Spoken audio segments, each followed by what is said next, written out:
Mid on to Kyle Abbott, shining the ball on his whites. Feels weird again to say that, doesn't it? After all the 100 whites. It's almost becoming old-fashioned playing in whites now, isn't it? Yeah. It used to be creams, didn't it? We used to play in creams. I miss the creams, I've got to be honest. I wasn't a fan of the brilliant white. Did you not? No. What is that?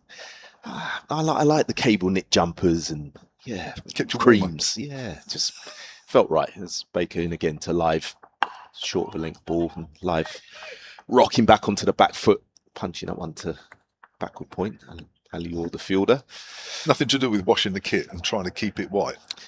No, it just didn't blend, because if you remember, our pads back in the day were off white or cream. So suddenly, when you got this brilliant white kit, but no one told the manufacturers, and you're getting cream pads for the first 2 seasons, it looked a bit off key. So Baker begins his run in again.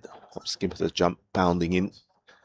Pass the umpire into the left-handed live, who's nicely forward, and that's beaten live outside off stump. There's a half an appeal, but nothing from the umpire there. But again, brilliant length from Sonny Baker asking questions. So it sounds like we're back on Around the Ground after a couple of technical problems. We are also on YouTube, and we're also on Sports Extra 2 currently. Kevin James and former England and Hampshire batter Michael Carberry with you here at a intermittently sunny Utilita Bowl. A few clouds around, there's a bit of blue sky above us at the moment. There's a chance of some showers this afternoon. I haven't said that for quite a while. And Yorkshire, having won the toss, are 9 for 1. Will Luxton, after 15 minutes of play, LBW to Kyle Abbott, one that knit back. Classic Kyle Abbott dismissal. He went for 2. That was 5 for 1. Here's Abbott around the wicket, left alone outside of the off stump by Sam Whiteman. Both these sides looking more down than up in the table at the moment, with 6 rounds to go. Hampshire in 9th, only Leicestershire below them. Yorkshire in 8th, 17 points are the difference. And one of the reasons there's 17 points between these two sides is that Hampshire have only picked up 3 batting bonus points. Yorkshire and Essex with 12 are the next lowest. So a big gap there, as forward is Sam Whiteman, gets a thick outside edge. It goes to Ali Orr at backward a point. 3 batting bonus points at this stage of the season, Michael Carberry.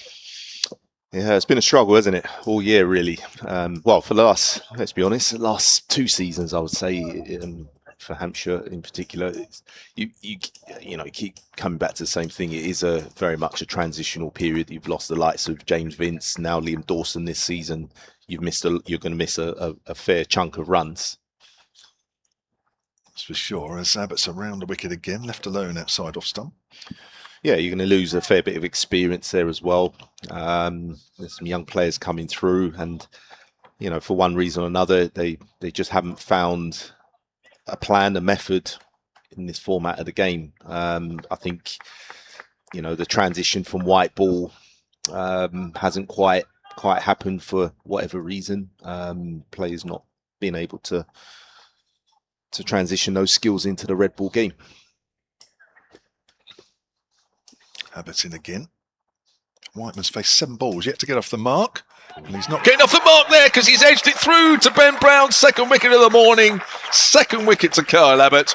Whiteman goes for no score. Yorkshire are 9 for 2. Beautiful delivery there from Kyle Abbott.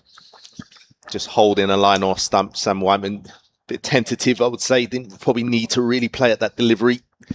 Just feathering it through to the keeper, Ben Brown.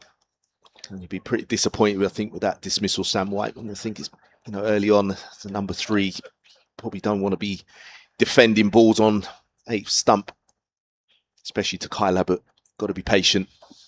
But what a start for Hampshire. This is exactly what they would have wanted. Yorkshire struggles continue.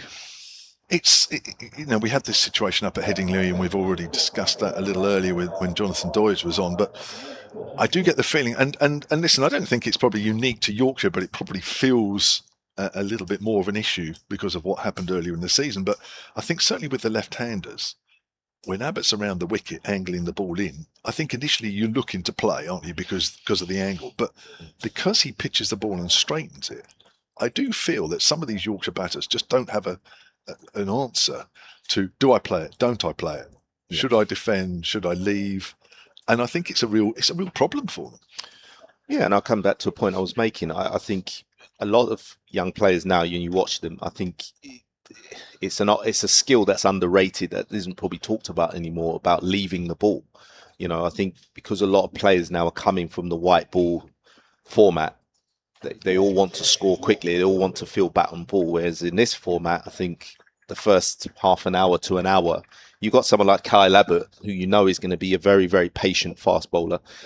I think you've got to be prepared to leave balls as much as possible. I think Jonathan made a good point. You've almost got to put with the terminology, use guardrails around that off stump. What Adam Lyve was doing so well, and make someone like Kyle Abbott almost bowl at you and pick him off bit by bit. He's not a bowler that's going to give you too much width. No. And you look at that dismissal with Sam Whiteman, it's a classic case of what I'm saying. That's almost a run down to third man in a one-day game.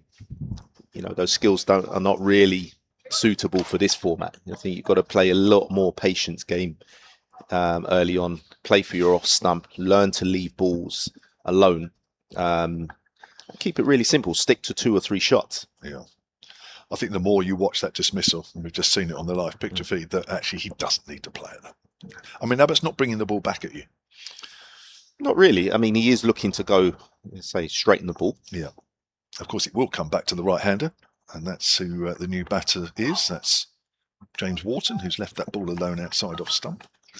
So as with Will Luxton, really, his challenge is to make sure that the ball, when it nips back, you've either got to be outside the line or you've got to get an awful long way forward.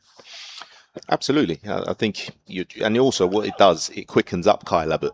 I think, when you step out of your crease, you now fancy what's Kyle Abbott hovering around the 74 mile an hour mark. You kind of make him into a 77, 78 mile an hour bowler, which should help the ball skid on a little bit more. In again.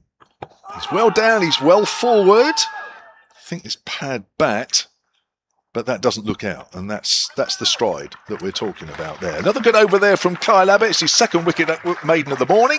4 overs, 3 maidens, 1 for 2. I say classic Kyle Abbott. You find yourself saying that week in, week out with him. I say he's just such a good bowler in any conditions, but certainly when the pitch is just offering something. It doesn't need much, but he just stands the seam up, and he's just a very patient fast bowler. And I think he plays on the fact that the modern players are probably less patient. Everyone wanting to score quickly and soon as they come to the crease, where you see already Wharton, he's already charging down the pitch, getting across those stumps. Doesn't look totally as happy leaving balls alone. As we got a change of bowler now, it looks like Eddie Jack coming into the attack. Short spell from Sonny Baker, wasn't it? Bit of a surprise as he starts his first ball into left-handed live, and a nice delivery just on a good length outside off stump. Good carry through to keeper Ben Brown. 3 overs, none for 8. Sonny Baker, he didn't bowl badly at all. I'm just wondering if he prefers the far end. So he's going to come on. Possibly, yeah. After Carl. Following Abbott at the other end.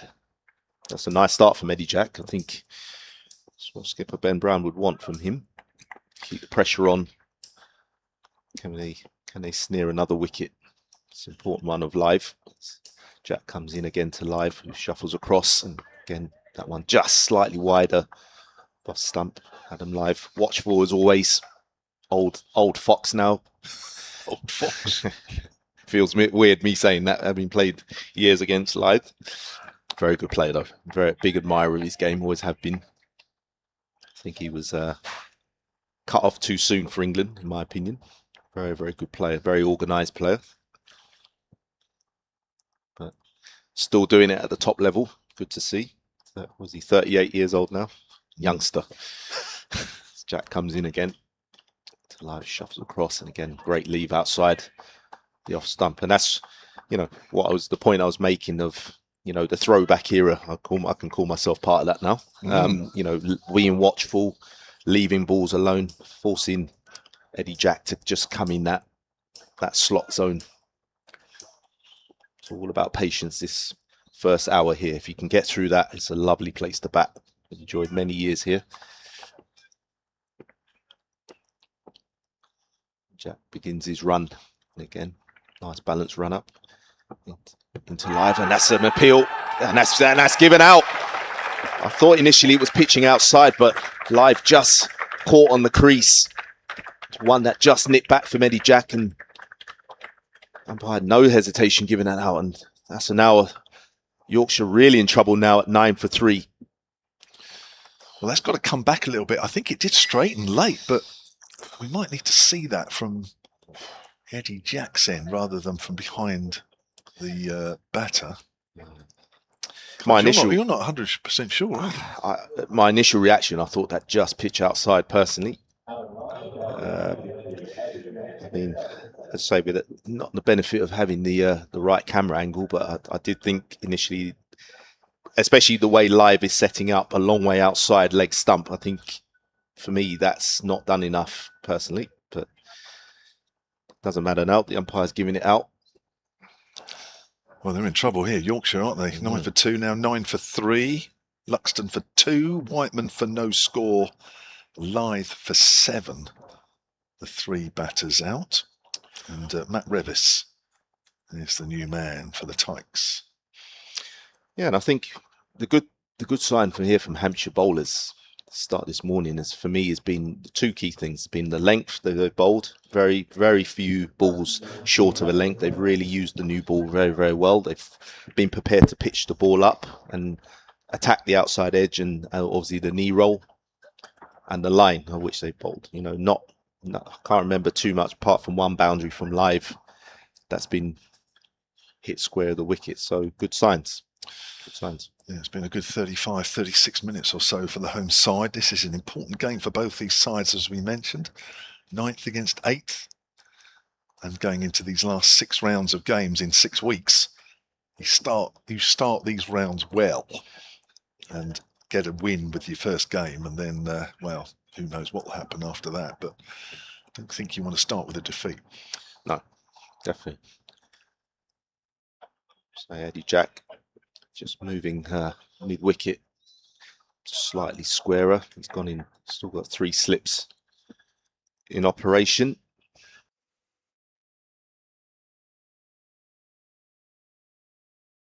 It's about to face his first ball, bit of a back twiddle, tall man. Jack begins his run past the umpire into Revis, who strays on the leg stump, and that's not the delivery skipper Ben Brown would have wanted after a wicket. Leg stump, half volley, which Revis put away beautifully. Nice timing through square leg for 4. He's been playing for the Sunrisers Leeds in the 100 competition. Matt Revis played 7 matches, including the Eliminator, where they lost to the eventual winners, Manchester Supergiants. It's a nice ball to get first up, isn't it? Oh, lovely, on that line. Just what you want.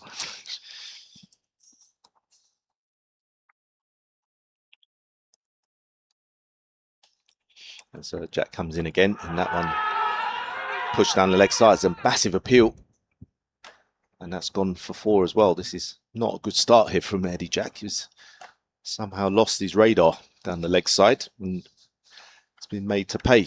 2 boundaries, 2 balls. So auspicious start. A lovely start for Revis. So wait, 4 from 2 balls. End of the over. 17 for 3. Right, so we have a change. Carbs is going to come this side. Stay with those same earphones on, because we're crossed over, and I'm going to bring Jonathan Doidge in. I've got to remember which ones are which. So the next voice you'll be here will be Michael Carberry, and then Jonathan will join him. Thank you, Kev. So we welcome Jonathan into proceedings. So just never easy, those headsets. I'll kick it off. So Kyle Abbott's going to begin another over from the pavilion end. He comes into the right-handed Wharton. walks across and works this one to back with square leg. Could be a boundary, but don't think he's going to get there. Picked up just a leisurely 2 added to the scores. 19 for 3. Welcome, Jonathan, officially. Thanks, Carbs. It's weird, isn't it? I've got the headset on, but and the arm with the microphone's on the right hand side, and I don't know why. I'd never even thought about it before, but normally it's always on the left, and it's a bit like which hand do you put the telephone in when you put it to your ear?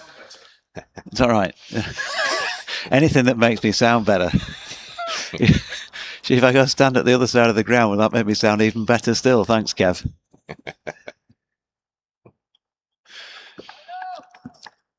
Kyle Abbott comes in again to the pavilion end.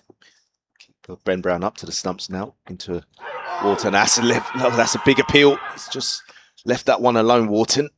Oh, that wasn't far away either. I think the fact he got outside the line of the stump may have been the saving grace there, which again is fraught with danger. He's walking right across all 3 at the moment, which that one just nipping back. Yeah, probably not done enough. But Kyle Abbott causing problems here. As ever, James Wharton. Well, he needs a few championship runs, really. Just the 268 so far with a best of 92. He's averaging just over 22 in the competition. Abbott comes in past the umpire to Wharton again, and that's beaten outside the off stump. This one now straightening on the same line. Wharton beaten on the forward stroke. Yeah, he's just got to fight through this little period, doesn't he? Both of them. Just get through this. If you can get through Abbott's first spell, yeah, things will get a little bit easier over time. Just got to keep backing yourself. Keep getting off the crease. I think that's the main thing for the Yorkshire batters. Been a little bit stuck on the crease. So Abbott comes in again. Pass the keeper. It's interesting. Ben Brown up to the stumps. There seems to be well, not exactly a new ploy. It's always been there, but since I believe what was it? The New Zealander started it in the Test match. Matt Henry, that was it. It seems to be doing the rounds again. Keeper up. But it's amazing how many batters suddenly, even some of the best, our own Joe Root, found struggles, didn't it? Keeper up. Yeah, they're just not used to it either, because they're generally, with pace bowlers, they're genuine pace bowlers. You can't stand up to them. Absolutely. Abbott in again to Wharton, nicely forward there. That's what we're talking about. Use that height and reach. Just looking at Kyle Abbott's speeds that have been coming up on the streaming pictures, sort of mid to high 70s. You will sometimes get whichever Yorkshire keeper standing up to the bowlers of similar pace, so it's doable at that sort of pace. Not really when you get an 80 plus. It's very tricky. Yeah, a little bit more. I mean, yeah, a lot more difficult, obviously, to higher pace bowlers. But to someone like Abbott, who's not really someone renowned for bowling short, I think it's almost the perfect ploy as he comes in again. Past the umpire into Wharton, who's again nicely forward, and that's what these two have got to do. Really, 2 tall men have got to try and get off that crease, try and nullify Kyle Abbott's length as much as possible. When you see Ben Code bowling for Yorkshire, you may see Johnny Bairstow standing up to him. He's probably, might be just a little bit, couple of mph slower than that, but he's mid-70s generally.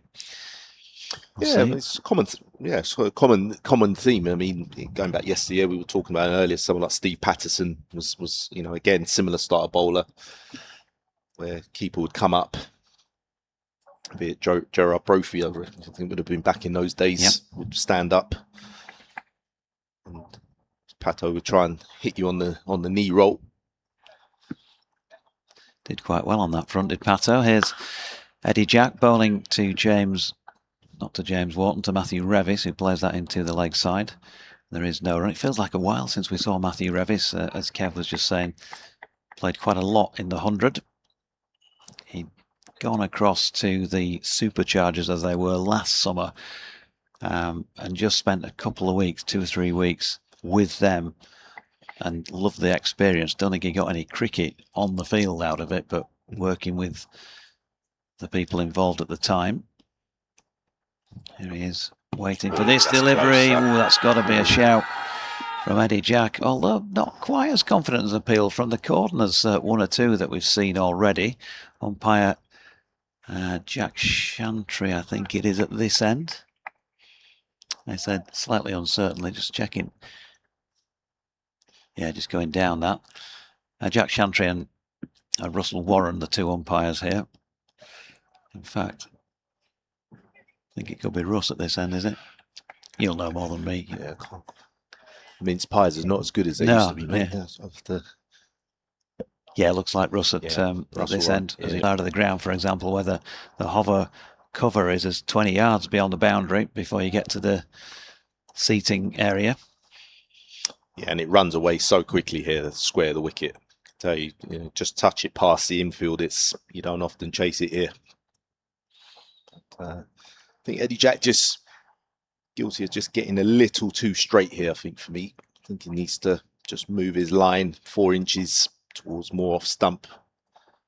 Get him feeling in that corridor a little bit more. I feel these two are happy when you come at their pads. Halfway through the 10th then, here he is again. Oh, James Wall just feeling for that one, walking into the shot. He wouldn't have been too surprised to see a few hands going up to the outside of Ben Brown there, because it can't have been too far away from getting a nick. Just a slightly open stance from James Wharton, walks into it, doesn't get bat on ball and kicks the ground in a bit of frustration maybe afterwards. Yeah, it's good illustration again. Players of not comfortable leaving balls, aren't they? You know, playing a lot of one-day cricket, trying to always get bat on ball. Here's Jack again, this time across crab-like and covering that James Wharton. Another dot, one to come in the 10th. What do you think to all that's been going on with regard to England in the last 6-7 months then, following the Ashes tour? Do you think that reset and Joe Root back in as skipper for the moment is the right call? I do, yeah. I think it's the obvious choice for me, because I think it will bring some stability, and I think that's the word for me I'd like to see back in English cricket. Jack to Wharton again, straight enough here, and James turns it to Kyle Abbott at mid-on, but no run to complete the 10th with Revis 7, Wharton on 2, 22 for 3 Yorkshire. Yeah, I think, you know, the addition of Stephen Fleming, the new coach, coming in, for me, look, I think I said before on previous shows with the BBC, I said, look, it was a surprise to me Joe Root took the job. I mean, it wasn't a surprise he was offered the job, because I think he's probably the most stable, likely character to lead England at this moment. I think is what the team needs. It needs a period of stability. You'll get that with Stephen Fleming as well when he eventually takes up the post. And you just hope that players now will follow Joe Root's example of how he goes about his work. That's not to say we can't play a positive brand of cricket, but I think the smarts have got to come back into the cricket, which I think has been lacking under the McCullum-Stokes era for the last 6 months. As Kyle Abbott begins a new over into, I believe Revis has cut him in half. Again, his hands went up. There was a feeling that it might have been an inside edge, but there was nothing there. But what a delivery. Again, Yorkshire just got to try and fight through this period here. It's not.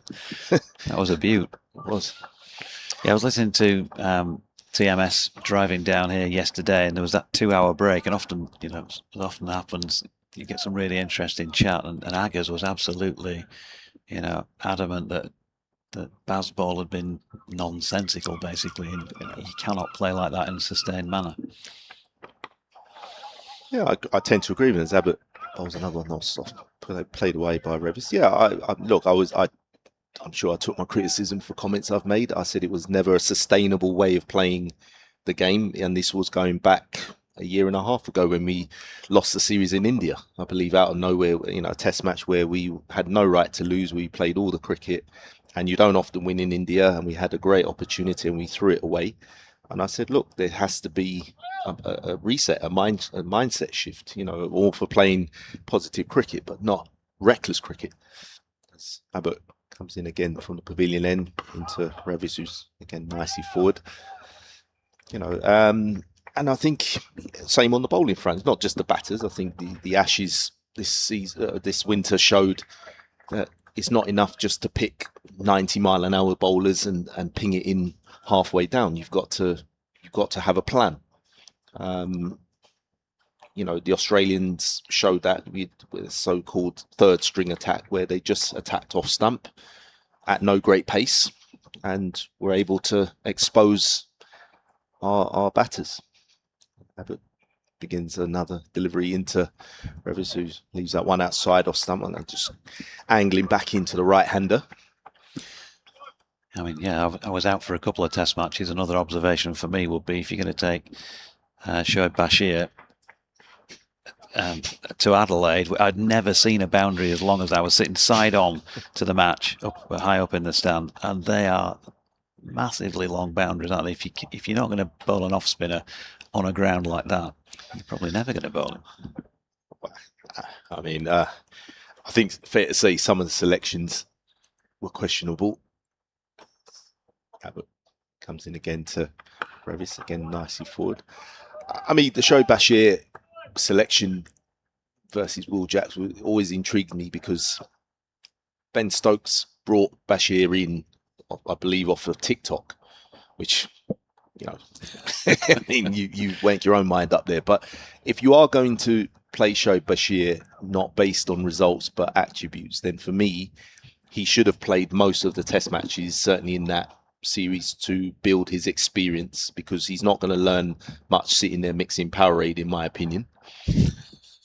So Kyle Abbott comes in again to the right-handed Revis, who's shorter length ball, nicely punched off the back foot. You know, he's going to learn through bowling overs and bowling in all types of conditions, bouncy pitches, non-turning pitches. This is where his education, and you're not looking so much for that particular Ashes, you're probably looking for the next time they tour Australia, where you hope Shoaib Bashir would have spent 4 years in international cricket at least, bowling on various surfaces, building his experience. As I say, it's not an easy art bowling finger spin in this country.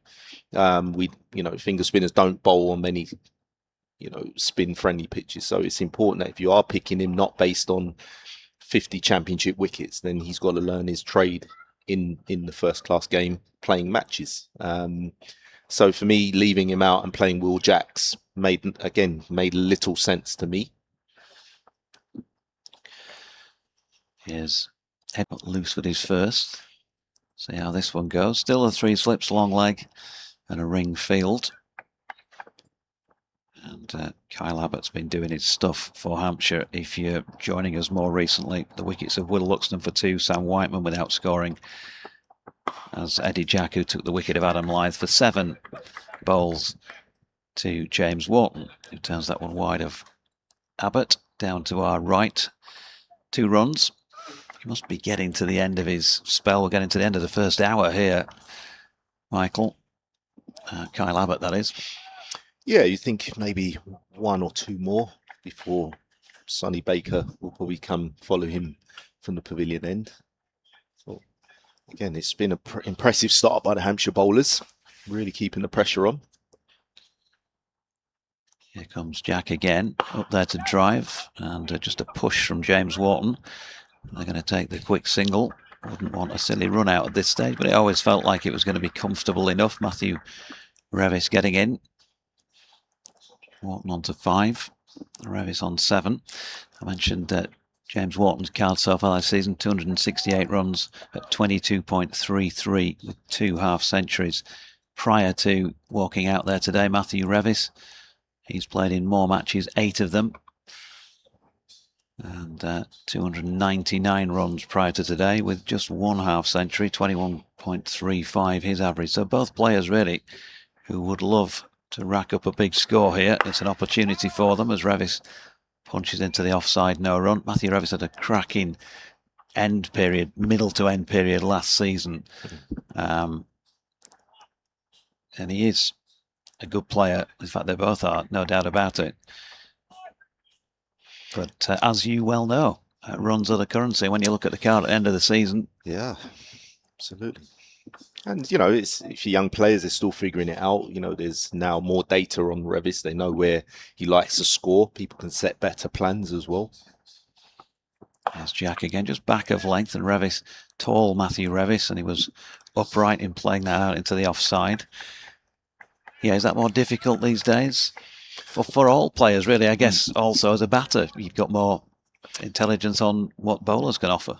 Yeah, absolutely. I think it, no doubt it will be. You know, you can sit in the team bus now and work your opponent out, know where you're gonna bowl to someone like him. A lot quicker than back in the day where you had to probably ask someone who might have played under 19s with him or something like that. Jack to Revis, who plays into the offside, no run. I mean, just looking at him here on the screen, I mean, he sets up.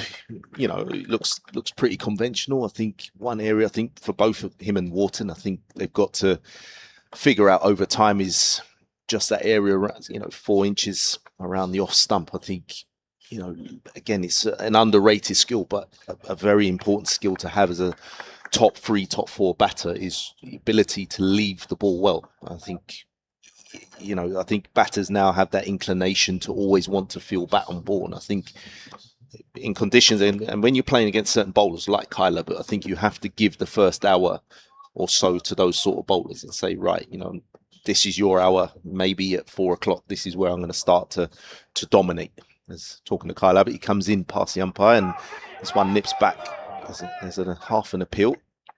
Maybe the feeling was a slight inside edge. And it's also getting back into the mentality of playing this format, isn't it? I think Yorkshire's last day of Championship cricket was the 21st of June, so basically 2 months on the last time they played against a red ball in competitive action until today. All they've done is play against a white ball in shorter format cricket. Completely different. I mean, certain things in cricket don't make sense, mate, but but begins his run past the umpire into Wharton, who leaves that one through to. I mean, yeah, I mean that's tough, isn't it? I mean, you haven't played any time cricket for a while. It's going to take some time to get back into the rhythm and flow of that game, of that format. Yes, you can have nets, and maybe I don't know if these guys get an opportunity now to go and play some club cricket somewhere because they're all involved in Metrobank, the 100, obviously, where again you're playing a lot of white ball, bat on ball cricket. It's tough. Abbott comes in again, past the umpire to Wharton, who's nicely forward. Just looks like some clouds are just building up behind the pavilion as Kyle Abbott runs in. I believe there is a slight threat of rain at some point today. Never thought you'd be saying that after the drought. Greatest drought since 1976, wasn't it? Some of us remember that. Some of us don't. Went to Skegness on holiday. I remember that much. Is it? One and only time. Abbott comes in again, and that one nips back, and that one was desperately close. I think Ward's just got to be a little bit careful here. He's getting himself outside the line, but it's desperately close there, I've got to say. With Kyle up just coming wide in the crease. Yeah. And I know you're big on batting time, and every reason for these two. I mean, they're still playing against a relatively new ball here, just 12 overs old. And now they've lost 3 earlies. They've kind of got a bat time, but it's just a great opportunity for them to do so, isn't it? Get back into this red ball mindset. Absolutely. Yeah, it's no other way, I'm afraid, but you've just got to do it. But wide on the crease, again, comes into one you can see he's not really sure where that off stump is at the moment. He's kind of chasing ghosts at the moment, just crabbing around the crease. You can see he's cutting a very uncomfortable figure at the moment, not quite sure what he should be playing. Maybe it's the slight change of angle from Abbott, giving him the impression the ball's attacking the stumps, where a lot of those you probably can leave alone. But I think what he's got to do is be certain, decisive, make those, it's more a body language thing, I think, for me. give that impression you are in control to Kyler. But as he comes in again, wide in the crease to Wharton, and that's another lever, the big appeal. And again, I don't think that's come back enough. Just striking him outside the line of off stump. Yeah, well away.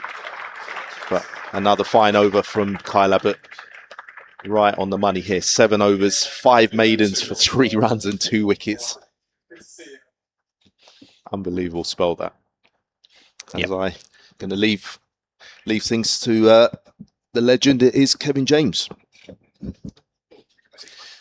Thanks, Michael. Give him a breather, and it's going to be Eddie Jack to continue at this hotel end of the ground then. So much to do for the Yorkshire pair out there, Matthew Revis and James Wharton. 13 overs in. Will they get a little bit of Abbott-related respite? He's taken his sleeveless, I was going to say sweater, but in keeping with the comments that Michael made about playing in creams, proper cable knit sweaters, there's nothing quite like it. And you would have felt a little bit warmer than maybe Kyle Abbott does at this moment with one of those thin Nile pigeons flying by.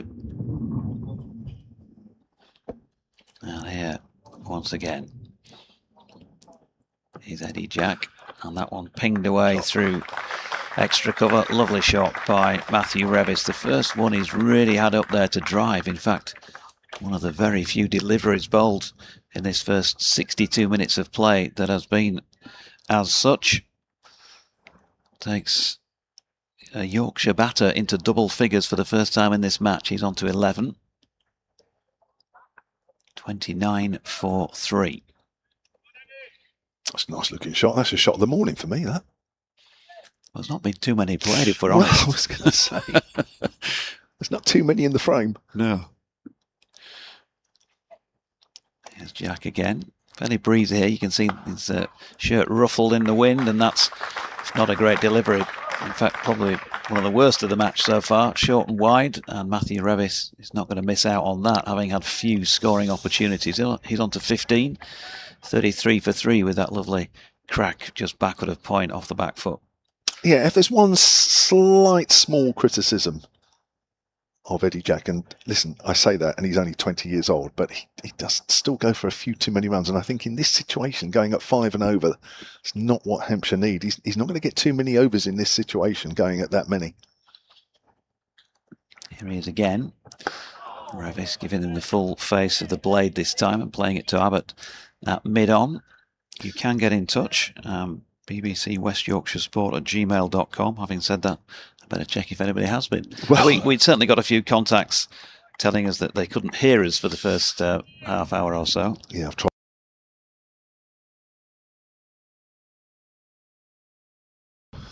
We've always been on the BBC Sport website and that, but we're on the picture feed, YouTube as well. Here he is again. Now then, Revis playing a delivery that looked like it wanted to go somewhere down the leg side, out towards extra cover. No run. Also on X, as at Jonathan Deutsch, me LUFC. It says, keep my spirits up, Yorkshire, with a bit of, looks like a bit of varnish or something. And he's got the stream on, refereeing. Also been in touch as Jack Bowles, who slings that one down the leg side, and Revis leaves to complete the over at 33 for 3. So refereeing says you're coming out a bit on the quieter side, JD. And having flicked onto some other commentaries, it seems it's just your game. It may be both of us. We're just understated, aren't we, Kev? Something like that. Andy Walker accusing me of being on the gin. Again? Having posted that video on the wrong way up. Thanks, Andy. Oh, was it? Were you upside down? Yeah. Well, sideways on. And to Elizabeth Hill, the cheek. She says, older people and tech. Good Lord. Well, there is a cloud above us, which we may just be lucky, and it may pass. The ground staff are not sure, clearly, because they're by the covers and have been for a little while. But I think in the next 5 minutes or so, we may just miss it. Here's Abbott from the pavilion end. He's continuing, and forward is Wharton. Well forward. Well, this is if he's fit enough to keep going, then it's great for Ben Brown, isn't it? Because he's just got a hold over Yorkshire at the moment. It's kind of following on from that matchup at Headingley. Not going for any runs. He's picked up a couple of wickets, and they'll be just desperate to see the back of him and just bring somebody else on. Give us a loose delivery, please. Yeah, well, Hampshire are playing 2 spinners today. Sonny Baker in for Delano Potgieter, who's with South Africa A. Hampshire, just to repeat, are looking for another overseas player. Oh, he's wrapped on the pad. That looks very close indeed. Was there an inside edge onto that one? Just watching this again, it's probably done a little bit too much. Actually bounced, hit the top of the pad. This is great stuff from Kyler. But they're going off. We are going to catch the end of this cloud. I don't think we're going to be off for too long. You can hear the hover cover starting up away to our right. There is blue sky to our right, just over the Shane Warne stand, which is where the rain comes from. So I think this will be brief, literally a few minutes, but it will give Kyle Abbott a little bit of a chance to rest, and this will play into Hampshire's hands somewhat. So Yorkshire at 33 for 3, and it's 7 minutes past 12. The players leave the field with Matt Revis on 15. He's played a couple of nice shots, and James Wharton is at 5. The 3 wickets that have fallen, Whiteman edging through to Ben Brown. That was the 2nd wicket that fell, if you're watching the live picture feed. This is Adam Lyth. Eddie Jack getting one that's just come back at the left-hander. Question marks as to whether it's just pitched outside leg stump. Probably have to make your own minds up on that one. Certainly looked borderline. The hover cover is over the playing surface now. It is still raining out there, so we will take a bit of a break.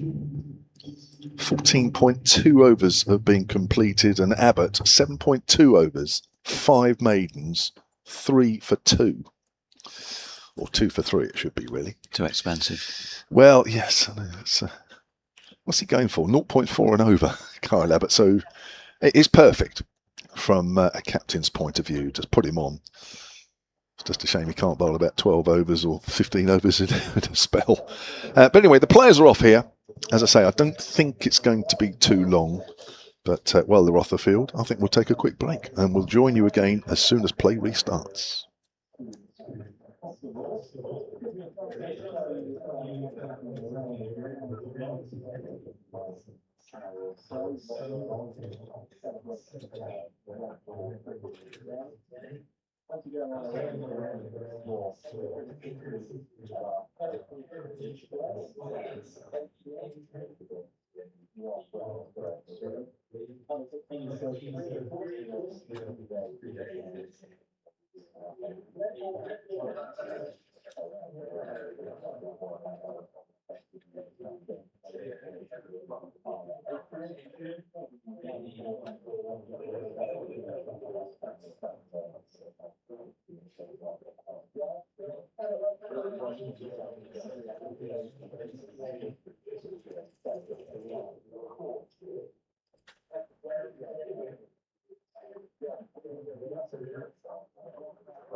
Enjoy yourself on a UK no-fly cruise.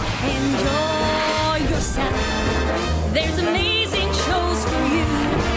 Enjoy yourself. There's outstanding cuisine. Enjoy yourself. Enjoy yourself. It's all high quality. Enjoy yourself. Enjoy yourself. It's all high quality.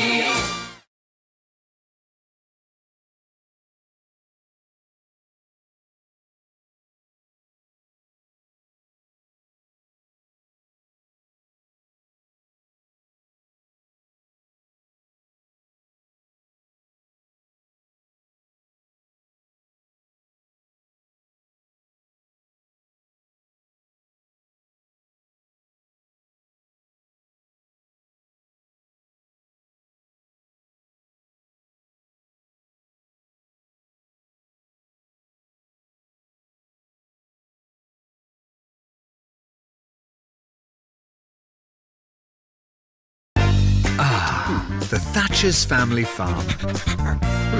Making cider with nothing but love and skills. Delivering perfection for over a century.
Today, all of our under-12s in the early engagement phase have come down to play hockey. They've all had a 90-minute session with Rory, who plays professionally in Germany. We've used Ben May as an example of what we're trying to work on today, which is transferable skills from hockey, using the bat swing, hand speed through the ball, looking at videos of him reverse sweeping, and trying to get all players to have a go at those things.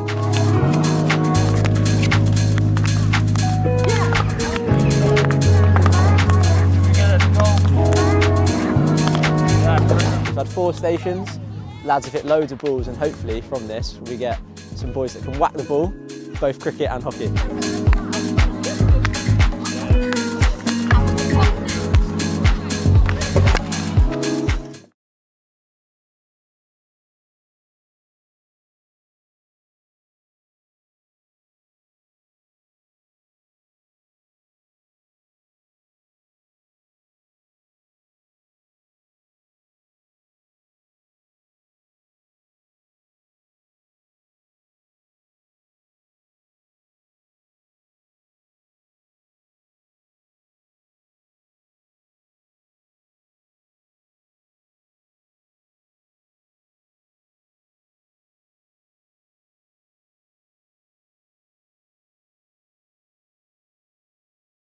The Hampshire Cricket Foundation was set up to support people across the county to make sure that everyone can access the very best in terms of well-being, in terms of health, and so much more. We want to support valuable causes, and there is no greater cause than working with young people to improve their life chances. So we're really excited here at Beaverstown because we've got a new project that's going to be arriving. The theme around this is that it's going to be a sensory space for every child across the whole school and adults as well to come and use. We have children who need support with emotional regulation, so it will be a space that's a multi-sensory space. It can be used for calming. This sensory garden will help people in our school calm down and let all the negative emotions out. It gives them a time out to move from a position of dysregulation to regulation so that they're able to meet the challenges of the school day ahead. In our school pupil parliament we have a 3-year development plan, and our idea is to make our school a better place by creating a space that makes all of the children and everybody in this school feel special and relaxed. This lush emerald green garden is part of our school vision because we want a calm and delightful place for everyone. So it will have water features, it will have kind of like a sensory in terms of like smells, sounds. There'll be different ways to feel as well, so there'll be different opportunities for the children and the adults to be in the environment, touching the rock, the different textures. This garden will help people who feel anxious, angry, or overwhelmed. I think the waterfall is a great idea because as it will help people who like to be near nature. They could run their hands through the waterfall and listen into the sound as it drops. I think that the waterfall that we're going to have will light up people's day, and especially in summer because you can reach out your hands to cool yourself off. So we have a really high number of children with additional needs in our school, some children with multiple complex needs, and it means that they have somewhere to go, that they can feel safe and comfortable, and that it looks after their well-being. The children can't learn unless they are feeling safe and ready. This garden helps children who find it hard to control their emotions. Some children need different spaces because everyone learns and feels differently. The sound of the water is calm and peaceful for everyone.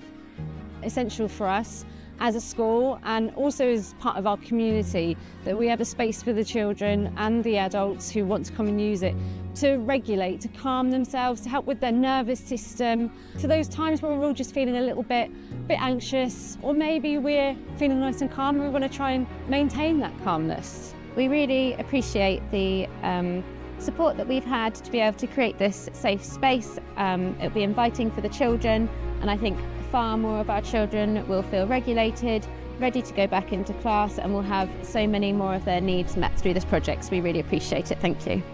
I think in terms of words, I don't think there's any words that we can put in to sort of say how grateful we are for this. Our children and our community are going to benefit from this space immensely. It's going to be amazing to see, and I think it would be the best way for us to say thank you will be for everyone to see how an amazing usable space it will be in the future. At the Hampshire Cricket Foundation, we're incredibly grateful to donors, to sponsors and to our partners for helping us to achieve this vision across the county of Hampshire. Thank you for the support. Thank you for all the support. Thank you for all the support. Thank you for the support. Thank you for all the support. Thank you. Thank you so much. Well done, guys. So well done.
Well, it was just an amazing surprise, completely out of the blue. One of our clients bring his son here, and he said to Hannah there might be a possibility of us putting us forward for a donation.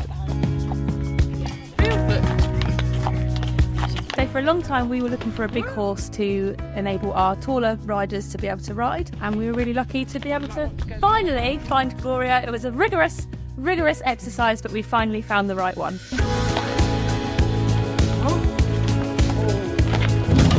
She's a huge, majestic, beautiful horse. She's very charismatic. So I think initially people think, whoa, she's big, but it gives them so much confidence. We tried different riding schools. They did lessons, but they just did on a rope and sort of pony rides, that sort of thing. No training or anything. But she's gentle, even if she's pretty big. She's really gentle. So I've been coming here since I was 7, so about 10 years, and I used to come here as a client, and I've decided my college work placement, I come here every Monday, and I come here on weekends when I can, half terms, and I really enjoy it. Seeing the difference it makes to kids, it's really rewarding to see that. I remember being little, it really did help me as well when I was younger coming up here. It would really calm me down and settle me a bit more.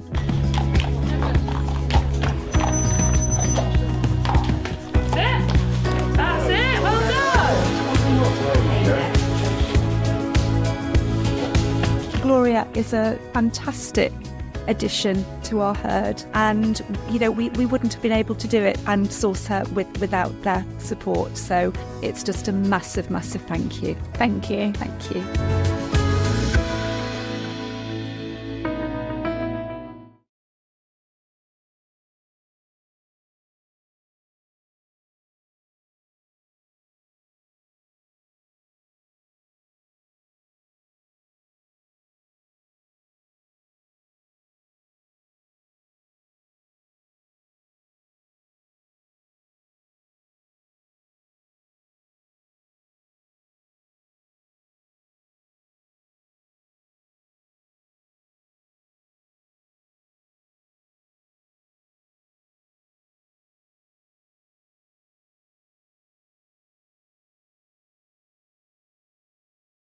Hunting again, and Bowles, Gubbins off the back foot, clips that away behind square, and that's raced down the hill through third man. First boundary of the morning. Got 4 wickets. He's in again. Bowles to Albert. That's a lovely shot. Drilled down the ground. That's going to be 4 runs. Right, but different now. Gubbins cuts and allows the ball to go in the air through the vacant gully area. Right arm over the wicket comes in and bowls to Albert, who drives beautifully through the covers for 4 runs. That was a lovely shot. Goodman in bowls and a second boundary, 2 wide outside the off stump. And Albert says, thank you very much. Goodman again, Gubbins cuts that away, and that's racing away for 4 runs. Nicely timed through point. And Gubbins moves on to 12. Very much a countryman. We've seen a lot of Gubbins in the past. Oh, that's a beautiful shot, and that's driven crisply.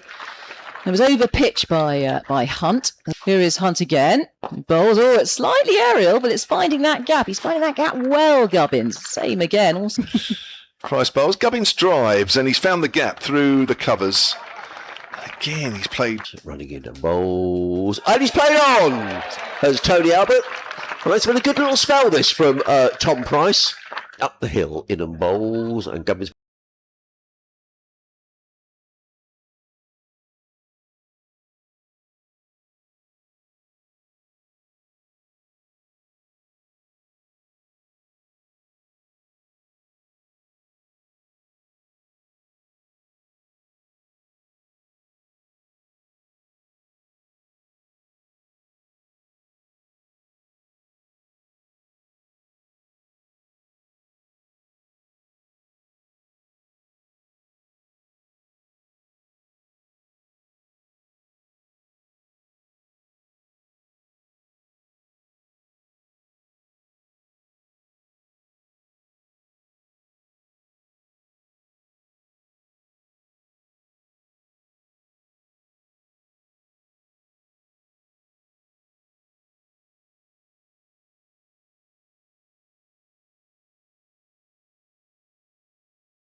Well, welcome back to the Utilita Bowl. We've had a break of just over half an hour for a shower of rain. And because of that break, we're going to play a little longer in the morning session. The state of play is that Yorkshire, having won the toss and elected to bat first, are 33-4-3. 2 wickets for Kyle Abbott, 1 for Eddie Jack. Will Luxton for 2. Sam Whiteman, no score. Adam Lyth, 7 are the 3 wickets that have fallen.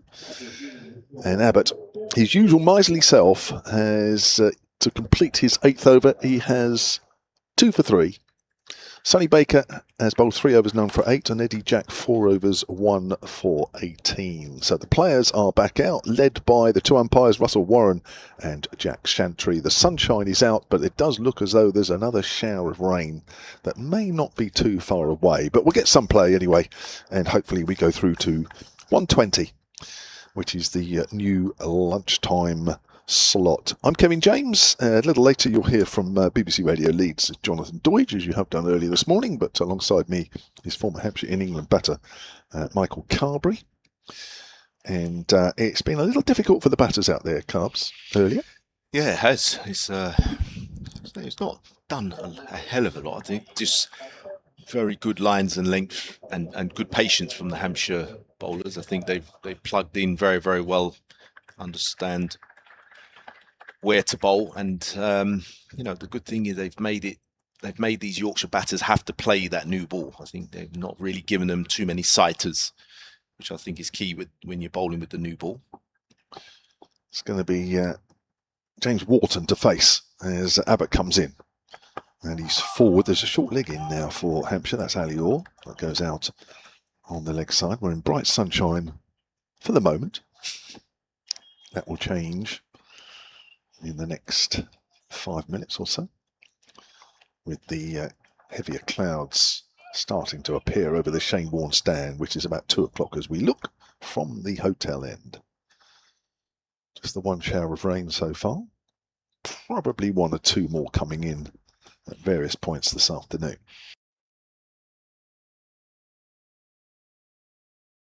Outside the off stump again, that's that nip backer. Yeah, he's just using a very clever change of angle, Kyler, but sort of going slightly wider on the crease and sort of giving the impression that he's running the ball back, which that one did. And I'll tell you what, it was a good leave. Replay was a good leave. It's a Michael Carberry leave, that one. Well, I've got it wrong a few times. So it's always a good leave if it don't go bang, as I say. Yes, that one was close. Abbott again from the pavilion end. Comes in and bowls, and that's a bit wide of your stump. That's an easier leave.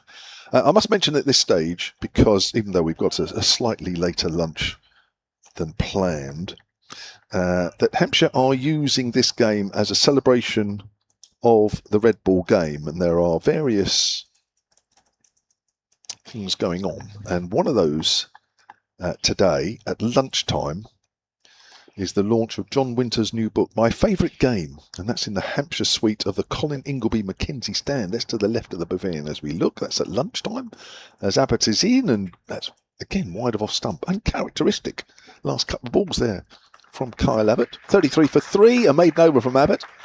6 of his 8 overs have been maidens or wicket maidens. 2 for 3. There's also a sale of books in the Utilita Bowl store. That's all day until 4 o'clock. There's a display of historical memorabilia from the past, including the last contested John Player League trophy. Remember that? Much of the display features games between Hampshire and Yorkshire. Steve Clark has emailed me that. Also, Rob of the Hampshire staff here has also messaged me with various things that are going on. Tomorrow on day 2 at lunchtime, there is Sean Udell here. He'll be in the Hampshire suite. Day 3, Nick Pothers. So 1 or 2 ex-players will be here on the ground. That's also in the Hampshire suite. So that's what's going on over the next couple of days or so. So Eddie Jack comes from the other hotel end into Revis. That's a nice delivery in back of a length. Just Revis, I'm going to give him that one, just pulled the bat inside the line. But again, tempted to one outside off stump. That's the line, isn't it, for Eddie Jack? Yeah, I think he's just got to try and settle in, much in the way Kyle Abbott. I know he's a different style bowler, a bit more attacking than Kyle, but yeah, I think that's got to be the plan going forward. Just try and keep the ball there and thereabouts. Patience game. He comes in again, pass umpire Warren. Again, nicely on top of off stump. Rev is playing that one nicely too. Good cricket. Solid forward defensive shot for no run. Yes, this is a game where Eddie Jack's got to be boring, really, isn't it? I mean, that's what Boring it is. basics. It's the name of the game, isn't it? Yeah. In this, especially in this situation. Eddie Jack had picked up a career best 4 for 36 in Hampshire's last championship game. That was the win down at Hove 2 months ago. Bowled really well there. Need more of that. Absolutely. So it comes in again, past the umpire into represents that on short the length, and that will be fought. That was a poor delivery. And again, Eddie Jack not being able to back up. Good ball after good ball here, sending down something short, which no real need to on this pitch. He's been bowling nicely, attacking that off stump. That one was well put away by Revis. Swiveled on that one behind deep backward square. Yeah, anything straight or short like that, he's been quickly on it. He's played some nice shots on the leg side already.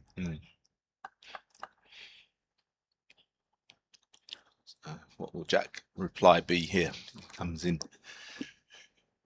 past umpire Warren. That one wide and full of a stump. Revis having nothing to do with that one. Yeah, he's just got to try and find that consistency, Eddie Jack. I mean, the tools are there, you would say, isn't it? He's got a good action. The pace is not bad. He's hovering around the sort of 80 odd mile an hour. I think he can get up to about 85. So if he gets it right, he can swing the ball. So there's a lot of good attributes. But at this level now, it's trying to refine that, isn't it? Into find that consistency. Yeah, nobody's asking him to be a Kyle Abbott, but Kyle Abbott's proving line and length. Let's see what he does here. Jack comes in, and that's a nice delivery. That's where he needs to be, Eddie Jack, just in and around that off stump. Again, Rev is playing it nicely, lining it up well. Motion into his partner, Wharton, that one just offered to nip back off the seam a tad. Not got the best of averages this season, Matt Revis. This is his 9th championship game, so he's played in every one. Only averaging 21 this season. Average is 36 career over 46 matches. Jack into bowl to Revis. Again, nicely behind it. Yeah, you're sort of struggling to see why, really. I mean, you see a shot like that, when he's playing forward, looks a good player, looks quite organised.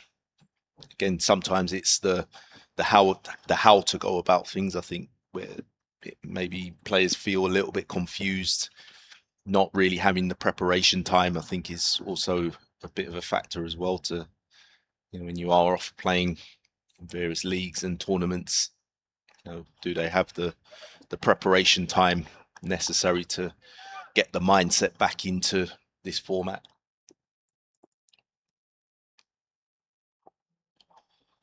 Is Kyle Abbott will have benefited from that break. Forward is Wharton, plays it into the ground on the offside.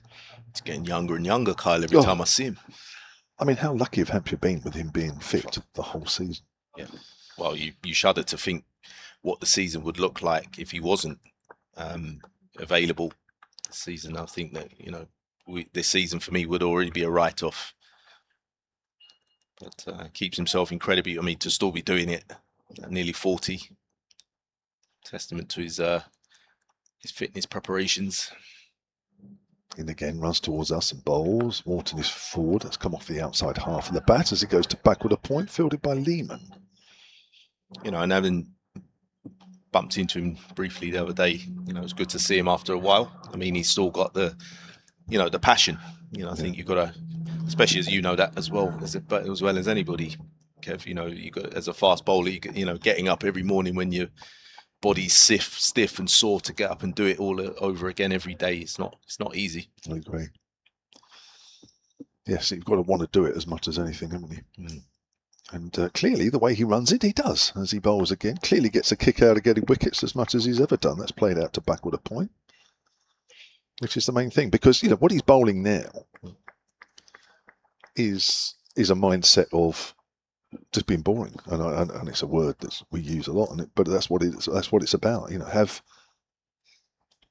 to have bowled as many balls as he has bowled over many years, to still want to just bowl line and length, expecting somebody just to block it time and time again. You know, it does take a particular mindset, doesn't it? Yeah.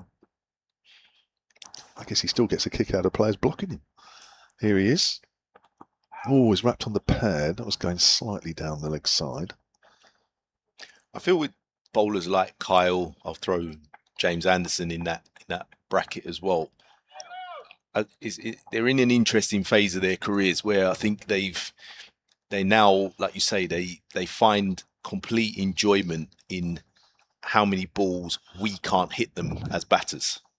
I know that sounds, I think when they were tearaway fast bowlers, they wanted batters to play shots at them, whereas now they just love seeing maidens. Yeah. It's incredible, isn't it? Yeah. Still getting a kick out of a maiden. Yeah. It's a habit. That's outside the off stump, not taken cleanly by Brown. Got a little painful wrap on the top of the gloves there. It's incredible. It really is, and it's as I say, it's quite a unique mindset to come up to end an over and think, oh, that's a maiden, great. Like if I was to ask Kyle Abbott now at the end of the day's play, and let's say if he was to continue on this vein, he would be pleased as punch to walk off and say my run rate was 0.3 at the end of the day versus 5 wickets. Be shouting from the top of the pavilion. 0.3. Here he is. Morton is forward, but it's also that's another maiden. 7 maidens out of his 9 overs, 2 of them wicket maidens. Absolutely incredible stuff. 2 for 3, and not a ball there to hit in that over. Like he just sets that standard for the other bowlers. Like beat that if you can. I think those 2 gentlemen, you know, I think that's their target goal, isn't it? Like they set in that bar for the next generation of saying, right, this is how you do it. You just run in and do the same stuff, and you just watch the overs and maidens catch each other up. You know, I think they just have such enjoyment, and they just know for experience now on most days you will pick up the 3-fers, the 5-fers without trying to search. I think that's where they both got in their great careers. As Jack starts a new over past the umpire to Revis, who drives that one slightly outside edge of half of the bat. It was well stopped in the gully region by, I think that was Ali Orr. Long hair under the cap for no run. And I was saying that's just the lead you would want someone like Eddie Jack to follow. And you're saying he's going to be Kyle Abbott, he's got to be Eddie Jack, the best Eddie Jack. But you know, you'd say if anyone to take lead from, he would be the guy to do that. As Jack comes in again to Revis, who's again nicely forward. So very little organised player, Revis, playing well at the moment. Yeah, I read out his stats earlier. He looks he is a better player than averaging 21 this season. Hasn't quite got going. Just over 300 runs now with his 19 today. 24 years of age now. Still loads of time. Yeah. As Jack comes in again to Revis, back of a length ball and can punch the way off the back foot. That's a glorious shot. That's going to go for 4. Unless the fielder can haul it in, which he does. That's a bit of an attempt of a relay, which didn't quite go to plan. Huge palm off that one. It's almost gone as far as the throw. Could have thrown it in himself. That was a nice shot from Revis. It's a very tall man shot, wasn't it? On top of the bounce. Yeah. Punching that off the back foot. It's such a hard shot to play as well, isn't it? To get on top of the bounce on the back foot. Yeah. Without the back coming down at a sort of 45-degree angle, which puts you in no man's land and gives slips catching practice to get on top of it with a straight bat. That's not easy to play. Jack in again. So this time Wharton, who whips that one from the line roundabout off stump. Very wristy flick there to backward square leg, kind of fine leg region. Picks up 2. Yeah, they're both very tall batters, these two, aren't they? Wharton and Revis, but contrasting styles, you would say. So Wharton seems to be the wristy of the two players, more favours the leg side. Although we've seen some glorious boundaries from Revis through the leg side as well. Jack comes in again to Wharton again, trying to whip ball from around off stump to mid wicket for no run. Jack seems to, again, just struggling to find that line. I think almost getting a bit too straight towards middle stump, and at this level, if you get too straight, you're going to get worked through that leg side. I think he's just got to keep aiming outside of stump, let the ball do its thing. This Jack comes in again to Wharton, who's forward again, driving the foolish delivery. They've taken the single. There's a shot at the stumps, which doesn't hit the stumps, and it's the end of another over from Eddie Jack. So 43 for 3 off 18 overs. So just to repeat, we are going past 1 o'clock because of about 33 minutes lost for rain just after midday today. So we're going through to 120. We've lost 1 over apparently. So 1 over less.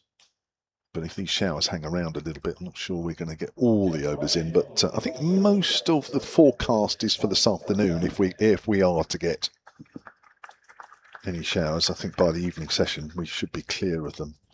Kyle Abbott's taken a break. That was the applause that you heard in the background. Much to the relief of, I'm sure, the Yorkshire batters. Probably feel now that, and that's probably just as bad really as Kyle Abbott carrying on, because now you think as a batter, okay, Kyle Abbott's out the attack. Christmas. Yeah, now we can perhaps push the ball around a little bit more, and of course that can bring its own pitfalls. And it's going to be Sonny Baker to take over. 3 overs done for 8 from this commentary end. He's now taking over at the pavilion end. And he's going to be bowling to James Wharton. And pushes that length ball out into the covers, immediately looking for a single. Gubbins is quickly across. If you look on the screen there, Eddie Jack's previous overs were around the mid-80s. That is a bit of a loosener from Sonny Baker, 83 miles an hour. Yeah, he's probably the quicker of the two. Sonny Baker, a bit skiddier, you would say. Runs through the crease a little bit more. Bit more of a shoulder bowler, isn't he? Yeah. But he's made great strides this year. Yeah. Test debut. A much more consistent bowler by a long way. Here he is, right arm over, outside the off stump, left alone. Mentioned earlier, his 22 wickets this season have cost him 24 apiece, which is much more like it. Yeah, he has. I think he's been one of the shining lights this season in terms of the championship. I think from a Hampshire point of view, when bits of what I saw of him last year, where he had a bit of a tough time. I think he struggled with that consistency of line and length. He had the pace, but didn't quite have the control.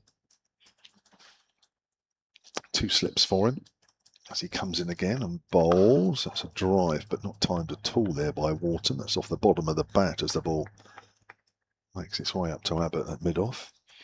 But for me, this is the area I think Sonny Baker's really made the biggest strides just in that delivery there. He hasn't tried too much. He's come in and he's whacked in a good area pretty much from ball 1. He's not tried too many short balls or too much variation. He's a slightly different fast bowler to many. He comes more angles the ball in at the right-handers, which you don't see very much of these days. So what he's doing is giving himself a chance now, isn't he? He's allowing himself to settle into a spell, whereas before, by now, there'd be a boundary, wouldn't there? Yeah. Well, there's a leading edge there. As it goes out into the covers. Yeah, absolutely, because he's a kind of bowler, as a right-hander, you can't really leave him with any confidence because you've always got the feeling that the ball's coming in at you. So, if he can develop a ball that can just hold from that line now that he's got good control of length. You feel he's going to be a fine bowler. Kind of look at someone like Courtney Walsh, similar, used to angle the ball back in at right-handers, had the ability to straighten it. The odd ball would have been a nightmare to face. Baker in again, playing a missing outside the off stump. Good line, good length. Again, it's just bowling in the right areas, which induces the mistake. Yeah, just in that corridor again, isn't it? Wharton feeling for that ball. Again, probably a ball he doesn't need to really play at. That's round about 7th stump. And on a good length. Probably a delivery he can leave well alone. But again, not quite sure where that off stump is at the moment. Baker, last ball of his first over in his second spell. He's just going back to his mark. We'll have a change of commentary at the end of this ball. Jonathan Doidge will come in for Michael Carberry. He'll disappear and get some lunch. Hopefully it's still warm. And there's a drive, better connection, but finds Gubbins in the covers. That's a maiden over. 43 for 3 Yorkshire. Thanks, Carbs.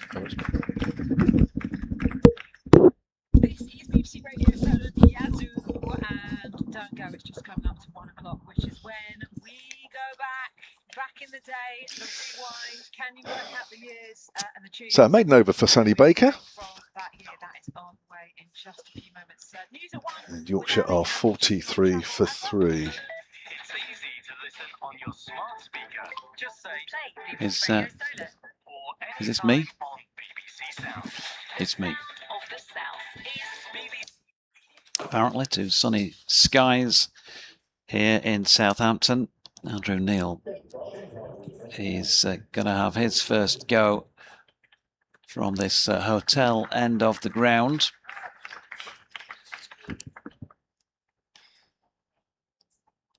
And so just a change of tempo for these two Yorkshire players to think about with the bat in this final 20 minutes. Searing pace at one end and spin at the other. James Wharton at the non-striking end, and Matthew Revis settles down with a slip in place to face the left arm spin then of Neil. His first ball drifts in nicely and is helped on its way down to Ali Orr, who's fielding at long off, who was dropped out immediately. So long off, a cover sweeper, point, extra cover. Kyle Abbott's at 45 backward of square. There's also a square leg boundary fielder who is just behind, straight mid-wicket and a mid-on as Neil bowls again, and Wharton just gets in a slight bit of a pickle there. Back to the bowler. In comes Neil again. And Wharton stretching forward to turn this one into the leg side. Jake Lehman doing the fielding.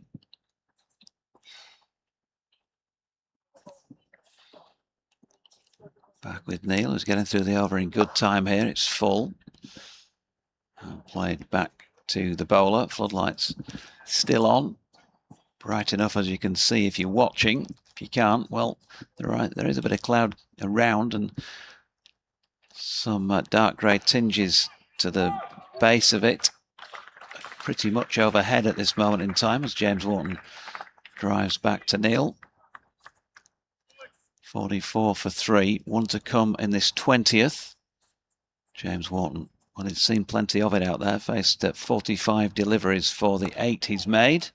Make that 46 as he turns that one into the leg side to complete that 20th over. So 44 for 3. And a tidy enough start by Neil from this hotel end of the ground. Back to pace from the other end. And it's going to be Sonny Baker to continue. Two Yorkshire batters have a chat. First and foremost, the job for the pair of them is to see out this session without further loss. 5 for 1 and then 9 for 2 and 9 for 3 were Yorkshire by the Fourth delivery of the 8th over. Will Luxton LBW to Kyle Abbott. Will not nip back. He was gone for 2. Sam Whiteman caught behind by Ben Brown off Kyle Abbott without scoring. And then Adam Lythe LBW to Eddie Jack for 7 as Revis gets in behind that delivery from Sonny Baker, the first of this 21st over.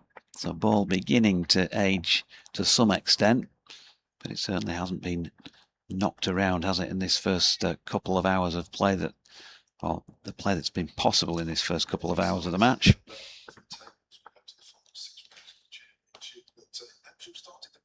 Baker back at his mark then. In he comes with that familiar little jump early in his run-up. He bowls full and Revis turns it to leg. And there is no run. Just the one questionable decision so far, that one for the LBW on Adam Lythe. As both my colleagues, I think, were saying, did it pitch just outside? Was it doing enough? Well, umpire Russell Warren, standing with his back to us at the time, at this hotel end of the ground, thought so and raised the finger. Here's Baker again. Revis watchful. Plays it up to Kyle Abbott at mid-off. And there is no run. Kev's back. Yes, thank you for holding the fort there. Very professionally, if I may say so. I'm learning. It's taken a while. Well, you're just almost 27 years. Yeah, you're almost there. 27 years. Is that how long you've been doing it? Dwight, you don't look a day over. This session feels like 27 years broadcasting with you. That's nice, isn't it? So you enjoy working with Carbs, but not me? Yeah. Is that right? Yeah, absolutely. Here's Baker in again. Ooh, Revis tries to play a cut shot, but then sort of drags it back into the deck. And Sonny Baker, basketball style up high to do the fielding. You're a harsh man. I'm quite a sensitive soul. I've got to get my own back on the usual barbed comments about the northern weather when you get north of Winchester. Oh, lower than that. Above the M27. Here's Baker again. Short, pulled by Revis, and will be 4 in front of square on the leg side. Just too much time allowed with that delivery from Sonny Baker, but we saw from what he produced up at Headingley that when he gets it right, he's a real handful at that pace. Yeah, hit Don Bess a couple of times. He did, yeah. Just watching this again on the picture feed. That's a good pickup shot for. Not that short. Great control. But yeah, Sonny Baker hit what? Don Bess on the head twice, I think. Welcoming listeners from Sports Extra 2 back to us as Matthew Revis helps one round the corner from Sonny Baker down to long leg and moves on to 28. Very much Yorkshire's top scorer in the match so far. That's the end of the 21st over here then. 49 for 3, Revis 28, Wharton on 8. Yes, we lost, just over half an hour's play at just after midday due to a shower of rain. Just looking at the ground staff who are sitting on the hover cover below us, they think there may be a chance of another one. I think if we do get another one in the next few minutes, we'll just catch the edge of a dark cloud, which is almost over us because we're actually in sunshine currently, but I think we might catch the edge of it. But nevertheless, it's been another wonderful performance from Kyle Abbott, who's taken 2 of the 3 wickets that have fallen this morning.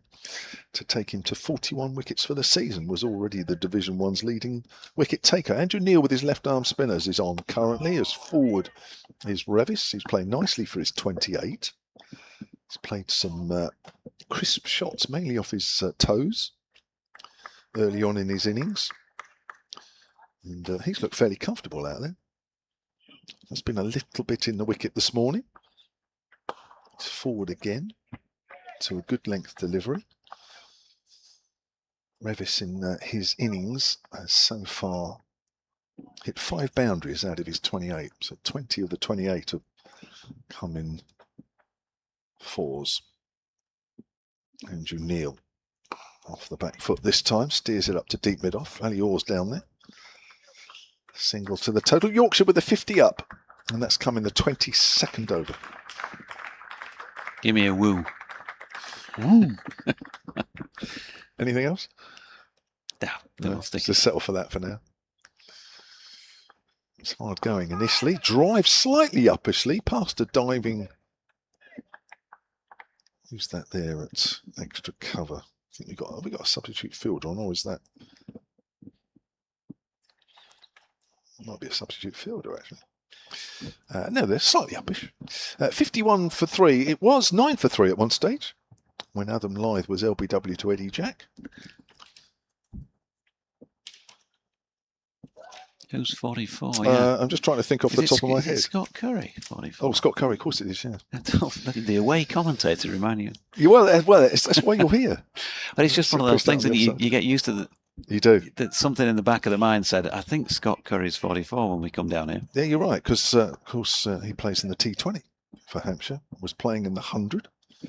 So we haven't seen him for when he hadn't played a championship game for a while, as that's half stopped by Neil on his follow through. In fact, the last time Scott Curry played a championship game was Essex at Chelmsford back in early May. So hence why 44 on a white shirt was confusing me initially. End of the over, 22 gone, and we are about 10 minutes away from the luncheon break. Partnership worth 42 so far, and they'll need quite a lot more than this, you'd feel, to feel like they've got out of that situation. Wouldn't want to lose another one in the next 10, 11 minutes or so before the end of this morning session, this interrupted morning session. Sonny Baker then, in he comes. Fine exponent of the triple jump as he bowls this one, and Wharton drives at it with an open face. Goes to backward point, no run.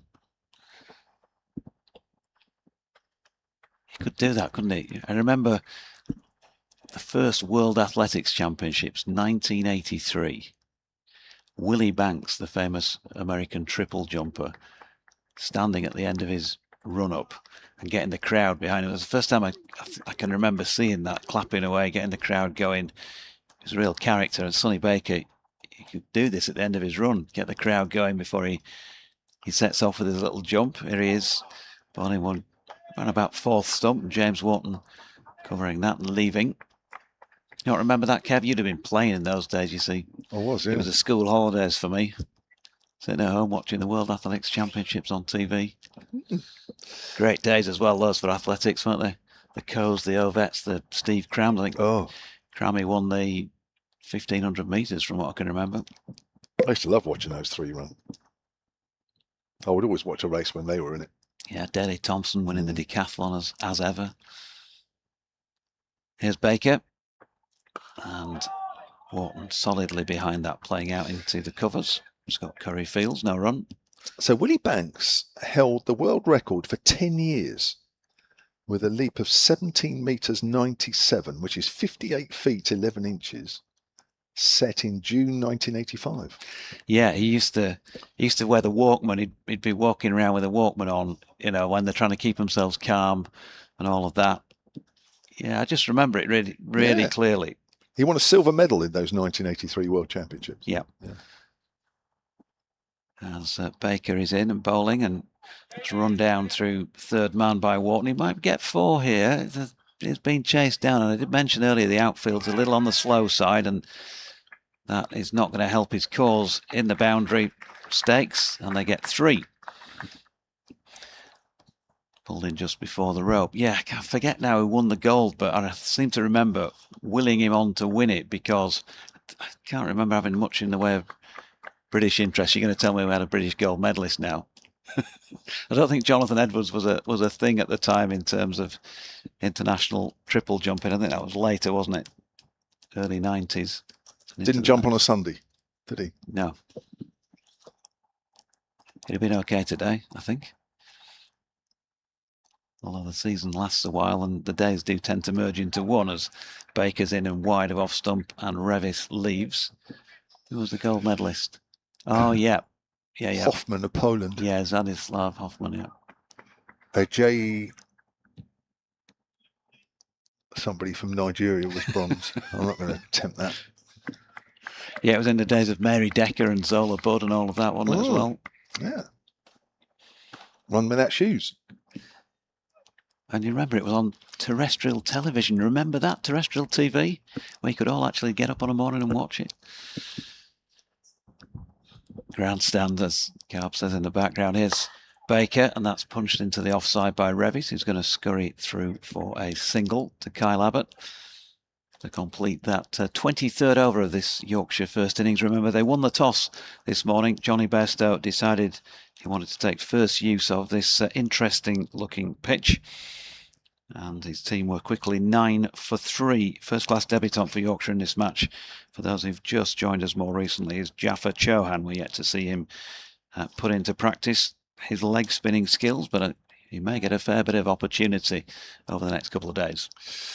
There's the ground staff still sitting on the covers. We are 7 minutes away from the extended lunch break because of the half-hour or so break we had earlier for a shower of rain. I think that this cloud, which is above us right now, we might just catch the end of it. We haven't yet, but they're there, ready to pounce. Here's Andrew Neil with his left-arm spinners around the wicket, short, and that's pushed away by Revis into the gap. There is a sweeper out there in the deep. That's Felix Organ. Revis moves on to 31, 56 for 3. Just to repeat, because I know we've had one or two problems with the in-ground commentary this morning, that Hampshire are celebrating the red ball game during this particular match against Yorkshire.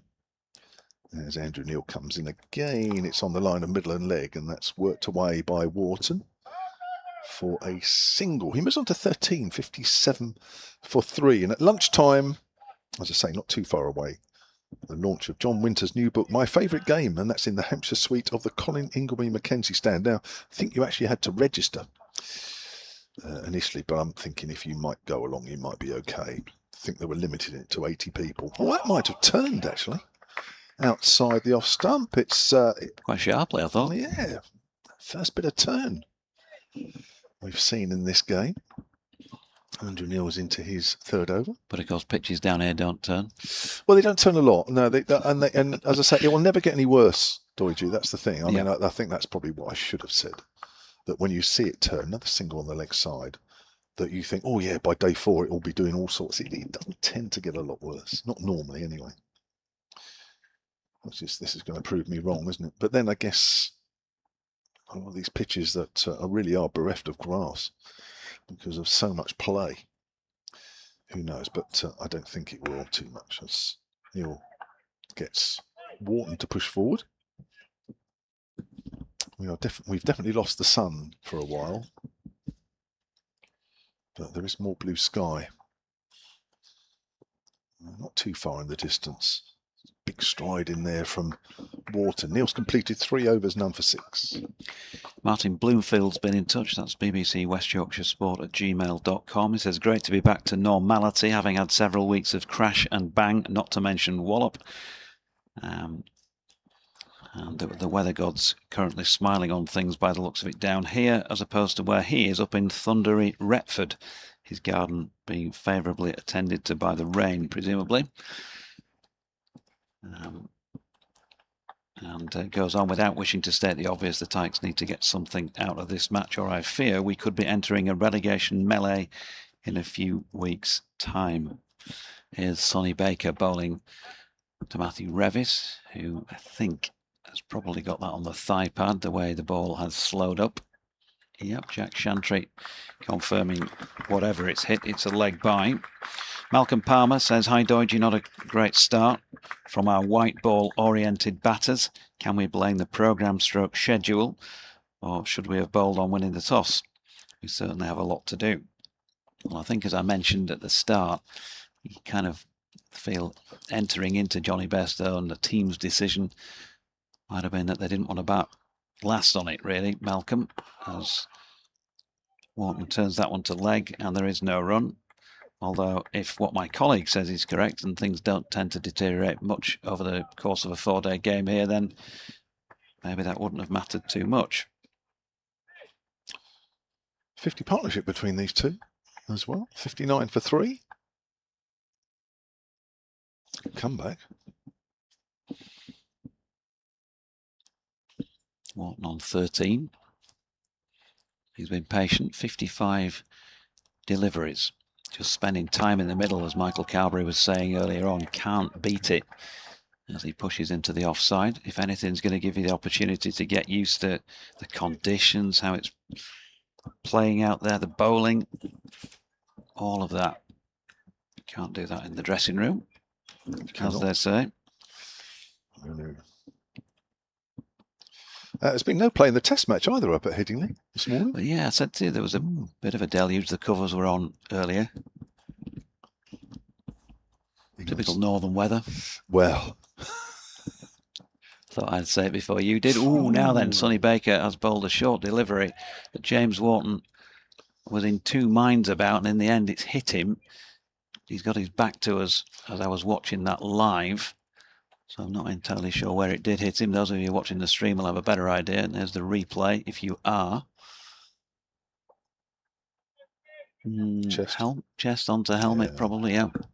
Good bounce of that. A surprise ball. Don't think there's a lot of pace in this wicket, really. Yeah, I've often referred back to a video from the 70s that does the rounds on social sometimes with the great F.S. Truman saying the bouncer should be a shock tactic. And he pulled that particular club out of the bag on that occasion. It's just caught James Wharton with a bit of surprise. Baker making his way in again, this time fuller of length and nicely played off his legs by James Wharton, who doesn't look fazed by what he'd seen the ball before. And Felix Organ out there with the sliding attempt. Yep, not quite getting there. 4 runs to James Wharton, that'll be welcome. 17 now against his name, 63 for 3. Just a little too straight, that follow-up delivery. Nicely timed, though.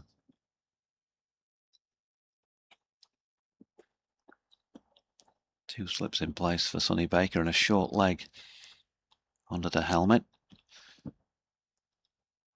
And he comes again, real energy about his run-up. But that one solidly blocked by James Wharton to complete over number 25, and with it, the opening session of this 4-day match. So Yorkshire winning the toss, batting first, reduced to 9 for 3 in the face of some excellent bowling against Yorkshire once again by Kyle Abbott. He picked up the wickets of Will Luxton for 2, Sam Whiteman without scoring, and then Adam Lyth, a victim of Eddie Jack, for 7. But, well, these two managing to at least offer Yorkshire a little bit of stability now. Matthew Revis 32 not out, and James Wharton 17 not out at the break. And Yorkshire 63 for 3. And we'll be back at 2 o'clock to bring you live commentary of the afternoon session.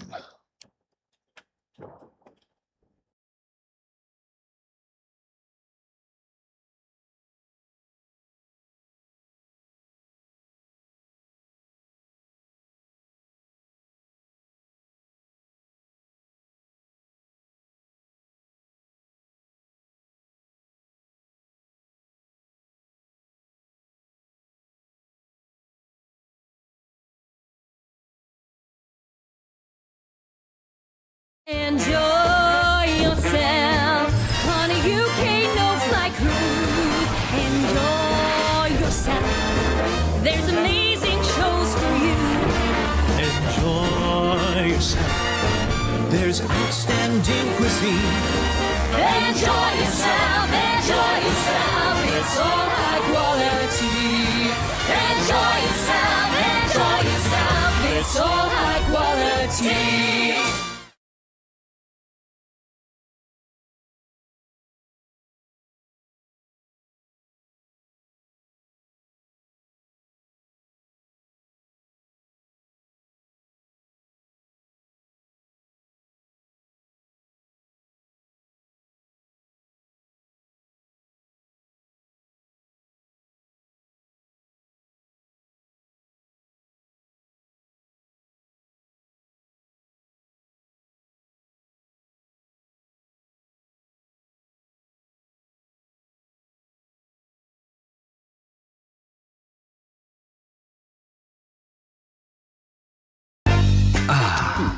Thatcher's family farm. Making cider with nothing but love and skills. Delivering perfection for over a century.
Hunting again, and bowls. Gubbins off the back foot, clips that away behind square, and that's raced down the hill through third man. First boundary of the morning. Got 4 wickets. He's in again. Bowls to Albert. That's a lovely shot. Drilled down the ground. That's going to be 4 runs.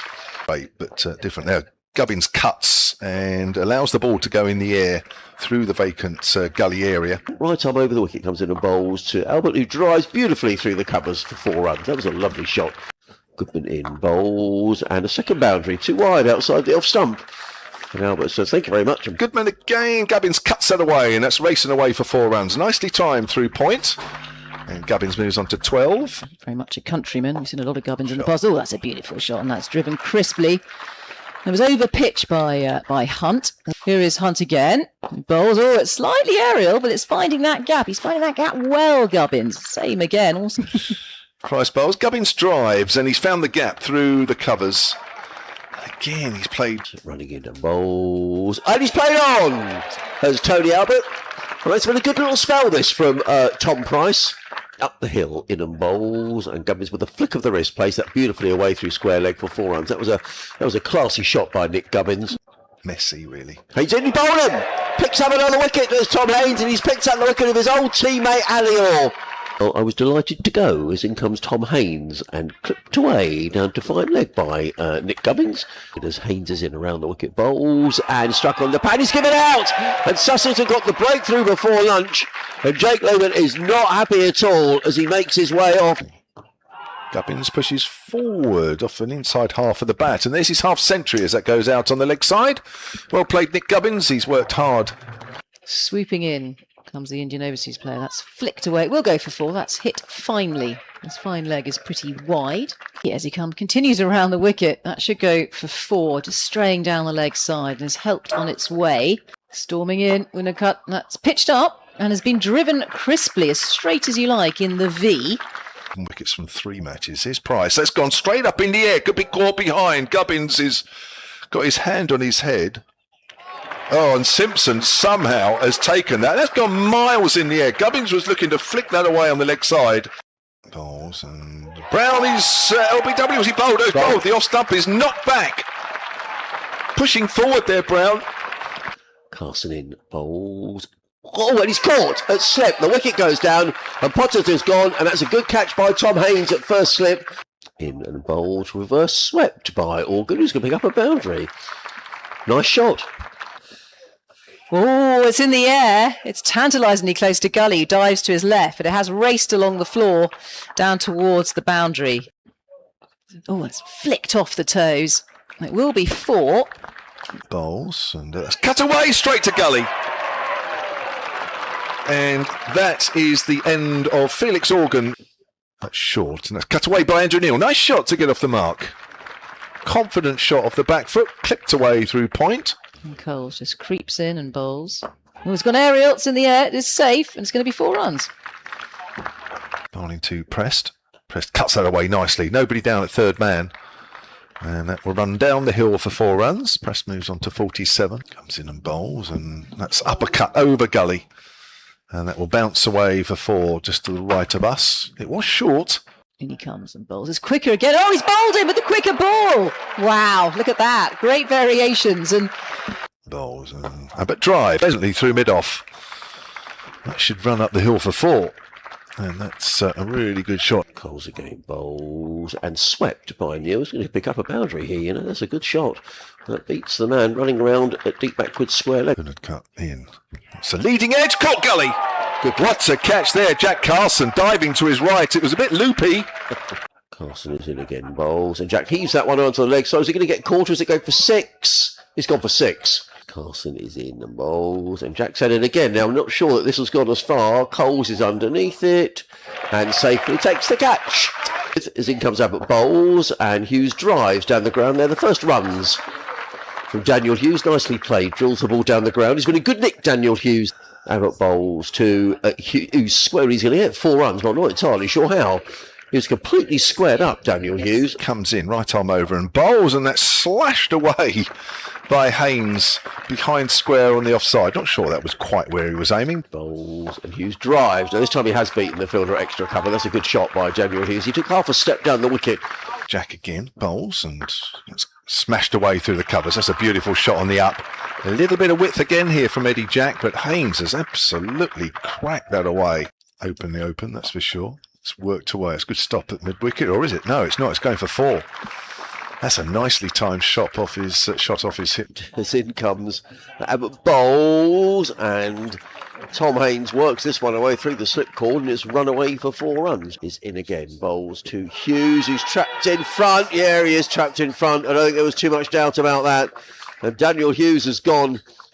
To Haynes, bowls. Haynes hits that away behind square. 4 runs. Just a little bit of width there from Kyle Abbott. Oh, there's an edge. Backs off the shoulder of the bat and it's flown high over the slips. Haynes picks up a fortuitous boundary. Length ball, and that's driven up to mid-on. That's nicely timed. That'll go for 4. That's not quite a half volley, but Haynes was in a good position to punch that back past the bowler. Jack bowls, Haynes drives stylishly through the covers for 4 runs. Too much width from Eddie Jack, and Tom Haynes onto that very quickly and drilled the ball through the covers. The pitch as in comes Organ Bowl, wide outside the off stump. Well, Tom Haynes is going to go through to his half century, but it's a big edge down to third man. I think he'll be desperately pleased with the shot, will Tom Haynes, but on the other hand, he goes through to 50. To Allsop, who pushes forward, and that's an edge through the slips. It's not catchable, but it's gone along the ground. He's found a gap somehow. Abbott. It's caught, third slip. Second wicket down. 90 for 2. Haynes goes for 52. Gator in again. Bowls to Leaning. That's close. Yeah, it's out. He didn't need to look at the umpire, did Jack Leaning? He's just stayed still. I'm afraid Jack Leaning has picked up a pair, and that's a big wicket. Around the wicket bowls, and Allsop clips this one away. That's a nice shot by Tom Allsop. It's going to run up towards the boundary edge. I don't think he's going to get there, you know. Fielder was in hot pursuit. In fact, he's given up the chase. Second from bottom. Oh, there's a leading edge there. Didn't quite carry to second slip. It's gone very quickly. It's run up the hill for 4. They're probably drinking some sparkling. Going for the sweep. There might be runs here. I think there's going to be 4 of them. Yes, there will be. But a jump comes Andrew Neil.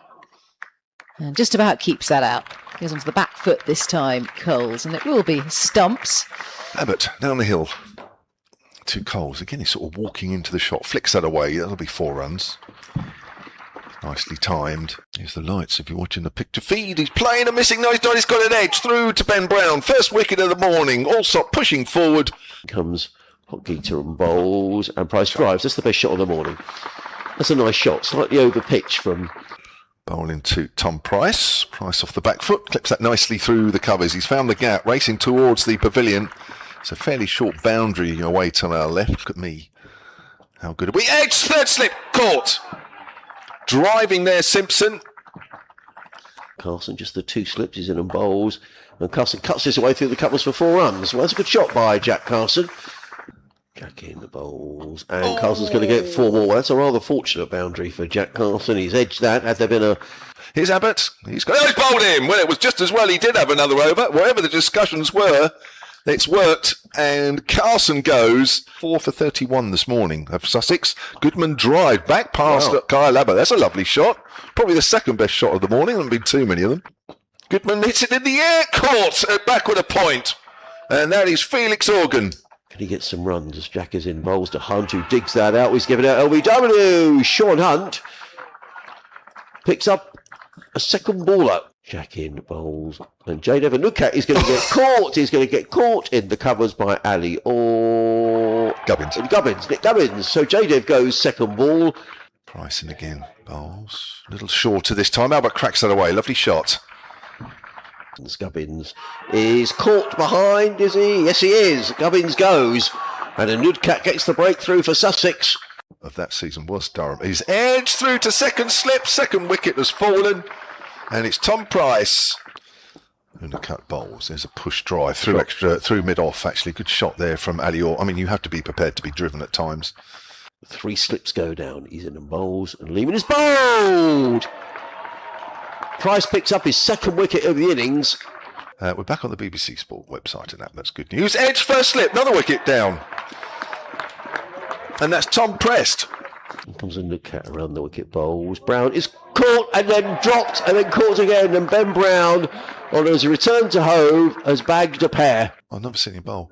Goodman bowls. That's pulled away by Orr. He's got underneath it, but he's got enough on it. I think he's hoisted that into the roof of the pavilion. He has, onto the roof. Bowler, here's Goodman in. Oh, it's a great ball. He's got him. Yes, caught behind. Goodman's just dropped onto the right length in the last 2 or 3 balls, and he's been rewarded immediately, as most bowlers have today. So now people in Essex will do the same. Yeah, lovely drive, Felix Organ. Push drive through extra cover. It won't go all the way. Get close. Oh, my foot. That's gone, actually. Yes. That's a sub-fielder, isn't it? Around the wicket bowls to Podgator, who's going to get a boundary here down to third man. Yeah, eludes Jack Carson. It's worked away down to Hunting. Oh, driven away 4 more. Well, all of a sudden, batting just looks a little more comfortable. Bowls driven by Podgator. He's going to get runs here down to third man. Tom Price was very quickly around the boundary edge. Price in again. Bowls and clipped away down towards fine leg. That's going to run away for 4 runs. A good dive down there. Bowls and Organ works this. More runs here. This could be 4 more, you know. It's going down towards the third man boundary, and these are very precious runs. Game as well. It shows you how long ago that was. Podgator drive down the ground, and that might just have enough on it. And with the help of going down the hill, it's gone for 4. Nudcat in bowls. Organ drives down the ice. Nice shot. That's going to get at least a couple of runs. Could be more. It's rolling away up the slope. Sean Hunt, is it not pursuit? I don't think he's going to get there, though. Yes, he bowls. It's full. It's driven wider mid-off. That is a great shot. 36th over, 92 for 6. Coles in bowls down the leg side. That's going to run away. That's going to be 4 byes. Carson around the wicket to Podgator. Turns it away. They're going for a single. That is a half century for the South African all-rounder. And that is a very, very good knock. You've only got to look up towards the... Comes in and bowls now. Podgator works it away on the onside. He's caught at mid-wicket. Well, he allowed himself an expansive shot.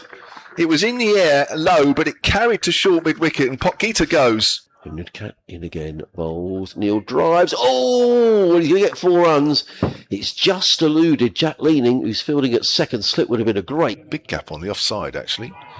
Neil is out, called at first slip. Is he out LBW, or is he out with an inside edge onto the pad, caught? Get in bowls, oh, and what a catch that is. By Jack Leaning, low down to his left-hand side, and J. Devon Nudcat picks up the wicket. And Nudcat round the wicket bowls, driven further. That's a good shot by Abbott. Through extra cover, that's going to be 4 runs. Hunt in bowl, short, pulled away by Jack, 4 runs. Shot. Yeah, it was a good shot. It was 2. In fact, 6. My word. 2 slips go down in and bowls, and that's run away for 4 more runs. Down to third man. This is an expensive over. He's in a bowls. He slightly slips, does Tom Price, and Eddie Jack picks up a single as he turns that down to fine leg. That is the final ball of the day. And again, bowls, dribble. That's 4 runs. Nothing wrong with that by Eddie Jack. That was in the slot. And Eddie Jack's absolutely belted that one away. Here comes Carson. Bowls, drilled down the ground. This is going to get caught at long on. And the catch is taken by Sean Hunt. Eddie Jack holds out to long on, caught by Sean Hunt. Comes doing bowls, and Hughes drive. He's going to get 4 runs, but it's a streaky 4 runs down to third man. In a game, bowls. Hughes is going to get more runs, and that's just bounced just short of second slip, and it's run away for another boundary. So here he comes. Haynes is back to the pad. It's close. He's gone. First wicket taken. 9 for 1. Again, bowls, all sort of drives, and he's got 4 runs. I thought that had been fielded actually at square leg. Here comes Jack. Oh, lovely drive through extra cover. Over pitched. Hughes has not missed out on that one. Driving down the ground. That'll be 4 more. 2 over pitched deliveries there from Eddie Jack. Jack bowls. That's clipped away through mid wicket. That could be 4 more. It is 4 more. And 3 boundaries of that. It's just a bit like I was saying. Hot Gita around the wicket, bowls to Alsop, who clips firmly away through mid wicket, and that might run away for 4 runs. A couple of Hampshire fielders in hot pursuit, but they don't get there, and the ball rolls over the boundary. There's a drive from Alsop. Lovely drive wide of mid off now. Chase here for Eddie Jack. Is he going to get there? No, not quite. The ball just evades him as it runs down. Jack in. Bowls always hit on the pad, and he's given out, and that is a huge, huge wicket. Eddie Jack has got the breakthrough. He's in and bowls, and leaning is caught behind. And Jack Leaning's poor run of form with the bat continues. He's in and bowls, and James Cole sweeps down towards fine leg. This could go for 4. The Hampshire fielder is in hot pursuit and doesn't get there. Hampshire losing at the 3rd round stage last year. Sweep shot this time, which has gone very quickly in the air. It's gone over the head of the fielder. Oh, wow. I'm glad I didn't check out my hotel. He's caught a slip. The net has carried. And they celebrate. Look at Felix Organ, jumps in the air. Jack is in again, bowls. Coles, and caught behind, the wicket goes down. It's a full shot from James Coles. He can't believe he's played the shot. In again, bowls. Jack thinks he's got another wicket, and he's given, and Tom Price is given. He's caught low down the leg side by Ben Brown. You can feel the crowd are really absorbed in this. In the air, caught short leg. 2nd wicket to Felix Organ. I think it's running back towards the pavilion. Must have left something there. Somehow salvage it from here. Oh, he's caught behind. He's on a hat-trick, Felix Organ. Now, is he going as far? Not quite as far. He's gone to about point. Goodman goes first ball. 124 for 8. Neil in bowl. Simpson down the wicket. And the... well, I just wonder whether... that might have been a tactic a little earlier on from Sussex, as Neil is in bowls and Simpson drives firmly through the covers, and that's going to be 4 more. Slightly over pitching was Neil, and as Simpson goes aerial, caught mid-on, throws the bat up in the air. Albert celebrates. Well, I suppose Simpson had to. He gambled that he would get it over the top. He couldn't. Soon, as that's edged, and it is. It's the end of the game. Ali Orr caught the catch at Gully. Abbott is on a hat-trick in 2 months' time. Unakat goes for that. I have to make sure I remember that. 134 all out, which means Hampshire have won this game by 118 runs.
Doesn't even have to run.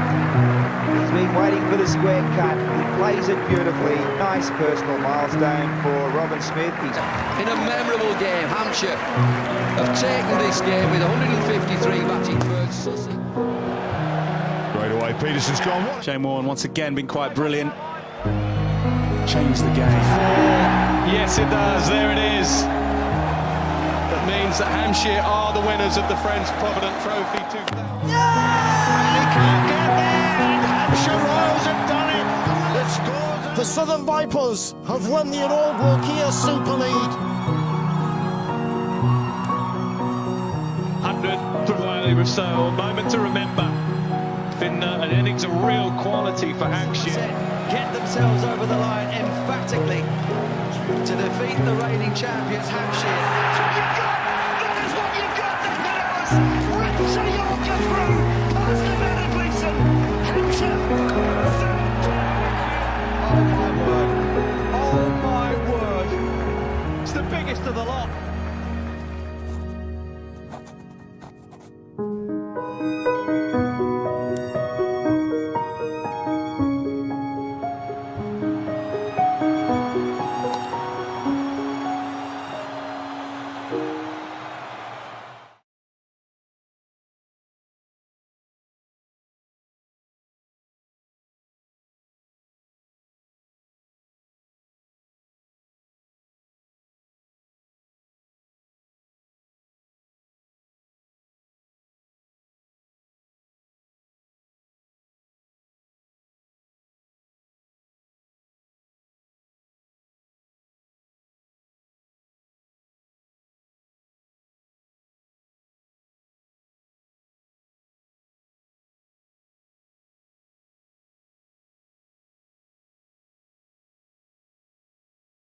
"25 years of flight.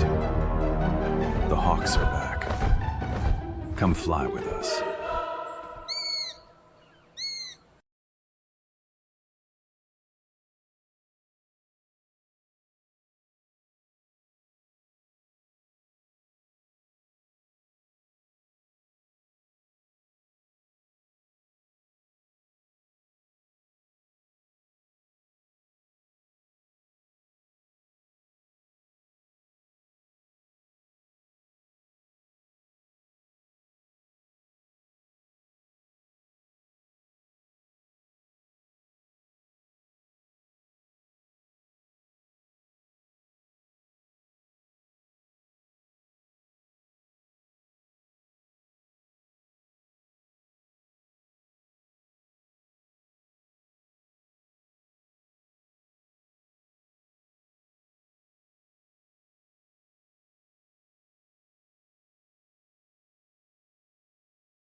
Enjoy yourself on a UK no-fly cruise. Enjoy yourself. There's amazing shows for you. Enjoy yourself. There's outstanding cuisine. Enjoy yourself. Enjoy yourself. It's all high quality. Enjoy yourself. Enjoy yourself. It's all high quality.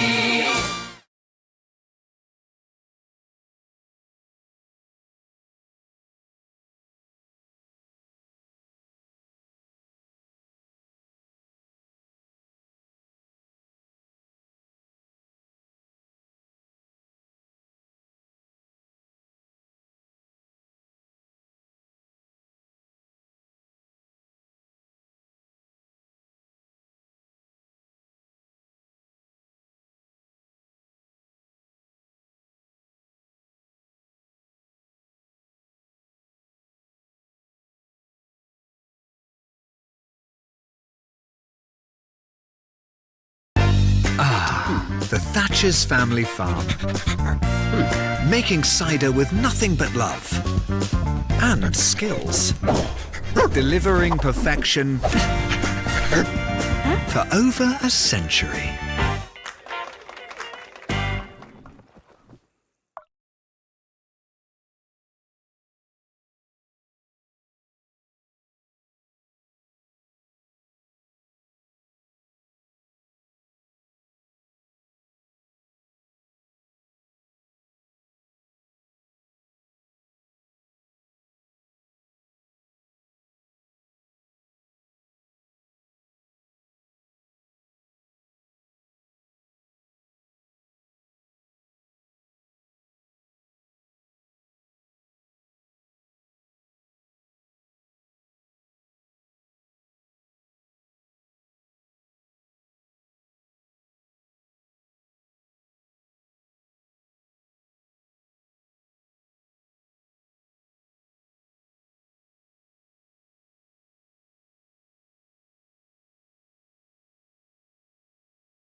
Hunting again and bowls. Gubbins off the back foot, clips that away behind square, and that's raced down the hill through third man. First boundary of the morning. Got 4 wickets. He's in again. Bowls to Albert. That's a lovely shot. Drilled down the ground. That's going to be 4 runs.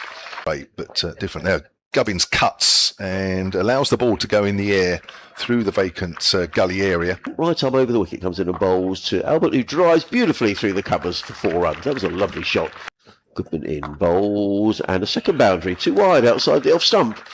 And Albert says, thank you very much. Goodman again. Gubbins cuts that away, and that's racing away for 4 runs. Nicely timed through point. And Gubbins moves on to 12. Very much a countryman. We've seen a lot of Gubbins in the past. Oh, that's a beautiful shot, and that's driven crisply. It was over pitch by Hunt. Here is Hunt again. Bowls. Oh, it's slightly aerial, but it's finding that gap. He's finding that gap well, Gubbins. Same again. Awesome.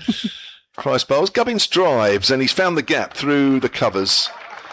Again, he's played. Running into bowls. And he's played on! There's Tony Albert. Well, it's been a good little spell, this, from Tom Price. Up the hill, in and bowls, and Gubbins with a flick of the wrist plays that beautifully away through square leg for 4 runs. That was a classy shot by Nick Gubbins. Messy, really. He's in bowling, picks up another wicket. There's Tom Haynes, and he's picked up the wicket of his old teammate Ali Orr. Well, I was delighted to go as in comes Tom Haynes and clipped away down to fine leg by Nick Gubbins. As Haynes is in around the wicket, bowls and struck on the pad. He's given out, and Sussington got the breakthrough before lunch. And Jake Lehman is not happy at all as he makes his way off. Gubbins pushes forward off an inside half of the bat, and there's his half century as that goes out on the leg side. Well played, Nick Gubbins. He's worked hard. Swooping in comes the Indian overseas player. That's flicked away. It will go for 4. That's hit finely. His fine leg is pretty wide. Yeah, as he continues around the wicket, that should go for 4, just straying down the leg side, and has helped on its way. Storming in, winner cut. That's pitched up and has been driven crisply, as straight as you like, in the V. Wickets from 3 matches. Here's Price. That's gone straight up in the air. Could be caught behind. Gubbins has got his hand on his head. Oh, and Simpson somehow has taken that. That's gone miles in the air. Gubbins was looking to flick that away on the leg side. Bowls and Brown is LBW. Was he bowled? Oh, bowled. The off stump is knocked back. Pushing forward there, Brown. Carson in bowls. Oh, and he's caught at slip. The wicket goes down, and Potter's gone, and that's a good catch by Tom Haynes at first slip. In and bowls, reverse swept by Organ, who's going to pick up a boundary. Nice shot. Oh, it's in the air. It's tantalisingly close to Gully, who dives to his left, but it has raced along the floor down towards the boundary. Oh, it's flicked off the toes. It will be 4.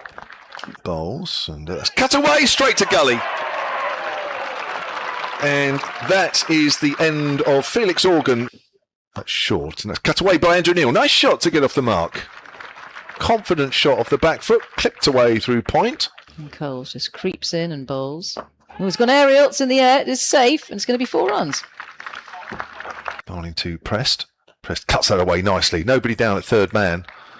And that will run down the hill for 4 runs. Prest moves on to 47. Comes in and bowls, and that's uppercut over Gully. And that will bounce away for 4 just to the right of us. It was short. In he comes and bowls. It's quicker again. Oh, he's bowled him with the quicker ball. Wow, look at that. Great variations. And bowls and but drive pleasantly through mid-off. That should run up the hill for 4. And that's a really good shot. Coles again, bowls and swept by Neil. He's going to pick up a boundary here, you know. That's a good shot. That beats the man running around at deep backwards square leg. Good cut in. It's a leading edge. Caught Gully. Good. What a catch there. Jack Carson diving to his right. It was a bit loopy. Carson is in again, bowls, and Jack heaves that one onto the leg. So is he going to get caught or is it going for 6? He's gone for 6. Carson is in the bowls, and Jack's at it again. Now, I'm not sure that this has gone as far. Coles is underneath it and safely takes the catch. As in comes Abbott bowls, and Hughes drives down the ground. They're the first runs from Daniel Hughes. Nicely played. Drills the ball down the ground. He's been a good nick, Daniel Hughes. Abbott bowls to Hughes square. He's going to get 4 runs, but I'm not entirely sure how.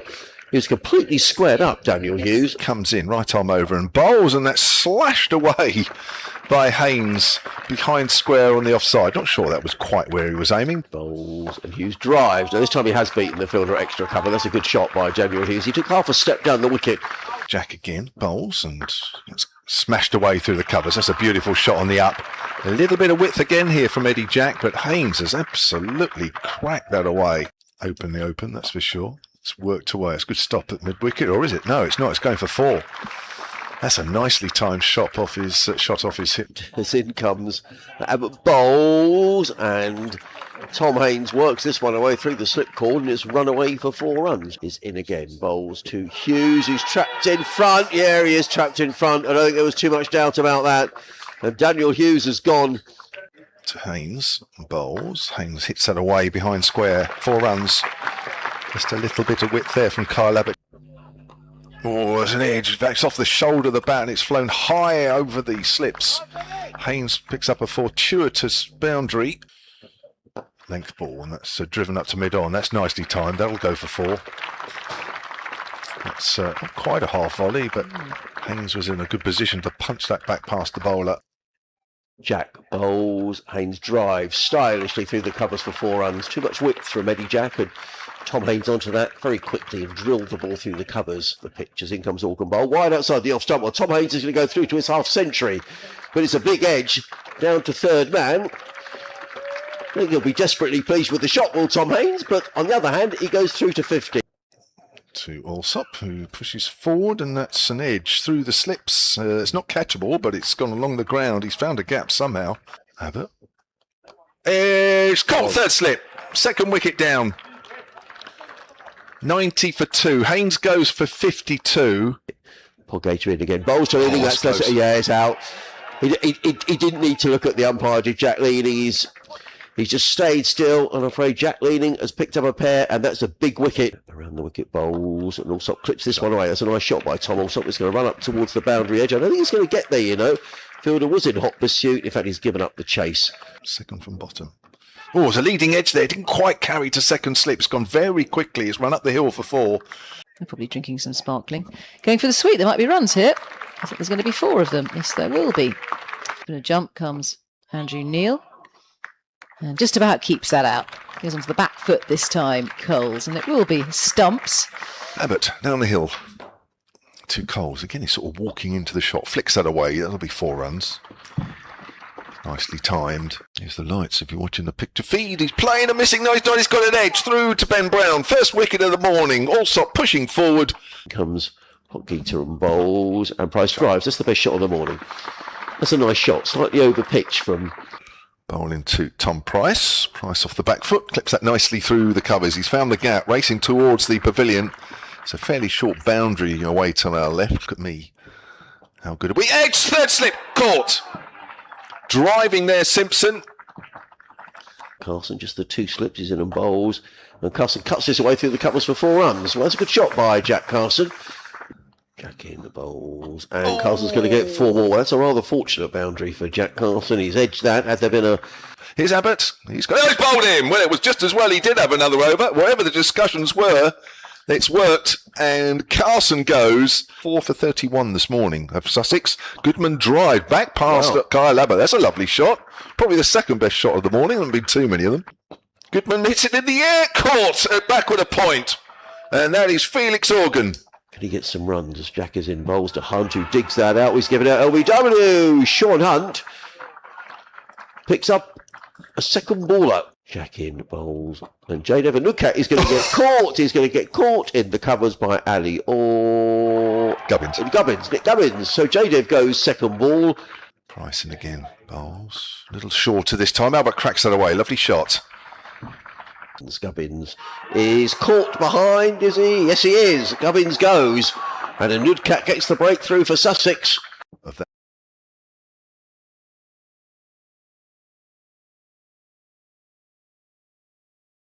Championship Division 1 match between Hampshire and Yorkshire. 9th versus 8th in the table. Now, if you're just joining us and you think, hang on a minute, it's 20 past 1. The reason being that we lost just over half an hour's play in the morning session to a shower of rain. And Yorkshire, who won the toss and elected to bat first, will resume on 63 for 3. We had 25 overs in total in the morning session. We've lost an over overall on the day's play. Matthew Revis will resume on 32 not out, and James Wharton will resume on 17 not out. These two have put on 54 unbroken for the fourth wicket, because Yorkshire were in some trouble after 40 minutes or 35 minutes of play this morning. They found themselves 9 for 3. Couple of wickets for Kyle Abbott, 1 for Eddie Jack. And that is the situation in the game. I'm Kevin James. A little later, you'll hear from Michael Carberry, the former England and Hampshire batter. But next to me from BBC Radio Leeds, it's Jonathan Doidge. Good afternoon, Doidgey. These two have batted well, haven't they? Yeah, they've batted sensibly. They had to do, giving themselves some time in the middle. They'll be hoping they can build on that in this afternoon session. I was going to use the expression move things along, but that sounds like I mean up the ante in terms of scoring rate. I don't think there'll be any worries about that. It'll just be a case of continuing to play time here and build. Revis with a defensive push to the first ball. Don't know whether you wanted me to do this end or not, but I'm doing it now. That's turned to leg and fielded by Sonny Baker at mid-on. So sun back out and it looks fine at the moment. We did walk around the ground from the other side from lunch with black clouds all round, but sun down at pitch level. I'm pleased to say those clouds look to have moved on as Revis defends again into the offside. Andrew Neil getting through his first over back pretty quickly, having to just wipe any excess moisture following that earlier rain off the ball, giving it a polish on his shirt as Revis turns another one into the leg side. So the ball now into its 26th over of use. Did lose 1 over in the morning session, so effectively 26 overs, I suppose, were bowled at 25 in reality as Revis turns one to leg. No run. Tea at 4:05 is now set in stone, apparently. And Matthew Revis on to 33. James Wharton gets that front leg forward and watches one just turn away from the outside edge of the right-hander. He played the leave to it. So 64 for the loss of 3 wickets come the end of that first over back. 4 overs, no maidens, none for 7 so far for Neil. Ollie Arnold, message during the luncheon break. Hampshire Cricket at bbc.co.uk is the email to use from a Hampshire perspective. Deutsche will give you out the Yorkshire one in a moment. But Ollie says, a great morning session for Hampshire. He's on a family holiday in Jersey for his cousin's wedding. A shout out to George, who's a massive Hampshire fan. Fingers crossed for a good survival run-in. Echoed by many a Hampshire fan, that's for sure. Oh, Kyle Abbott is back, just to make a change. He was wonderful this morning. Yet again, 9 overs, 7 maidens, 2 for 3. Yes, you heard it right, 2 for 3. And he is now on 41 wickets for the season. Picked up the first 2. He had Will Luxton LBW to a ball that nipped back. Here he is then from the pavilion end, in, and once more it's on a length. Revis pushes forward. And Sam Whiteman, who pushed a little wide one, to be fair, he was caught behind. Luxton went for 2, Whiteman went for no score, and then Adam Lyth was LBW to Eddie Jack for 7. 5 for 1, 9 for 2, 9 for 3. Yorkshire were after 35 minutes of play. But these two in the middle have played sensibly. And again in Yorkshire into some sort of state of back to the game. That's a length ball pushed out into the covers. So we are in sunshine at the moment.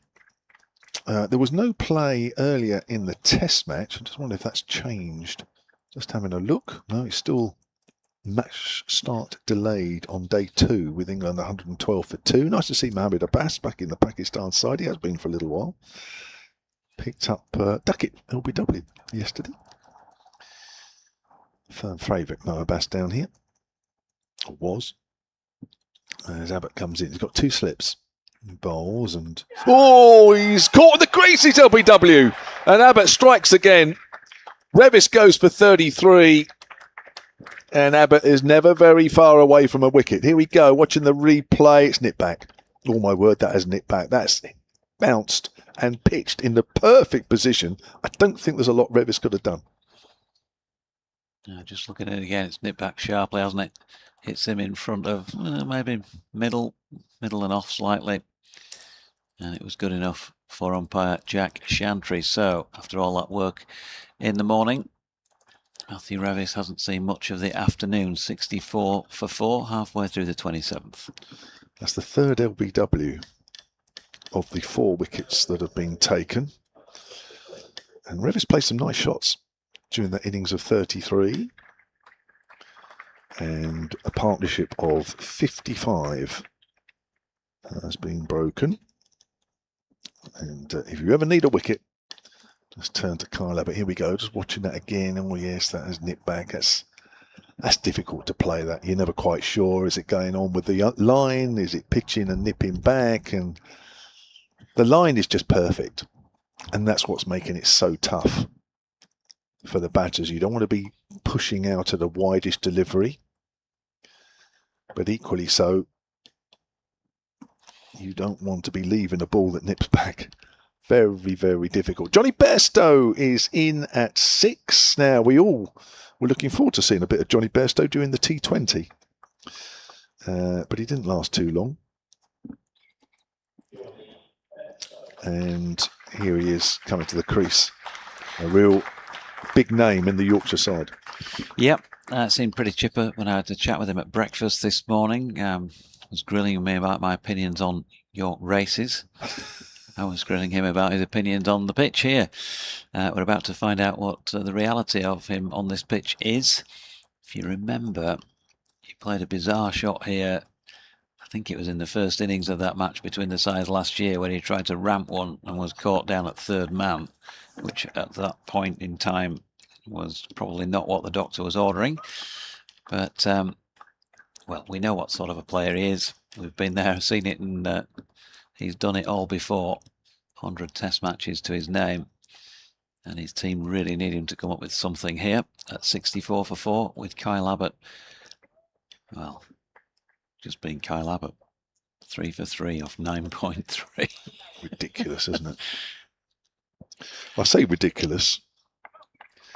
But I guess even for him, they're amazing figures. Yeah, I mean, some people do get runs off him. I do look at his figures quite often, and I look and I think, well, somebody must find a way to score off him. Yeah. Not many. Here he is then. First ball to Johnny Bairstow, who walking down the wicket.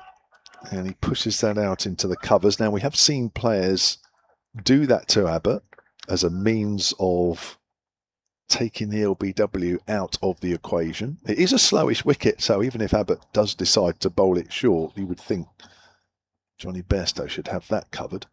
He's played 7 of the 8 matches so far for Yorkshire this season, averaging 35. He has 100. Got 120 in the win over Surrey at Headingley. Was most recently playing for London Spirit in the 100. Got 56 against the Brave at Lords. As Abbott comes in, and that's pushed up to mid-on by Bairstow. I liked the... as I went for a walk round the periphery yesterday, a couple of laps before some food last night, and still all the 100 advertising around. Yeah. And there was one big one that said, "Born Brave." Yeah. Great slogan. Great slogan. Yeah, I think they there was quite a lot of flags and that sort of stuff up, and they very quickly got them down at the end of the tournament, but left 1 or 2 up around the dotted around the place. But it sounds like one's still around somewhere. Where did you see that? Somewhere over behind the Shane Warne stand. Oh, yeah. Up to the wicket is Brown, so Bairstow can't walk into that shot, but it's another length ball, and would you believe it? It's the 3rd wicket maiden of Kyle Abbott's spell so far. Well, it's spread over 2 or 3 spells, but he has 10 overs, 8 maidens, 3 for 3. Just watching that replay of the Revis wicket, it does look out. He's not bouncing over the top, that's for sure. So if you've just joined us,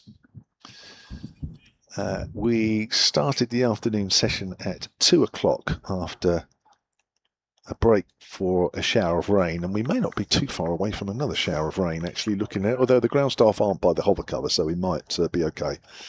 And Revis, that one wicket that's fallen this afternoon. Here's Neil bowling at Wharton, who gets one through the hands of the bowler as he drives it back, but in the end thinks better of a single with Ali Orr coming in to do the fielding. Slip in place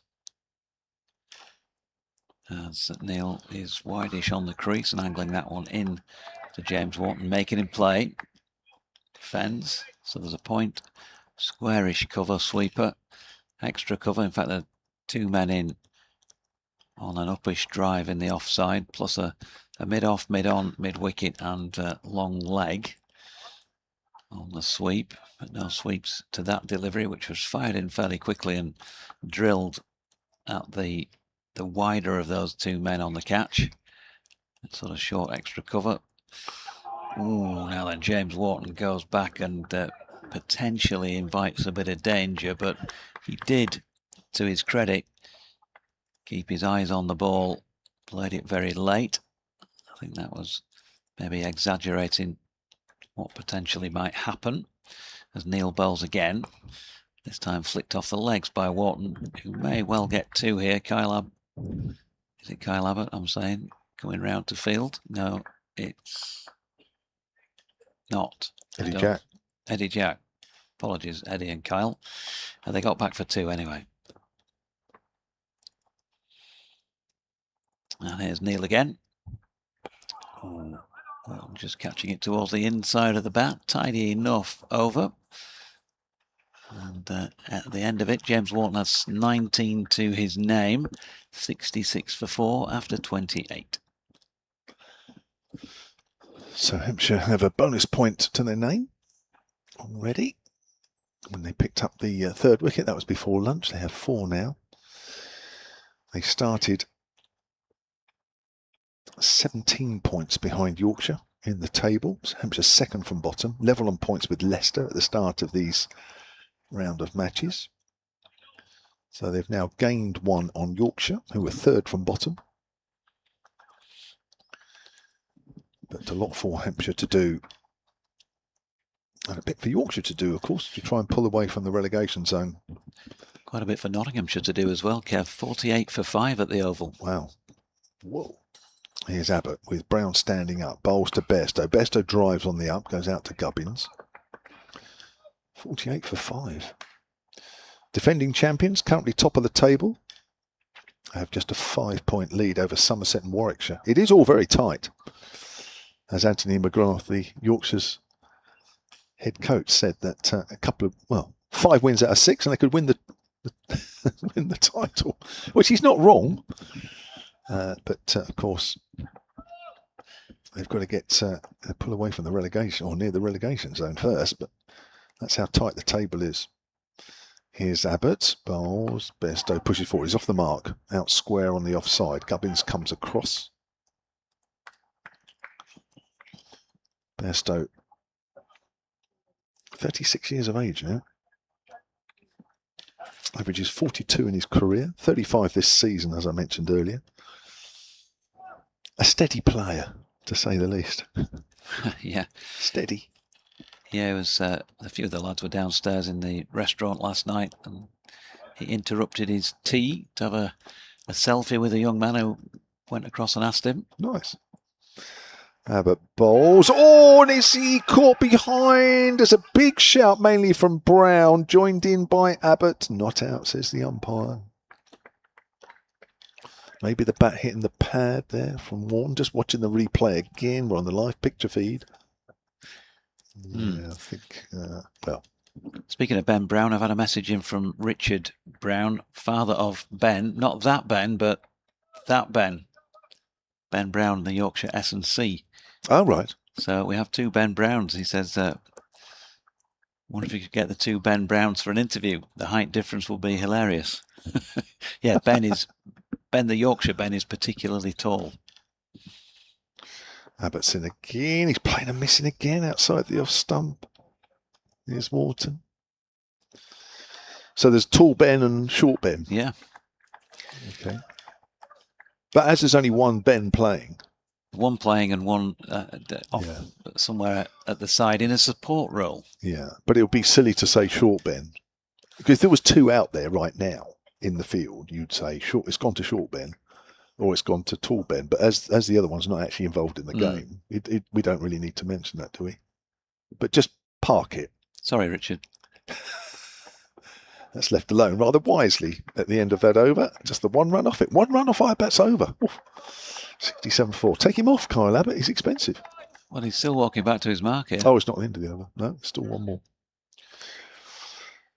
Richard in Norway has emailed hampshirecricket@bbc.co.uk. He's just tuned in. Is there a reason Ben Mays isn't playing? I didn't ask why he wasn't playing, I must admit, but I guess he's just not been selected.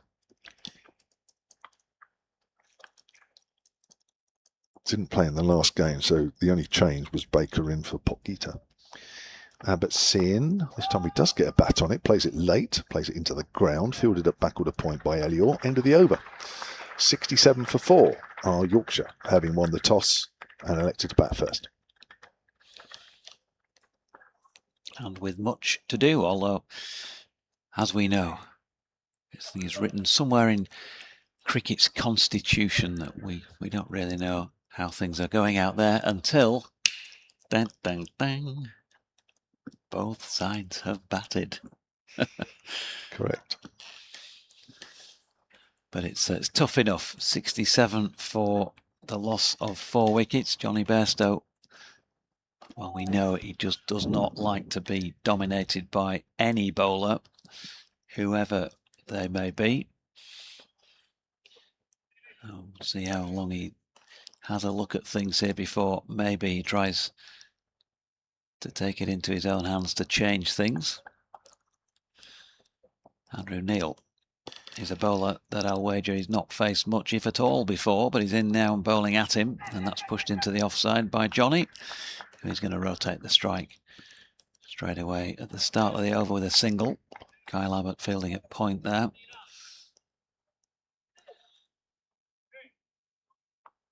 And that brings James Wharton back on to strike then. Solid defensive push by him first up. James missed a bit of cricket with a broken hand after that defeat by Leicestershire at Grace Road. Missed the back end of the T20 comp. But he was playing nicely, striking the ball really well during the 50-over competition as he's played one there to Sonny Baker at mid-on. They've got through for a single.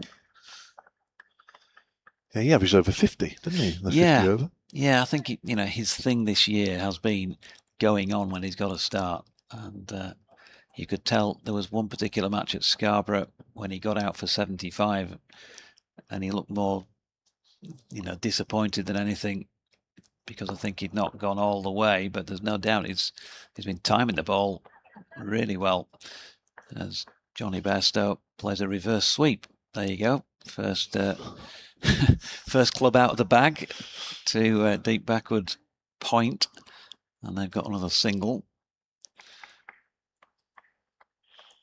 We'll see how he plays against Kyle Abbott when he gets his opportunity. But trying to just get Andrew Neil off his game, trying to not let him settle too much into this particular spell from the hotel end, as Wharton plays him with a bit more respect into the offside. Yeah, he's only playing his second first-class match for Hampshire. Played his first one at Sussex in those last round of matches. Been doing well, hasn't he, in the 50-over comp, I seem to recall. Bowled well against Yorkshire at Scarborough in that semi-final last year. Lovely shot here by James Wharton. He's just thrown that one up to full, Andrew Neil, and he's paid the penalty. So 7 off that over is more of what Yorkshire would want, and I suppose from their point of view, if they can get him out of the attack, they're just making the seamers have to bowl that bit more. They don't want Kyle Abbott to bowl more at them, but maybe just getting a few more overs into bowlers' legs than they might want. Not at this stage, only 30 overs into the match. But if they can hang around for a while, they might change that dynamic.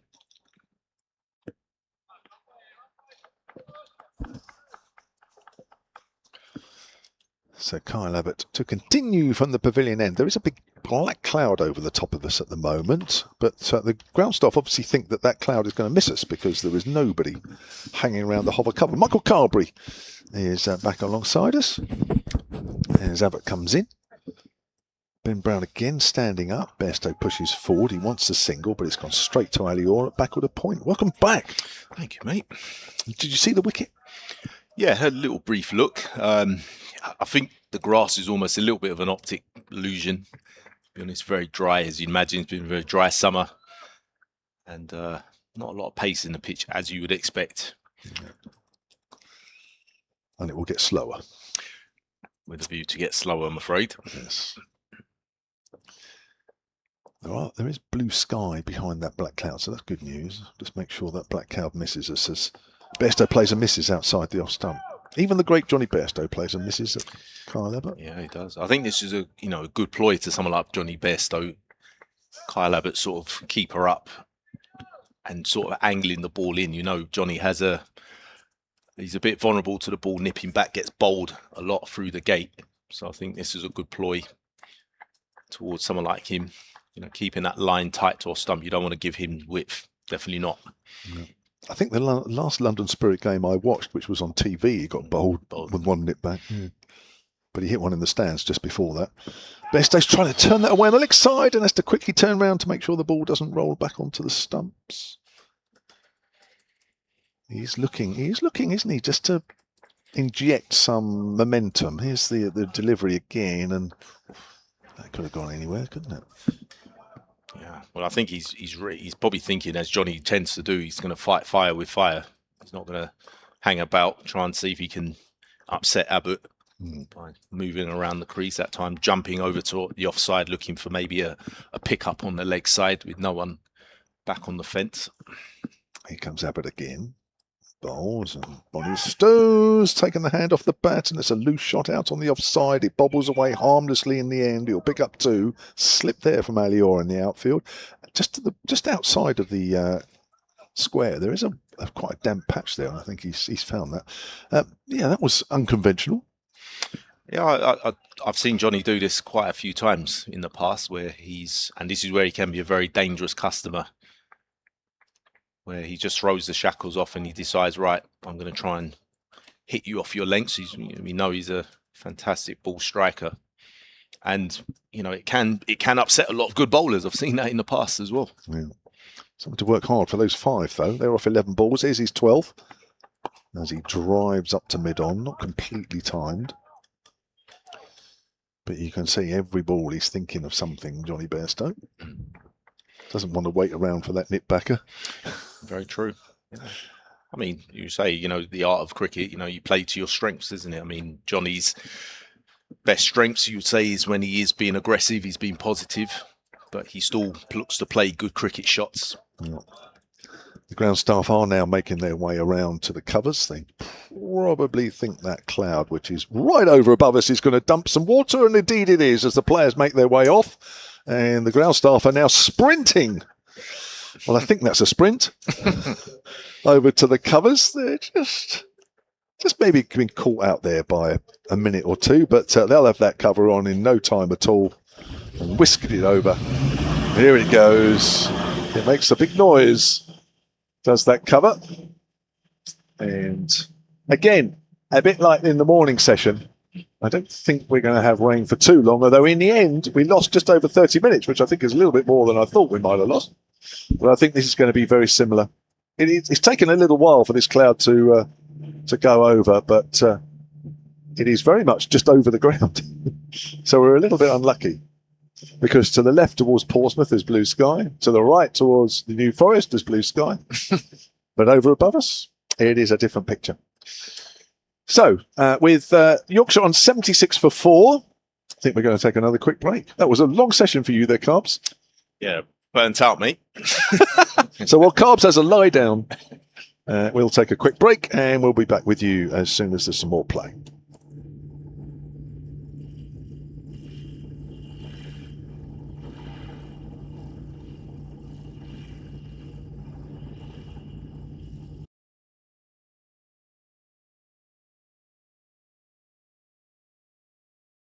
with a flick of the wrist, plays that beautifully away through square leg for 4 runs. That was a classy shot by Nick Gubbins.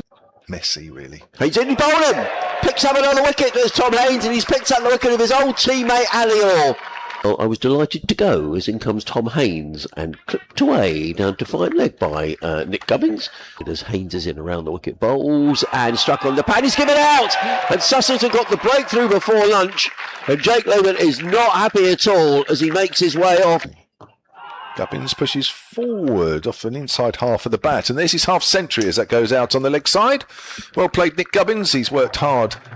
Swooping in comes the Indian overseas player. That's flicked away. It will go for 4. That's hit finely. His fine leg is pretty wide. Yeah, as he continues around the wicket, that should go for 4, just straying down the leg side, and has helped on its way. Storming in, winner cut. That's pitched up and has been driven crisply, as straight as you like, in the V. Wickets from 3 matches. Here's Price. That's gone straight up in the air. Could be caught behind. Gubbins has got his hand on his head. Oh, and Simpson somehow has taken that. That's gone miles in the air. Gubbins was looking to flick that away on the leg side. Bowls and Brown is LBW. Was he bowled? Oh, bowled. The off stump is knocked back. Pushing forward there, Brown. Carson in, bowls.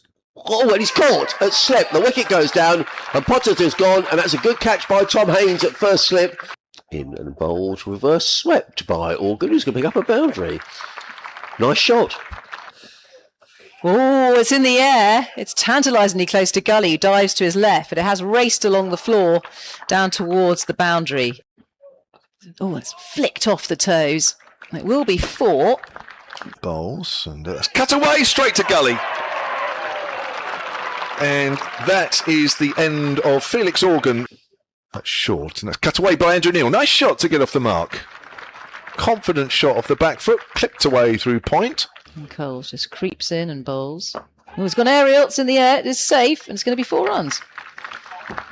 Bowling to Prest. Prest cuts that away nicely. Nobody down at third man. And that will run down the hill for 4 runs. Prest moves on to 47. Comes in and bowls, and that's uppercut over Gully. And that will bounce away for 4 just to the right of us. It was short. In he comes and bowls. It's quicker again. Oh, he's bowled him with the quicker ball. Wow, look at that. Great variations. And bowls, but drive pleasantly through mid-off. That should run up the hill for 4. And that's a really good shot. Coles again, bowls and swept by Neil. He's going to pick up a boundary here, you know. That's a good shot. That beats the man running around at deep backwards square leg. Good cut in. It's a leading edge. Caught Gully. Good. What's a catch there? Jack Carson diving to his right. It was a bit loopy. Carson is in again, bowls, and Jack heaves that one onto the leg. So is he going to get caught, or is it going for 6? He's gone for 6. Carson is in and bowls, and Jack's had it again. Now I'm not sure that this has gone as far. Coles is underneath it and safely takes the catch. As in comes Abbott bowls, and Hughes drives down the ground. They're the first runs from Daniel Hughes. Nicely played, drills the ball down the ground. He's been a good nick, Daniel Hughes. Abbott bowls to Hughes square. He's going to get 4 runs, but I'm not entirely sure how. He was completely squared up, Daniel Hughes. Comes in, right arm over and bowls, and that's slashed away by Haynes behind square on the offside. Not sure that was quite where he was aiming. Bowls, and Hughes drives. Now this time he has beaten the fielder extra cover. That's a good shot by Daniel Hughes. He took half a step down the wicket. Jack again, bowls, and it's smashed away through the covers. That's a beautiful shot on the up. A little bit of width again here from Eddie Jack, but Haynes has absolutely cracked that away. Openly open, that's for sure. It's worked away. It's a good stop at mid-wicket, or is it? No, it's not. It's going for 4. That's a nicely timed shot off his hip. As in comes Abbott bowls, and Tom Haynes works this one away through the slip cord, and it's run away for 4 runs. Is in again, bowls to Hughes, who's trapped in front. Yeah, he is trapped in front. I don't think there was too much doubt about that. And Daniel Hughes has gone. To Haynes, bowls. Haynes hits that away behind square. 4 runs. Just a little bit of width there from Kyle Abbott. Oh, there's an edge. It's off the shoulder of the bat, and it's flown high over the slips. Haynes picks up a fortuitous boundary. Length ball, and that's driven up to mid-on. That's nicely timed. That'll go for 4. That's not quite a half volley, but Haynes was in a good position to punch that back past the bowler. Jack bowls, Haynes drives stylishly through the covers for 4 runs. Too much width from Eddie Jack, and Tom Haynes onto that very quickly and drilled the ball through the covers. The pitch as in comes Organ Bowl. Wide outside the off stump. Well, Tom Haynes is going to go through to his half century. But it's a big edge down to third man. I think he'll be desperately pleased with the shot, will Tom Haynes? But on the other hand, he goes through to 50. To Allsop, who pushes forward, and that's an edge through the slips. It's not catchable, but it's gone along the ground. He's found a gap somehow. Abbott. It's caught, third slip. Second wicket down. 90 for 2. Haynes goes for 52. Podgater in again. Bowls to Leaning. That's close. Yeah, it's out. He didn't need to look at the umpire, did Jack Leaning? He's just stayed still. I'm afraid Jack Leaning has picked up a pair, and that's a big wicket. Around the wicket Bowls, and Allsop clips this one away. That's a nice shot by Tom Allsop. It's going to run up towards the boundary edge. I don't think he's going to get there, you know. Fielder was in hot pursuit. In fact, he's given up the chase. Second from bottom. Oh, there's a leading edge there. Didn't quite carry to second slip. It's gone very quickly. It's run up the hill for 4. They're probably drinking some sparkling. Going for the sweep. There might be runs here. I think there's going to be 4 of them. Yes, there will be. In a jump comes Andrew Neil. And just about keeps that out. Goes onto the back foot this time, Coles. And it will be stumps. Abbott down the hill to Coles. Again, he's sort of walking into the shot. Flicks that away. That'll be 4 runs. Nicely timed. Here's the lights if you're watching the picture feed. He's playing a missing nice dot. He's got an edge through to Ben Brown. First wicket of the morning. Allsop pushing forward. Comes Podgater and Bowls, and Price drives. That's the best shot of the morning. That's a nice shot. Slightly over pitch from... Bowling to Tom Price. Price off the back foot. Clips that nicely through the covers. He's found the gap. Racing towards the pavilion. It's a fairly short boundary away to our left. Look at me. How good are we? Edge! Third slip! Caught! Driving there, Simpson. Carson, just the 2 slips. He's in and Bowls. And Carson cuts this away through the covers for 4 runs. Well, that's a good shot by Jack Carson. Jack in the Bowls. And Carson's going to get 4 more. Well, that's a rather fortunate boundary for Jack Carson. He's edged that. Had there been a... Here's Abbott. He's bowled him. Well, it was just as well he did have another over. Whatever the discussions were, it's worked. And Carson goes 4 for 31 this morning of Sussex. Goodman drive back past Kyle Abbott. That's a lovely shot. Probably the second best shot of the morning. There haven't been too many of them. Goodman hits it in the air. Caught at backward a point. And that is Felix Organ. Can he get some runs as Jack is in? Bowls to Hunt, who digs that out. He's giving out LBW. Sean Hunt picks up a second baller. Jack in Bowls. And Jade Evanuka is going to get caught. He's going to get caught in the covers by Ali or Gubbins. Nick Gubbins. So Jadev goes second ball. Price in again. Bowls. A little shorter this time. Albert cracks that away. Lovely shot. Gubbins is caught behind, is he? Yes, he is. Gubbins goes. And a Nudcat gets the breakthrough for Sussex. Of that season was Durham. He's edged through to second slip. Second wicket has fallen. And it's Tom Price. Undercut Bowls. There's a push drive through mid-off, actually. Good shot there from Alior. I mean, you have to be prepared to be driven at times. 3 slips go down. He's in and Bowls. And Lehman is bowled. Price picks up his second wicket of the innings. We're back on the BBC Sport website, and that's good news. Edge first slip, another wicket down. And that's Tom Prest. Here comes a Nudcat around the wicket. Bowls. Brown is caught and then dropped and then caught again. And Ben Brown, on his return to home, has bagged a pair. I've never seen him bowl. Goodman bowls. That's pulled away by Orr. He's got underneath it, but he's got enough on it. I think he's hoisted that into the roof of the pavilion. He has, onto the roof. Bowler, here's Goodman in. Oh, it's a great ball. He's got him. Yes, caught behind.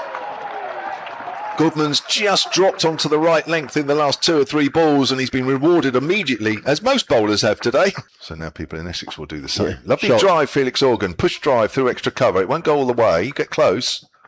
Oh, my foot. That's gone, actually. Yes. That's a sub-fielder, isn't it? Around the wicket, bowls to Podgater, who's going to get a boundary here, down to third man. Yeah, eludes Jack Carson. It's worked away down to Hunting. Bowls driven away 4 more. Well, all of a sudden, batting just looks a little more comfortable. Bowls driven by Podgater. He's going to get runs here down to third man. Tom Price was very quickly around the boundary edge. Price in again. Bowls and clipped away down towards fine leg. That's going to run away for 4 runs. A good dive down there. Bowls, and Organ works this. More runs here. This could be 4 more, you know. It's going down towards the third man boundary, and these are very precious runs. Game as well. It shows you how long ago that was. Potgieter drive down the ground, and that might just have enough on it. And with the help of going down the hill, it's gone for 4. Nudcat in bowls. Organ drives down the ice. Nice shot. That's going to get at least a couple of runs. Could be more. It's rolling away up the slope. Sean Hunt, is it not pursuit? I don't think he's going to get there, though. Yes, he bowls. It's full. It's driven wider mid-off. That is a great shot. 36th over, 92 for 6. Coles in bowls down the leg side. That's going to run away. That's going to be 4 byes. Carson around the wicket to Potgieter. Turns it away. They're going for a single. That is a half century for the South African all-rounder. And that is a very, very good knock. You've only got to look up towards the... Comes in and bowls now. Potgieter works it away on the onside. He's caught at mid-wicket. Well, he allowed himself an expansive shot. It was in the air, low, but it carried to short mid-wicket, and Potgieter goes. Nudcat in again, bowls. Neil drives. Oh, he's going to get 4 runs. It's just eluded Jack Leaning, who's fielding at second slip. Would have been a great big gap on the offside, actually. Neil is out, called at first slip. Is he out LBW, or is he out with an inside edge onto the pad? Caught. Get in bowls. Oh, and what a catch that is by Jack Leaning, low down to his left-hand side, and J. Devon Nudcat picks up the wicket.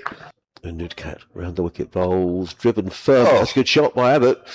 Through extra cover, that's going to be 4 runs. Hunt in bowl, short, pulled away by Jack, 4 runs. Shot. Yeah, it was a good shot. It was 2. In fact, 6. My word. 2 slips go down in and bowls, and that's run away for 4 more runs. And to third man, this is an expensive over. He's in a bowls, and he slightly slips, does Tom Price, and Eddie Jack picks up a single as he turns that down to fine leg. That is the final ball of the day. And again, bowls, driven. That's 4 runs. Nothing wrong with that by Eddie Jack. That was in the slot. And Eddie Jack's absolutely belted that one away. Here comes Carson, bowls, drilled down the ground. This is going to get caught at long on. And the catch is taken by Sean Hunt. Eddie Jack holds out to long on, caught by Sean Hunt. Comes doing bowls, and Hughes drop. He's going to get 4 runs, but it's a streaky 4 runs down to third man. In a game, bowls. Hughes is going to get more runs, and that's just bounced just short of second slip, and it's run away for another boundary. So here he comes. Haynes is back to the pad. It's close. He's gone. First wicket taken. 9 for 1. Again, bowls, all sort of drives, and he's got 4 runs. I thought that had been fielded actually at square leg. Here comes Jack. Oh, lovely drive through extra cover. Over pitched. Hughes has not missed out on that one. Driving down the ground, that'll be 4 more. 2 over pitched deliveries there from Eddie Jack. Jack bowls. That's clipped away through mid wicket. That could be 4 more. It is 4 more. And 3 boundaries of that. It's just a bit like I was saying. Potgieter around the wicket, bowls to Alsop, who clips firmly away through mid wicket. And that might run away for 4 runs. A couple of Hampshire fielders in hot pursuit, but they don't get there, and the ball rolls over the boundary. There's a drive from Alsop. Lovely drive wide of mid-off now. Chase here for Eddie Jack. Is he going to get there? No, not quite. The ball just evades him as it runs down. Jack in. Bowles always hit on the pad, and he's given out, and that is a huge, huge wicket. Eddie Jack has got the breakthrough. He's in and bowls, and Leaning is caught behind, and Jack Leaning's poor run of form with the bat continues. He's in and bowls, and James Cole sweeps down towards fine leg. This could go for 4. The Hampshire fielder is in hot pursuit and doesn't get there. Hampshire losing at the 3rd round stage last year. Sweep shot this time, which has gone very quickly in the air. It's gone over the head of the fielder. Oh, wow. I'm glad I didn't check out my hotel. He's caught a slip. The net has carried. And they celebrate. Look at Felix Organ. Jumps in the air. Jack is in again. Bowls. Coles. And caught behind. The wicket goes down. It's a full shot from James Coles. He can't believe he's played the shot. In again. Bowls. Jack thinks he's got another wicket. And he's given. And Tom Price is given. He's caught low down the leg side by Ben Brown. You can feel the crowd are really absorbed in this. In the air. Caught short leg. Second wicket to Felix Organ. I think it's running back towards the pavilion. Must have left something there. Somehow salvage it from here. Oh, he's caught behind. He's on a hat-trick, Felix Organ. Now, is he going as far? Not quite as far. He's gone to about point. Goodman goes first ball. 124 for 8. Neil in bowl. Simpson down the wicket. And the... well, I just wonder whether... that might have been a tactic a little earlier on from Sussex, as Neil is in bowls and Simpson drives firmly through the covers, and that's going to be 4 more. Slightly over pitching was Neil, and as Simpson goes aerial, caught mid on, throws the bat up in the air. Albert celebrates. Well, I suppose Simpson had to. He gambled that he would get it over the top. He couldn't. Soon, as it's edged, and it is. It's the end of the game. Ali Orr caught the catch at Gully. Abbott is on a hat-trick in 2 months' time. Cat goes for that. I have to make sure I remember that. 134 all out, which means Hampshire have won this game by 118 runs.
Doesn't even have to run. He's been waiting for the square cut. He plays it beautifully. Nice personal milestone for Robin Smith. He's in a memorable game, Hampshire have taken this game with 153 batting first. Right away, Peterson's gone. Shane Warne once again been quite brilliant. Changed the game. Yes, it does. There it is. That means that Hampshire are the winners of the Friends Provident Trophy 2000. Hampshire Royals have done it. The Southern Vipers have won the inaugural Kia Super League. 100 from Riley Rousseau, a moment to remember. Finner, an innings of real quality for Hampshire. Get themselves over the line emphatically to defeat the reigning champions, Hampshire. That's what you've got! That is what you've got! Rothesay Yorkshire through! Past the Bennett Gleeson! Hampshire! Oh my word! It's the biggest of the lot.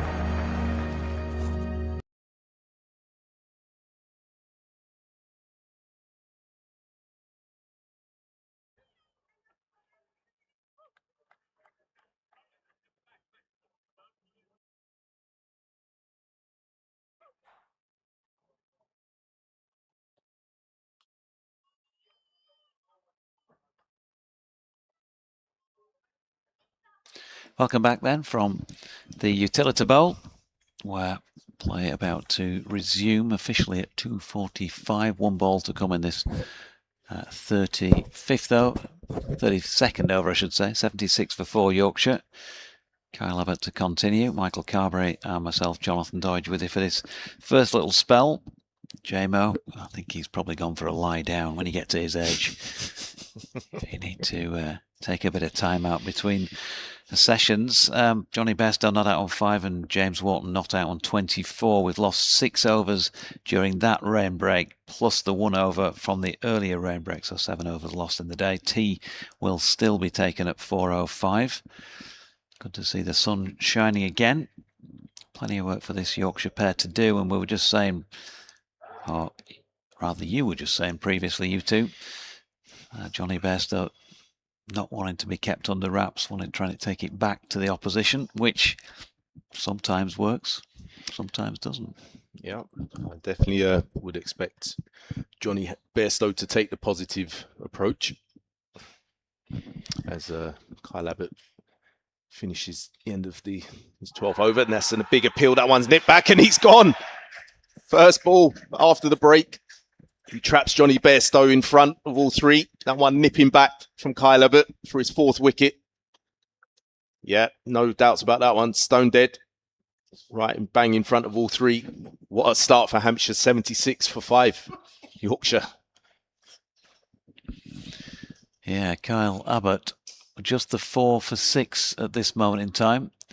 Just going to get a chance to have another look at that maybe a little more slowly. 4 for 6 off 12 overs. 76 for 5. In lots of trouble here. Nipping back. It's in what, knee roll in front of, well, you can't see leg. So probably hitting in front of middle and leggish. Enough for Jack Chantry to raise the finger. So big wicket in context, isn't it? Johnny with just the 5, just the 13 deliveries out there in the middle. And they'd be up against it now, you feel, the White Rose.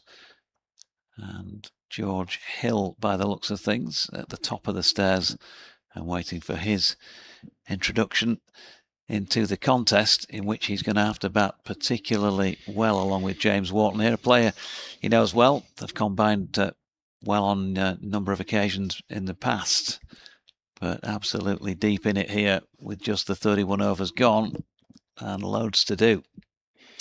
Absolutely. I mean, these figures from Kyle Abbott are staggering. 12 overs, 8 maidens, ladies and gents, 4 for 6. I mean, you couldn't script this, but it just shows you the benefits of patience, line and length, and just being relentless on that off stump. And batters who you could argue a little bit short of red ball practice. There hasn't been much in the way of red ball games in the last couple of weeks, but Yorkshire have really struggled to get out of the blocks today. Yep, Andrew Neil going to continue from this hotel end of the ground. And, well, he's just getting so much assistance from the other end. Everybody being so careful against Kyle Abbott. We know what that often means. I mean, he's picking up wickets himself, is Kyle. But it can also help in the wickets column at the other end too, where players might just want to play a shot because they're not able to do so against the Hampshire opening bowler. Here's the left arm spinner then, with that similar feel to what he had before. He started that one off wide and it's gone even wider. Probably a little bit fortunate that Russell Warren has decided it's not worth a run to Yorkshire and then take them all at this stage. It was pretty wide. He's in again. And this time straightens things up and Wharton turns it to leg. Ali Orr, who had been positioned out at long off, has been brought up to what would be around about the edge of the circle if it were a one-day game. Other than that, it's as you were. Kneeling again is offering none of the Yorkshire batters much in the way of time between deliveries. Just keeps things ticking. 3 successive dots. And Wharton asked to play this one out into the offside. And another dot. Saying to Kev, only seen Andrew Neil playing white ball cricket prior to this on his second championship contest, but he's shaped up well in the shorter formats, as that one's just driven uppishly for a moment by James Wharton. There are 2 fielders in there. Nick Gubbins being the man who the ball dropped just short of there. Final ball of this 7th over for Andrew Neil, and that's going to be another maiden as James Wharton leaves. So 76 for 5. Thoughts on Andrew Neil from what you've seen of him so far? Yeah, so yeah, it looks a good prospect. Tall, but I'd say reminds me a little bit of sort of Danny Briggs. So I would play with him my time here at Hampshire. Similar build, quite tall, not a big turner of the ball. I was a little bit surprised the move from Ben Brown to bring Andrew Neil into the attack, especially after a break. I would have been tempted to give maybe Baker a small blast from this end to try and really crack it open. 76 for 5. You know, I think you've got to jump on Yorkshire at this stage if you're at home, Hampshire, chasing the opportunity to get off the bottom. I think, you know, there's a real opportunity to have them 80 for 7, 80 for 8. You know, I think you've got to use your firepower. There's always a chance to bring Neil on later on down the stretch, but maybe it's the 3-4 overs perhaps, just to really try and crack it open with Abbott wheeling away at the other end as he comes in past the umpire to George Hill, who I wouldn't say really left that alone. The ball sort of left him through to the keeper. But yeah, it looks a good prospect. I think gets good shape on the ball. Andrew Neil. I think he, again, someone I think can be a little bit more aggressive with his fields. You know, he's tended to start with the long off back and cover back. I think at this, again 70 for 5, this is what you're crying out for. You know, I think really trying to attack these Yorkshire batters. Abbott comes in again from the pavilion end to Hild, and that's another appeal. Not sure if that was pad, bat, appealing for everything. Well, Kyle Abbott dived at it as if it'd been bat onto pad, didn't he? And trying to make it into a catch. He looked for a moment like he needed stretchering off after he landed. So it was a nice dive, but no water in the pool. Kyle Abbott. I was hurt a bit more at 40, I can tell you that. But what a performer, really. I mean, wait till you're closing in on 60, pal. And if you've got no chance if you're JMO's age, you don't even think about diving, do you? Claws in as Abbott comes in to Hill. It's nicely forward, good length ball. He'll get his own back when he's back on air, you can guarantee it. Yeah.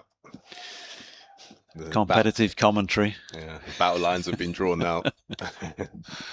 George Hill, by the way, just got just over 3,000 first class runs, 3,154 before he went out to bat here, averaging just shy of 31. I think in county championship terms, you'd definitely say a genuine all-round cricketer. Abbott past the umpire into Hill. Oh, and that one just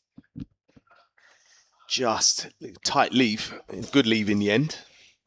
But kept Abbott interested. He's definitely searching for that 5-4. That one desperately close, just coming back off the seam.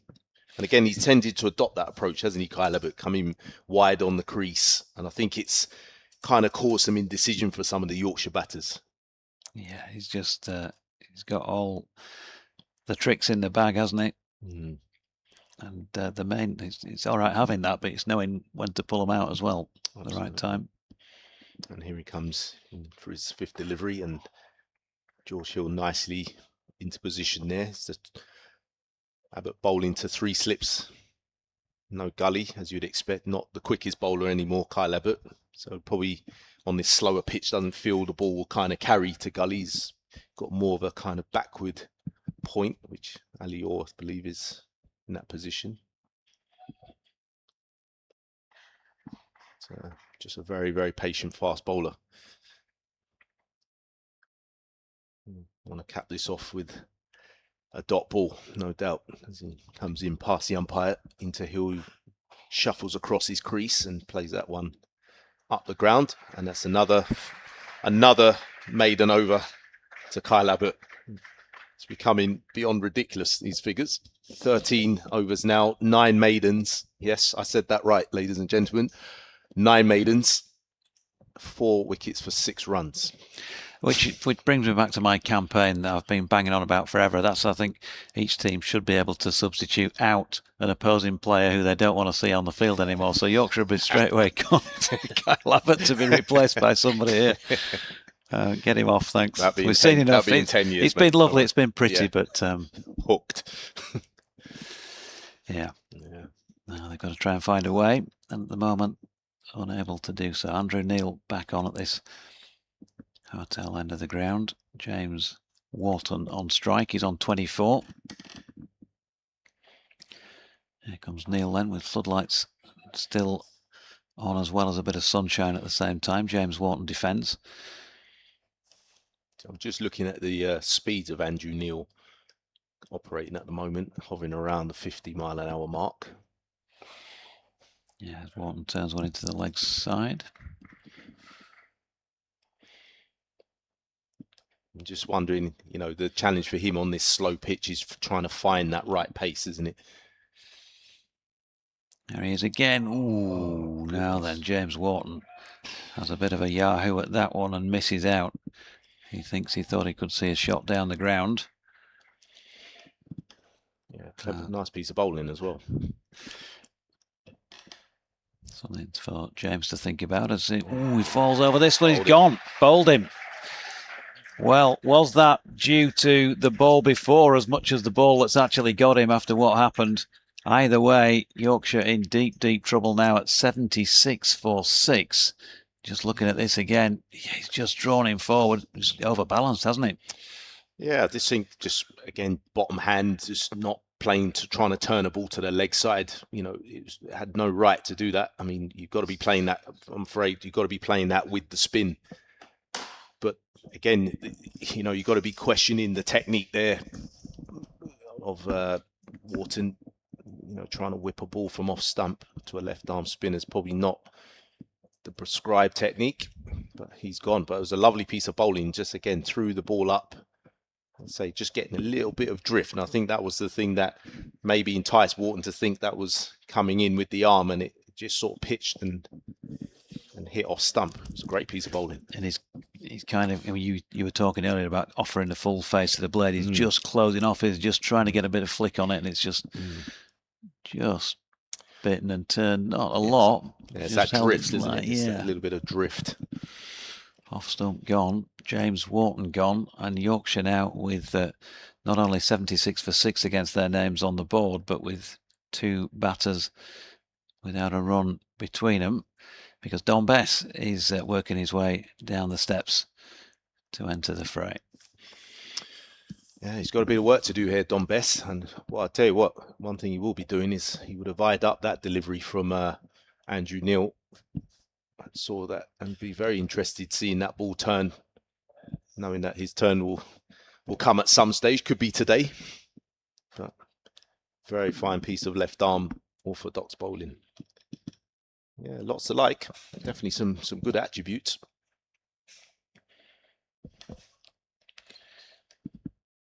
And James Wharton more or less batting to his average for the season with his 20 odd there.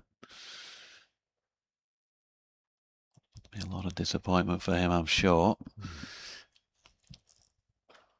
And Don Bess, well, he had a bit of a wretched month, 6 weeks or so. I spoke to him about that recently, where he couldn't seem to get a run, but he did manage to get himself going again during the 50-over competition. So he'll be feeling a bit better about life in terms of how he's been striking the ball. But don't think he'd have envisaged this morning on winning the toss that he might be walking in at 76 for 6.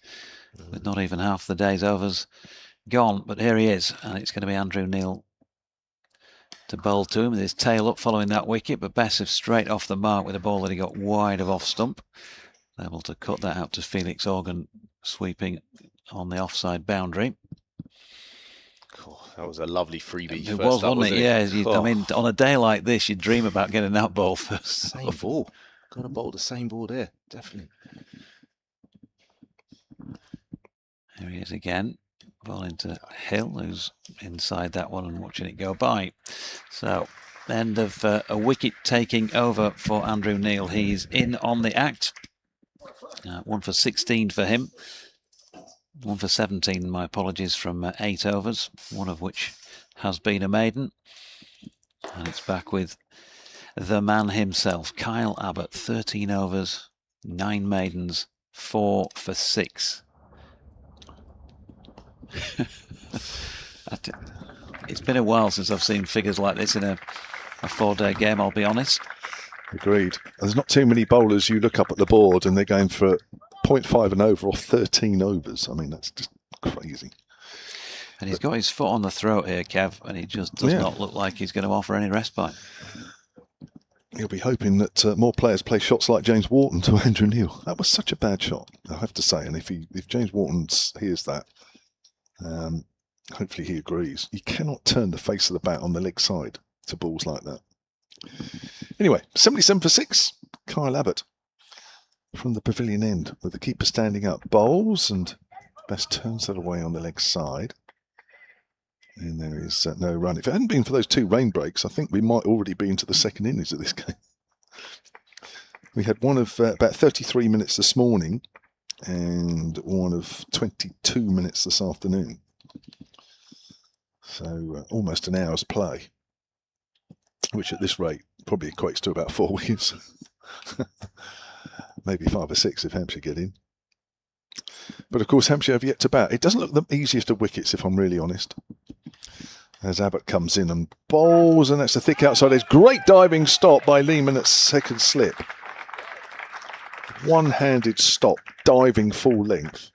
It's funny how in commentaries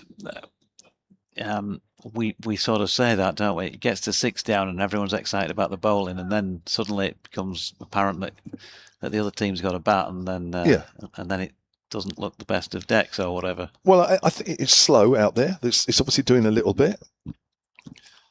I don't think Hampshire are going to... If Yorkshire bowl properly, I don't think Hampshire are going to find this particularly easy either. Here's Abbott. In left alone outside the off stump, and that's a nip backer. That is a nip backer, but it's a good leave. Okay, let me ask you, would you rather be bowling on it or batting on it? Oh, 100% bowling. 100%. Because I think, as we've seen, and Abbott's the best exponent of... Oh, that is nip back, watching that on the live picture feed. Abbott's the best exponent of it, that you don't have to be quick on this. You just have to bowl it line and length. The ball will do a little bit for you. And it's difficult to get away because there's not quite enough pace once the ball hits the deck. So 100% I prefer bowling on this. I mean, Johnny Bairstow had the right idea. It's just that he didn't last too long, did he? He was trying to find angles. So that's turned away down to fine leg. Best doubles his score to 2, and Yorkshire move on to 78 for 6. So yeah, it's as bad as it looks for Yorkshire at the moment. I think Hampshire won't find it particularly easy, and it's down to Yorkshire then, of course, to make sure that they bowl accurately. That's all you have to do. I say that's all you have to do. Sometimes it's a little harder than others. Some days you find bowling accurate a little harder than others because everybody's human, but that's all Yorkshire need to do. Thick outside edge along the ground. Good stop in the slips, again by Lehman. Diving to his left this time. You're looking around the scorecards elsewhere as well, Kev. It's apparent that teams have been playing other formats for a couple of months. Leicestershire 4 down for 71. Notts 6 down for 71. So they're even worse than Yorkshire at the moment. 5 for 107, or 107 for 5. Gloucestershire against Worcestershire as well in Div 2. So a few wickets tumbling around the grounds. Yeah, I mean, analysing the wickets that have fallen here. As Abbott comes in, bowls, and forward is George Hill. It goes up to mid-on. 1 run off that Kyle Abbott over. He could claim almost a victory there by getting 1 run without losing a wicket. 78 for 6. Will Luxton got a good one from Abbott. Nip back. That was the first wicket down. Sam Whiteman pushed it a wide one. Adam Lyth, I think the only doubt about that is whether it pitched outside leg stump to Eddie Jack. But it didn't. It did come back a bit. Revis, LBW to Kyle Abbott. Again, that's a good delivery. Nipping back. Johnny Bairstow. For me, Johnny Bairstow fell over it a little bit. I think he just fell over, got his head to one side of the ball and just came across it a fraction, even though it was a good delivery. And Wharton, well, yeah, for me, not a good shot at all, playing across one. Andrew Neil to Dom Bess, who tries to paddle one around the corner. There's a concerted but slightly optimistic appeal, certainly in the eyes of Russ Warren, who decided it was not out. Still think that's a risky shot. Yep. In this situation, 78 for 6. Yep. You can see what he's trying to do with a big gap between straight mid-wicket and long leg round that corner. Just trying to work a single any way you like in that 40-yard or so gap. Plays that one a little more circumspect into the leg side. Kneeling again. Oh, good delivery again. Bess just playing the original line with a bit of turn away from the right-hander by the left arm spinner. 3 to come in this over. And here he is again. This time Bess does help it round the corner. It's a long leg. Picks up a single. Michael Carberry was calling for him to be maybe a little bit more attacking earlier. That might involve bringing Felix Organ in off the boundary and just saying, well, if you're going to try and play a shot, you're going to have to hit it over the top. And at this stage, there you go. He's just protected the boundary with that single to George Hill. But you can definitely place a fair bit of stock by that argument, I would have said. Why not when you've got the opposition on the ropes? Ask a couple more questions. Yeah, I mean, it's set for an average ball, wasn't it? Really? Yeah. I mean, the first ball to Don Bess was an average ball. Yeah, which he did. It's just that clean up the mess from one that you don't control well enough and throw wide.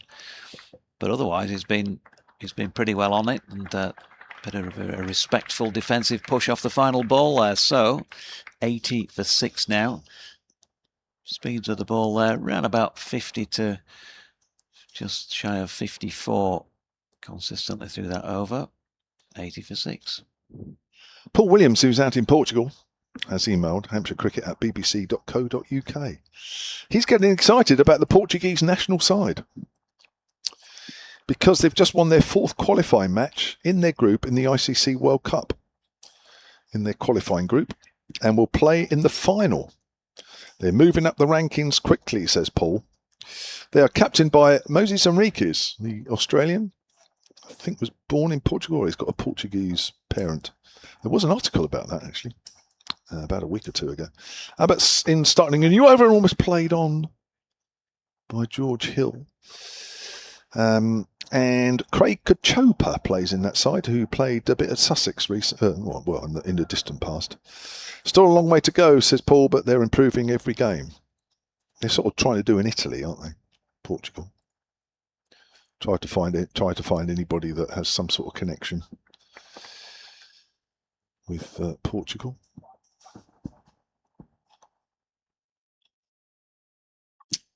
Now, 3 slips for Abbott. There's no short leg. There was a little while ago. Comes into Hill once more. Hill off the back foot, hits it into his pad. Well, whatever it is that Yorkshire have been trying to do, nothing's worked for them off Abbott. Yeah, he's trying to play. For me, he's trying to play that a little too square. Hence why he's got an inside edge onto his boot. Over 400 runs this year. George Hill, averaging 33. Does a good job with the ball as well, doesn't he? Very. For you guys. Useful all-rounder coming in. He's going to be interested on here. He will be hard work to get away with. You're right, to get away. It'll be a very similar situation here with Abbott, who's in. Another length ball, which Hill treats with a little bit more respect, playing it straight. So 80 for 6. Abbott is 4 for 7 into his 15th over. He's been helped by all the breaks we've had so far today. Hence why he's been able to bowl nearly 15 overs out of 37. Plane takes off from Eastleigh Airport to our right. As Abbott comes in. Bowls and Hill pushes forward, and that goes out, trickles out to Nick Gubbins in the covers, who will open with Ali Orr today. Toby Albert will drop down to number 3. Albert has been Nick Gubbins' opening partner for the last few championship games. You may remember second game of the season up at Headingley, Joe Weatherly was in that spot, but Toby Albert took over that spot after that. Ali Orr's got himself back into the championship side. Abbott in again to Hill, who's forward, plays that late, but bounces away to Lehman, who runs round from third slip. So as I say, a difficult wicket for the batters to get away if you're a bowler bowling accurately like Kyle Abbott here, and make no mistake, Hampshire will not find it easy. Don Best finds a good rhythm. George Hill in particular. No Jack Wright in the Yorkshire side through injury. Ben Code again is another one that will just drop the ball and line and length regularly. Here's Abbott again. It's slightly fuller. It's driven up to mid-on. And that is another maiden against Kyle Abbott's name. 15 overs, 10 maidens, 4 for 7. Yeah. Yeah, let's see what the Yorkshire seamers can do when they get their opportunity. They may also be able to celebrate something like that. And the man you just mentioned, Ben Code, you know, you've been able to set your clock by him as Yorkshire's most consistent seamer of the last decade, of those that have played on a regular basis. No doubt about that, with the wickets he's taken at around about 20. I think he got to 300 first-class wickets at around about the 20 mark. Gone beyond. Here's Neil, meanwhile, bowling to Bess, who defends. And obviously George Hill has really come into the equation during the last 2 to 3 seasons. Was superb last year, averaging not a lot for his 50-plus wickets. Here's Neil again. Bess defending once more, but you're bound to miss somebody like Jack, who... I hope the hand's recovering, Jack, if you're with us and not out fishing somewhere today while not playing back up north. As here's Neil again, and Bess tries to drive that, really get at all of it, and doesn't get it past Sonny Baker, who is at mid-on. 80 for 6. Nailing again. Ooh, Bess was thinking once more about paddling that round the corner and into that yawning gap between straight mid-wicket and long leg. Playing against the spin and just potentially inducing a bit of danger. Bit of Liam Dawson on the gantry as well as Michael Carberry. That's what all the high fives you were hearing in the background as Neil bowls and Bess once again defends. Thought he might at least have brought the 100 trophy up with him. Yeah.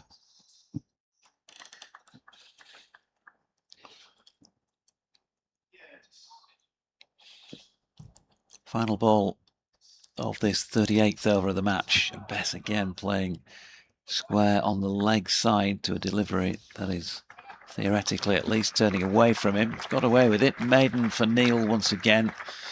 80 for 6. And I just said, I think before you came back on, you know, Kyle Abbott just metronomic from the pavilion end of the ground. I think he's going to be replaced by Sonny Baker here by the looks of things, but that can only help you at this end as well as the alternate bowler, because you know you're looking at players who might want to play a shot that's not on because you can't get anything from the other end. On your screen you'll see Michael Carberry to your right. Next to him is Liam Dawson. And under the black screens is myself and Doidgy. So there they are, Carbs and Dawes together. As you can see, he hasn't brought the 100 trophy up with him. I was waving, but you can't even see through these smoked glass. No. The non-smoked glass, I think I said this last year, and maybe the year before, and possibly even the year before that, Probably. could do with a window cleaner. Yep, I'll pass your message on. Kyle just Abbott is getting taking a through, rest. isn't Well, it's not getting through in lots of ways. Here's Baker, taking over from Kyle Abbott. And immediately there's runs through the covers. Won't quite go all the way to the rope. George Hill will get 2. I've got a message here from the chairwoman of the Matthew Revis fan club. Oh, Lily. Yes. Hampshire Cricket at bbc.co.uk. Nice to see Matthew Revis back in form on his return to the team. Made 33. He is actually the top scorer in the Yorkshire side currently. Enjoying the fantastic commentary with my 2 favourite commentators.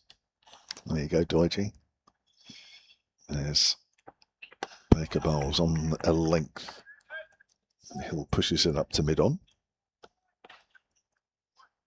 Was Lily at Scarborough again this year? When you were there? Probably.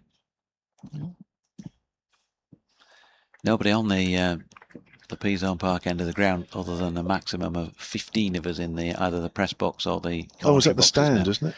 Yeah, condemned. Yeah. Have they got plans to redevelop it or just going to leave it? That'd be a big undertaking, that, isn't it? Here's Baker again. Another length ball. Hill works it out into the covers. They'd love to, but it's, there's a major financial consideration there. It is, isn't it? I think they've got some notional plans, yes. Look forward to being back there next week. I always love to go across the North Marine Road, even though it's not your favourite ground for weather. Well, actually, the last time... Softy. Well, yeah, I think the last time I was there, it was actually quite hot. And you were still moaning a bit. It was too Yeah, cold. well, I've got to find a reason.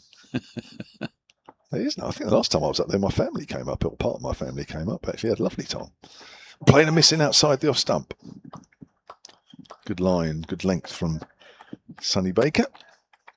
82 for 6 here in the 39th over. Tea is set at 4:05, so we've got about 50 minutes or so.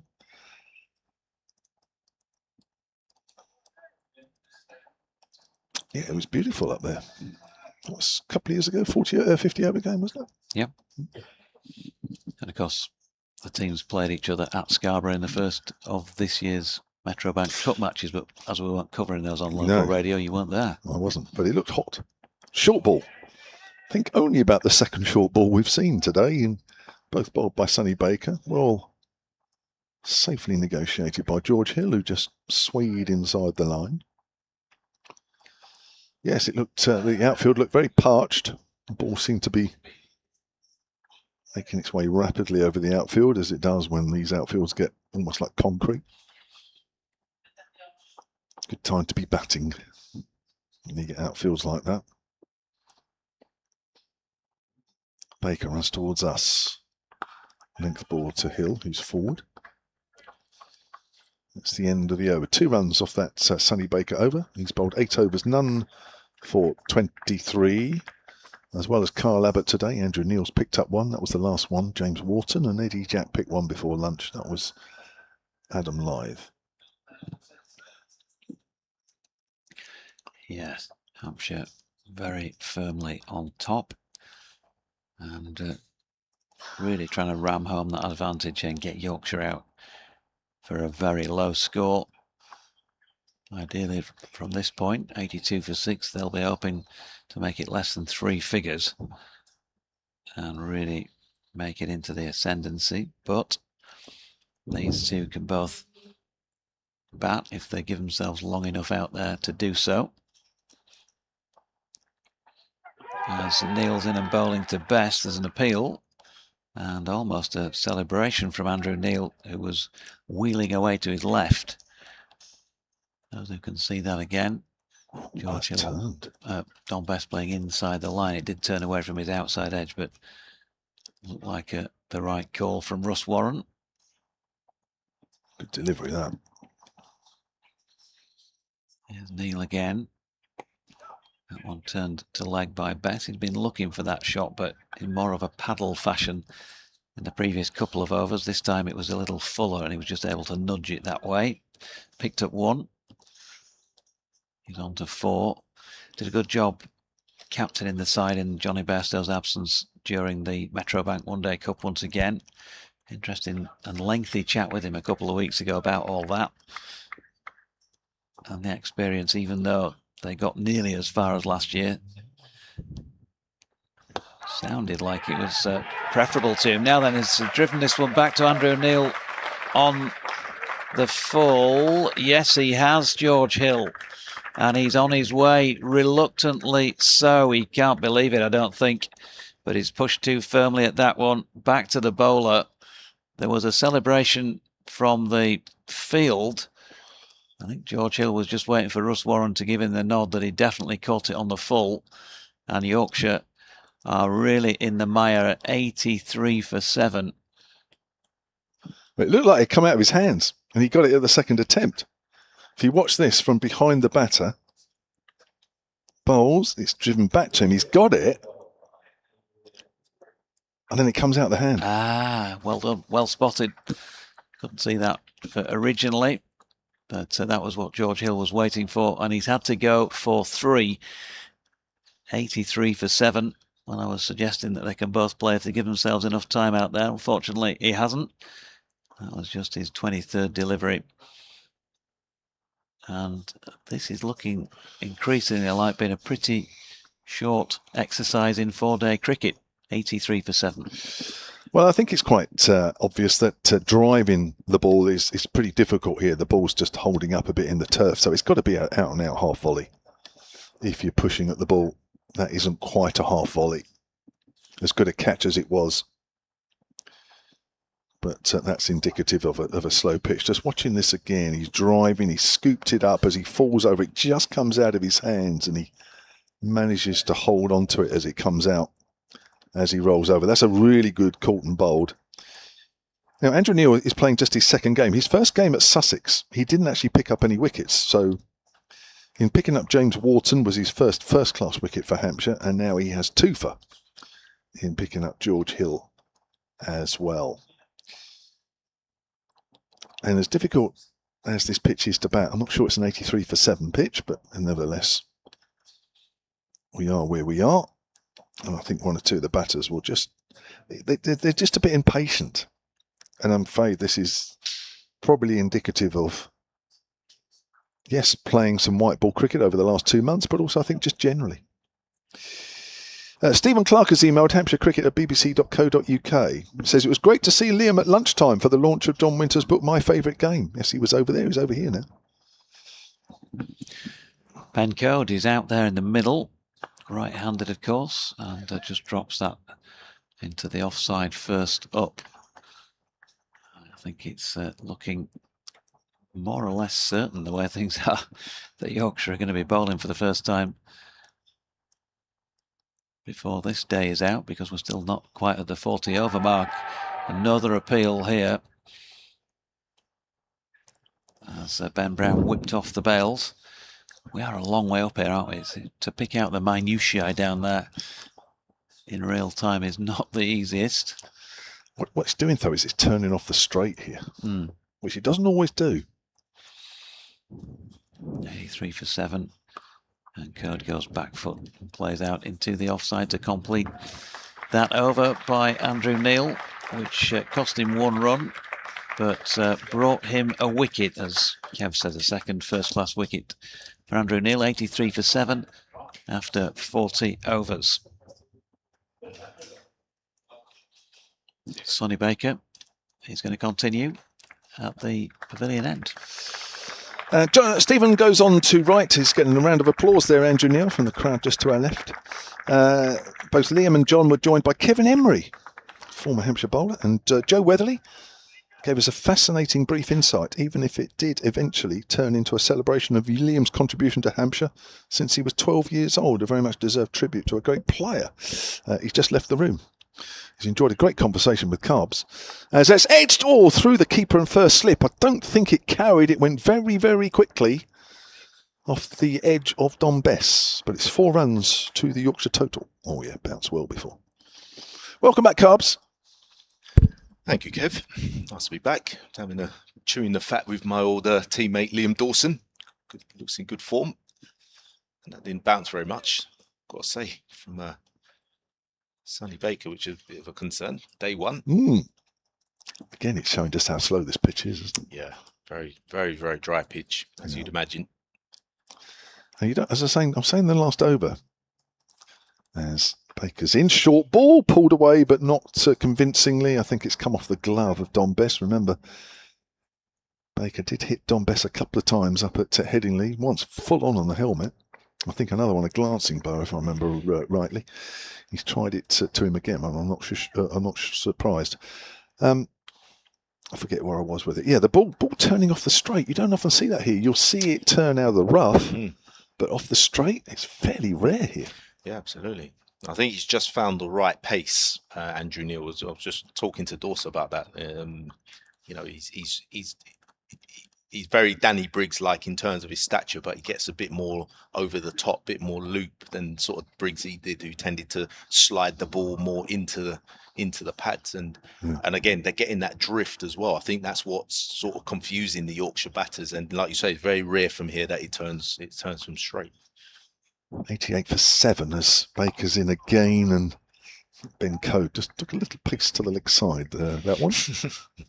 But what we were just discussing there was the field settings. I mean, you know, 80 for 7. I mean, why he's still got a deep cover back, do not know. He should definitely be up in the circle, and you know, it's case in point to get a short leg in place with that drift in as well, because the odd one can slide in with the arm. Yeah. I think you've got to look to attack on this stage when you've got the ball talking in the way that he has. Just seen a replay of one of those balls that turned straight in the last over. Baker bowls, that's a hit away to backward a point, fielded by Lehman. I think Sonny Baker will be well advised just to keep the ball in and around the stumps of Ben Code. I don't think he's fancying this very much, personally. No, he's a bit more leg side of the ball, isn't he? Almost treading on Russell Warren's toes there at square leg. Into the 41st over here. Remember, we had a couple of breaks for rain in the morning and then this afternoon, totaling of about an hour, or there or thereabouts, as Baker's in again and bowls, and Code hits it over the top. Well, that's a nice clean hit. But again, he's well inside the line of the ball. But nevertheless, it's so clean, it's gone for 6. Well, that's a good hit, you have to say. Wherever he's hitting it from, whatever position, that's a good hit. Well, the key for me, he hit straight. That was a fantastic hit. Yeah, kept his shape, slightly leg side, which I think allowed him that room to free the arms. But I don't think Sonny Baker should be put off by that. Last thing you want to see now is him go into the short ball ploy. Just keep it there. You'll miss one. I wouldn't rule out a short ball as he comes in and bowls. Oh, it's gone for the Yorker, actually. It's hit to the gully area, fielded by Ali Orr. So 94 for 7. With Code on 6 and Don Bess on 9. The wickets that have fallen this afternoon: Matthew Revis, LBW to Kyle Abbott for 33. Then we had a rain break. Johnny Bairstow was out the first ball on the restart, LBW to Kyle Abbott for 5. James Wharton bowled by Andrew Neil for 24. George Hill Courton bowled Andrew Neil for 3. Yeah, it's been a very good bowling performance from Hampshire today. I've got to say, they've been overall very disciplined in their approach. They've really stuck to a good plan. I think that's been the thing they've been searching for all season, really, just getting that consistency. But, it's good that obviously Andrew Neil's joined the party as well. He's really backed up the seamers very, very well, kept it tight to 20 runs off 11 overs. That's what you want from your spinner. It's an interesting point, actually, Carbs, because when the Sussex game came along, and Liam Dawson, obviously, who was just here a minute ago, as we've been mentioning, has decided he doesn't want to play any more 4-day cricket, Felix Organ became the main spinner. And yet here we are, Andrew Neil has bowled 11 overs here. We haven't seen Felix Organ. Absolutely. I mean, how things quickly can change in cricket, right?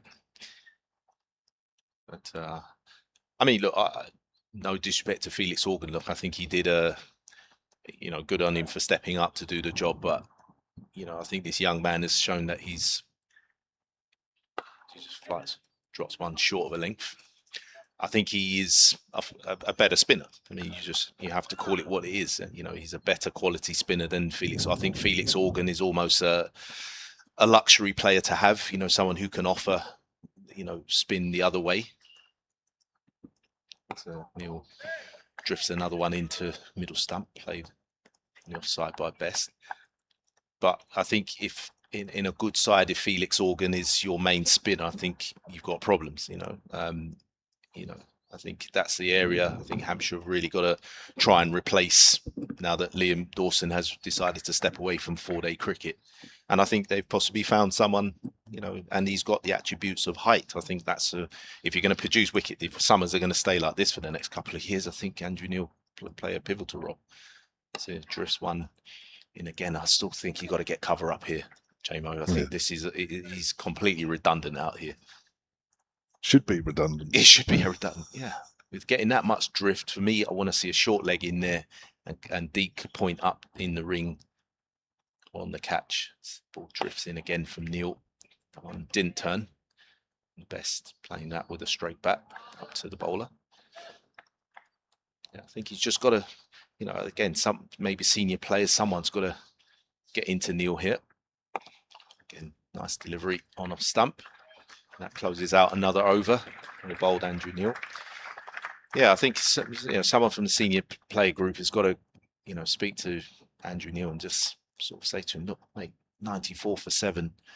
This is a great opportunity. If we can bowl these out for under 120, I think you'll take that, having lost the toss at home, and you can get in and start batting and going past them tonight, hopefully.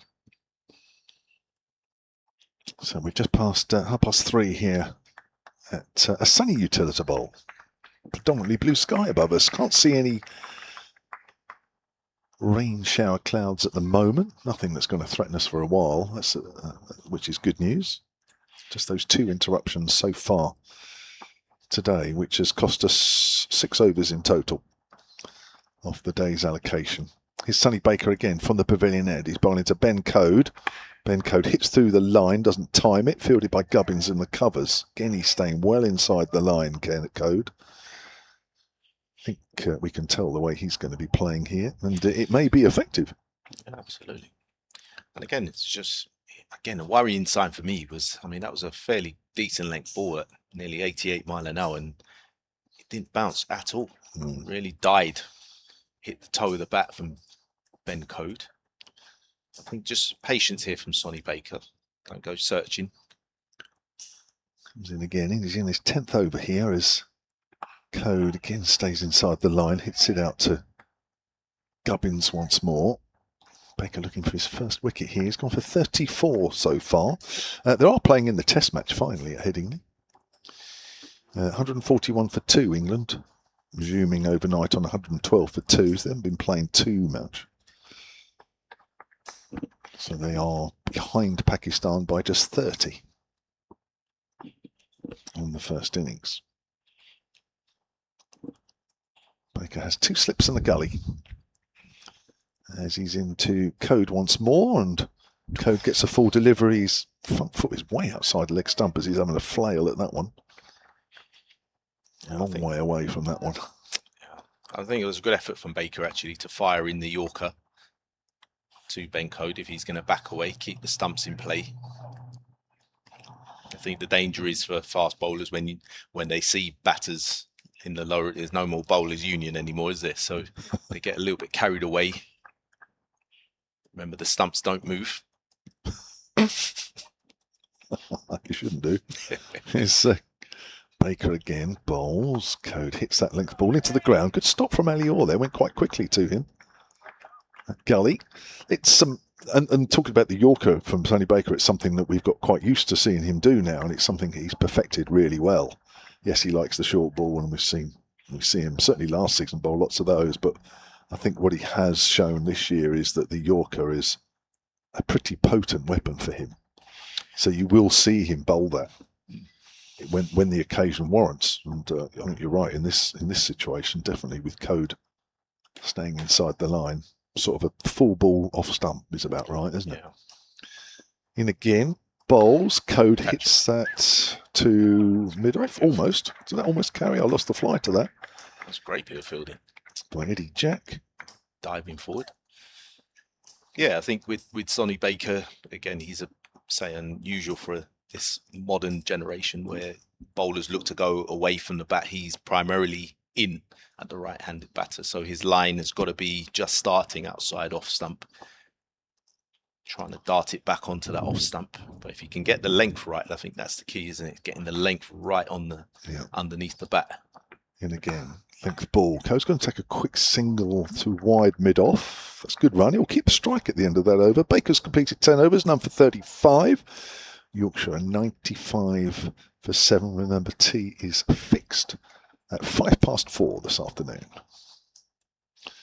There's the card for Yorkshire if you're watching on the picture feed. Top scorer Matthew Revis with 33 from 55. James Wharton made 24. That was the main partnership in this innings. 55 they put on for the fourth. Nothing else has come pretty close to that. Like the next highest has been 12. Definitely been a bit of a slow grind for Yorkshire today. Never felt they've ever got away. And Andrew Neil's going to start another over from the hotel end. Get it all out in one go. As he comes into Coe, who's getting forward. The ball again just drifting into the stumps.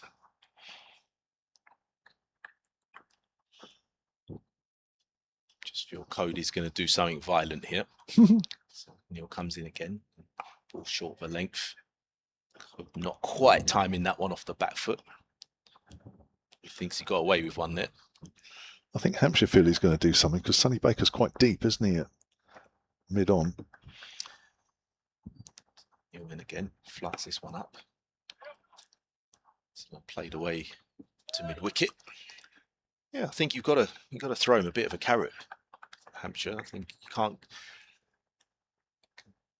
don't start spreading the field.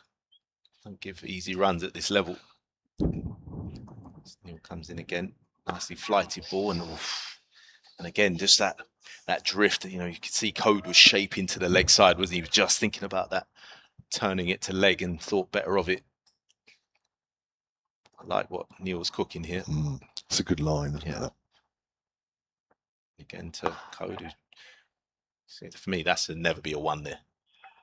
That's not a good enough shot to gain a one. And this is where I think I've seen Hampshire over the course of this season lose games from this position, being too defensive minded. This is your time, 90 for 6. You've got to get on the attack here. Neil drags that one down. Best not able to capitalise. That's the end of another over from Neil.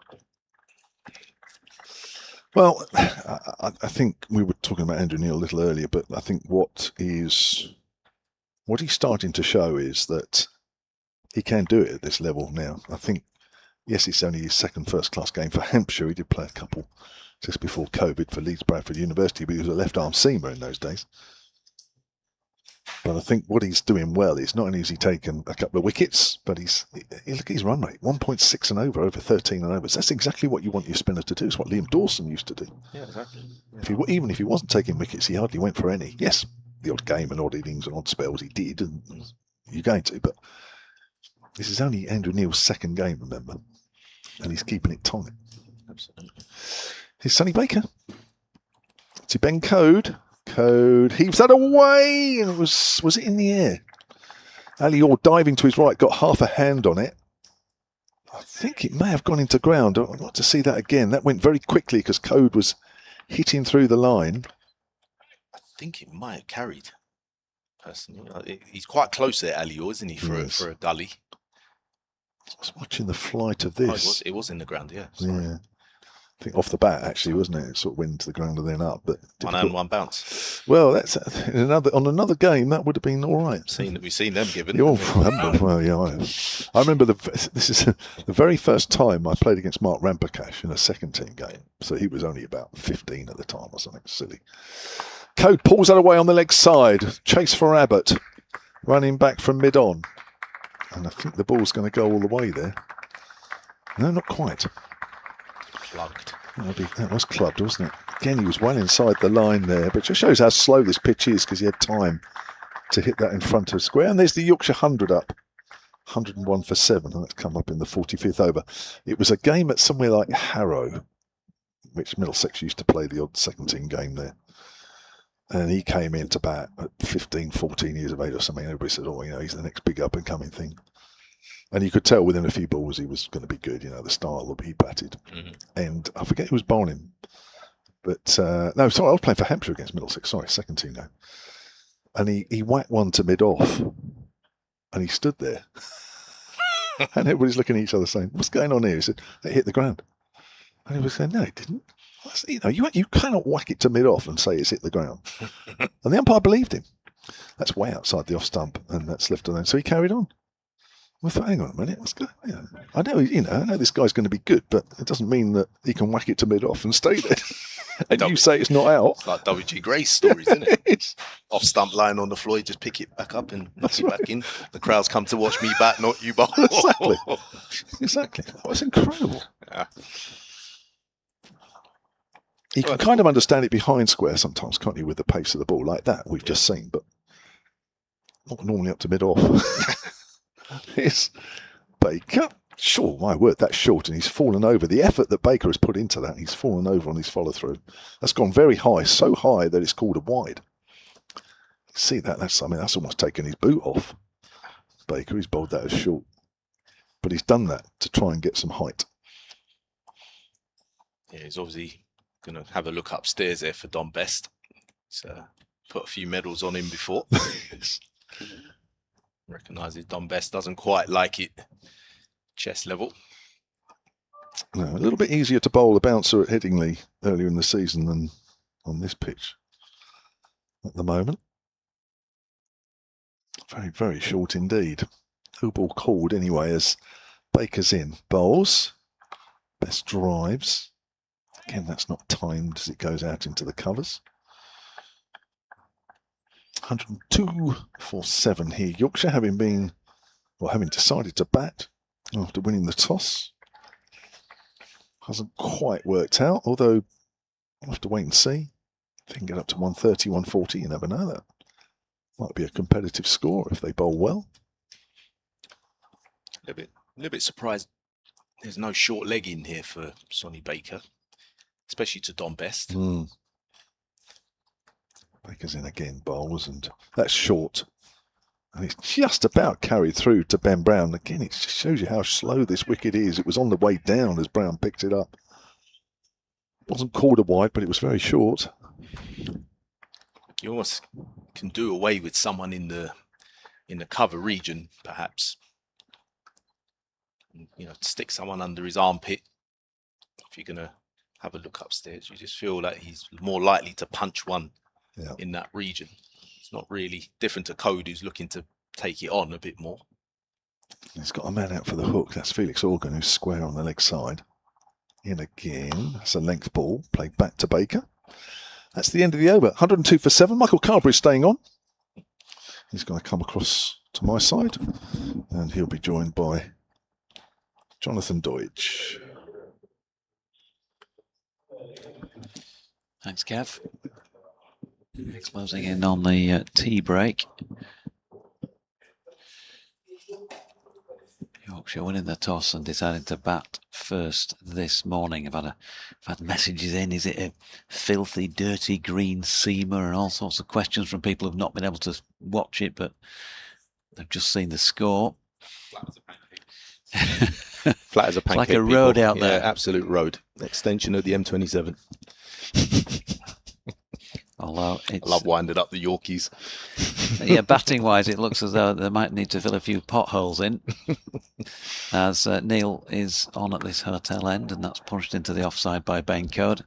I think you both said that Ben liked to get leg side of the ball against Sonny Baker, which is a feature of his play against quicker bowling.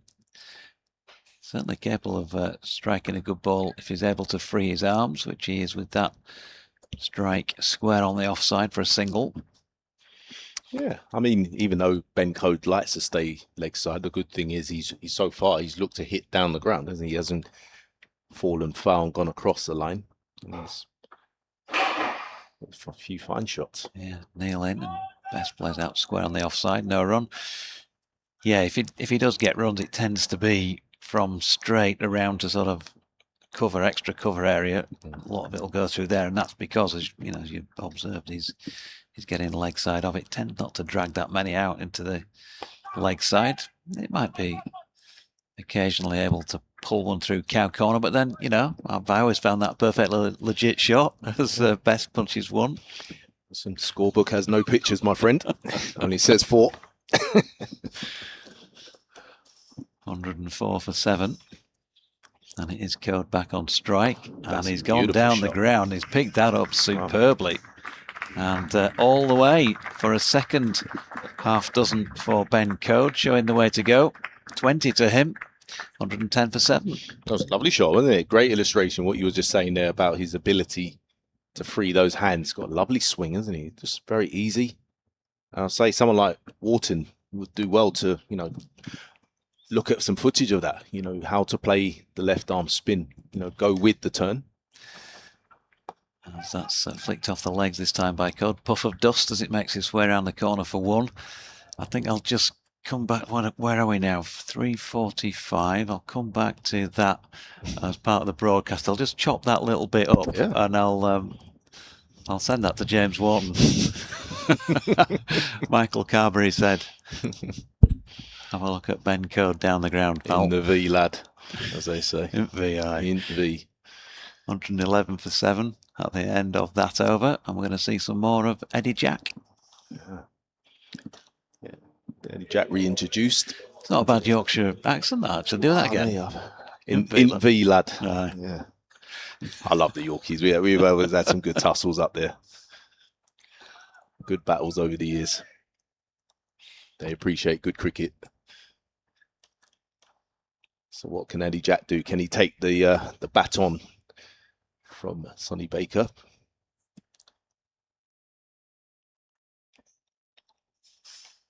As he comes into Ben Code. And again, he's got the nick, and that's out. And straight away, Eddie Jack, the man who's got the Midas touch of getting a wicket with his first ball of a spell. He's done it again. That time, Ben Code, although staying leg side, has nicked that one through to the keeper.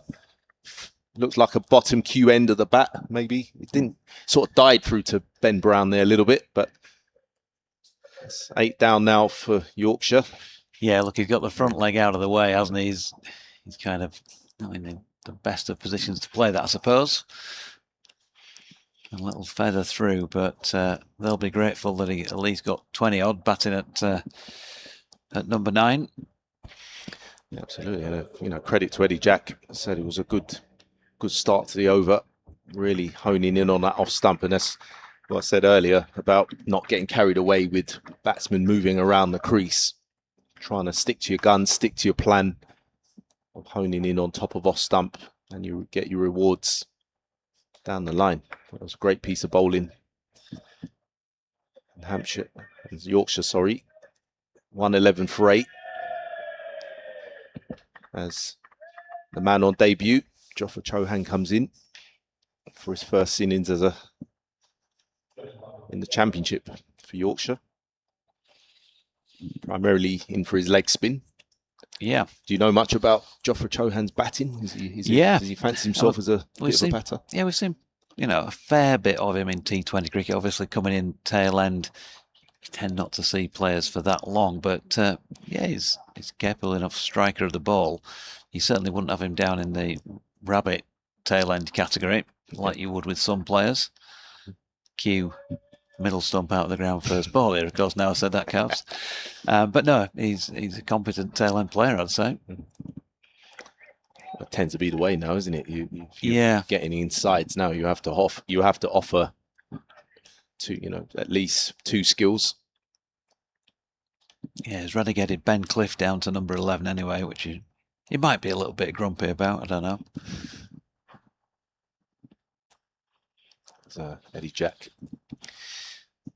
Another delivery into Chauhan, who's short of a length ball. And again, another freebie to get off the mark. I mean, ideally, you want to be just where you were with the ball before, Eddie Jack. Don't change anything. But that will ease the budgies, the nerves. knowing that they can't take it away from you. You've got your first run in first-class cricket. Yeah, it's been a long time in coming as well, this first-class debut for him. And obviously, like you said, it's all about his leg spin, really. He just would have wanted some more runs on the board, I suppose, to be able to work with. Absolutely. Jack in again, past the umpire to Don Bess. Again, turns away to the leg side. He's scurrying through for 2. He's going to get 2. They're pushing hard. Field was a little bit laboured out there. I think Andrew Neal picking that one up. The key is now, how does Don Best go about playing this? Does he back the skills of Chauhan to hang about, or does he try and take the long handle to someone like Eddie Jack, youngster who's not on debut but hasn't played a great deal of cricket? Does he try and get them up to something around 140? And that's another short ball from Jack, pulled away from Don Bess only for 1. He's obviously got a couple of first-class tons to his name, Don Bess, so absolutely no mug with the bat. I mentioned he'd had a bit of a sticky patch early in the season, but started to get the feel back, and early days, 13 here. He's going okay. He's put in a lot of work on his batting in the last 2 or 3 years. It's Jack in again to Chauhan, who's got a little bit stuck on the crease there, but negotiated it nicely nevertheless. And there's no run. I know under the previous head coach, Otis Gibson, I think he began to seek out the assistance of Martin Spate. Of course, these days teaches at Repton School. Spate has had plenty to do with the bringing on of Harry Brook and Matthew Revis and George Hill, for example. It's Jack in again to Chauhan, who's much more into the line of that one. Close out another over for a wicket taking over from Eddie Jack. His figures now are 2 for 32 off 7 overs. Yeah, it can go that way, can't it? Sometimes you lose your way batting wise. No doubt, having played a little bit against Martin Spate in his latter part of his career, he's a very fine player, very innovative player. Martin Spate was kind of ahead of his time, I think. He was someone that was touted to play for England as well. We would have got him just going back to the good old-fashioned basics of, trying to play straight. Yeah, this one just drifting down the leg side, and Bess maybe a bit of pad involved. Yep, Russ Warren signalling one leg bite. Yeah, I mean, what do you do when you had your own sticky patches? Do you go back and analyse your technique and tinker with it? How did you do things? Yeah, I mean, I think that there's 2 parts to it, I think. I'll just let Neil finish this delivery. Yeah, back foot for Chauhan. Nicely played cut shot. He's going to get 4 through third man. So his first boundary in first-class cricket. Yeah, I think there's 2 parts to it. I think for my personal technique, because it wasn't exactly orthodox, it was, did things slightly unorthodox. So there was always that element side. But for me, it was always about in season, particularly was mindset. Not getting too bunkered down sometimes with the situation, particularly if we were in trouble. Still trying to keep clarity of, still looking to attack where I could. Ooh, good delivery. That's one's through, and Chauhan, well, he looked gone for all money as soon as it struck the pad, and that's probably going to be the easiest decision Russell Warren has to make in his entire career, I think, as an umpire. That is out. That is salmon trout. I think that's a little bit too full to be going back to those. Just obviously misread the length, and yeah, he's on his way. Yeah, and I think mindset is back. The key for me is really trying to keep perspective as well, not letting the situation get too much, getting overawed too much by the situation. Still trying to be keeping to think about being positive, scoring runs. So back to that whole thing of The boring old thing of taking each ball, playing it on its Playing merits, on merit, yeah. not to get too caught up in situations out there in the middle, but just trusting your own technique. Yes, and sometimes there's been situations during innings where things are not working very well. You know, the feet aren't moving very well. You may be struggling to pierce the offside, and I remember certain times just limiting myself to just the leg side. You know, just trying to pick off anything too straight and off the hips until you're seeing the ball better on, you know, to be able to get into position to play through the offside. And, you know, things like that you learn through experience as well. You've got to go through those tough times to know what it feels like. But yeah, sometimes it's just lowering the risk and trying to get, as I say, trying to get through those tough periods. I remember someone said to me once early in a career, you know, you're only one shot away from being in form. And but you've got to be there to play, you know, to get that one shot. You know, and sometimes it's not always how it looks. You know, got to squirt the ball around to do that. And today, you know, you'd say is the kind of wicket where someone in the Yorkshire batting lineup, you know, they would be looking at playing that similar innings where you appreciate it's not, you see a ball like that, you know, it's kept a little bit low, but probably, you know, was not the length to go back to. But you just needed, you felt on this pitch, you needed a bit of a dogged innings, and someone to go and bat 200 balls for 100, you know, to really set things up for the middle order, the likes of Johnny to come in and play with that freedom. But every time they've just found ways of getting out.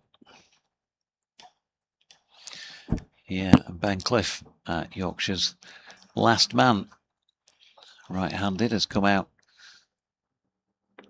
to face Andrew Neil then with 3 to come in this over. Goes forward to his first delivery and defence. So Jaffa Chauhan, 5 balls faced for 5 runs, including that single boundary. Yorkshire's top scorer remains Matthew Revis with just the 33. Only 2 other players have made it past 20. In comes Neil again. Cliff comes forward and then rocks back and has punched that one away square-ish on the offside. Picks up 1. 121 for 9. It's interesting to see if Don Best is going to try and steal a single here, try and keep the strike. Oof, he's trying to hit one over the scoreboard away to our right with that sort of a blow or attempted blow, but yeah, missed out, and that's not dissimilar to the sort of delivery that bowled James Wharton, is it, earlier on? Yeah, that was another fine over from Andrew Neil. He's really bowled well in this stint today for Hampshire, he's given them the luxury really of being able to give the seamers short blast from the other end, hasn't he? Just showing that control from someone only playing his second first-class game. It's pretty impressive. Eddie Jack's going to continue from the pavilion end. Can he wrap things up here for Hampshire? Just with the tea break looming as he runs in past the umpire into Cliff, and that one has got all wrong down the leg side. Ben Brown having to scoot round quickly to gather that one. No run taken. Good pace from Jack, up around 85 mile an hour. So he's working up a good head of steam here. Was he feeling in good rhythm, buoyed by the wicket? He's just got to keep that consistency, I think, for me. It's Cliff, tall man, twiddles his bat. Now settles into his stance as Jack runs in past the umpire into Cliff, and again getting the radar all wrong there. Ben Brown having to now dive for that one down the leg side. Again, no harm to the scoreline.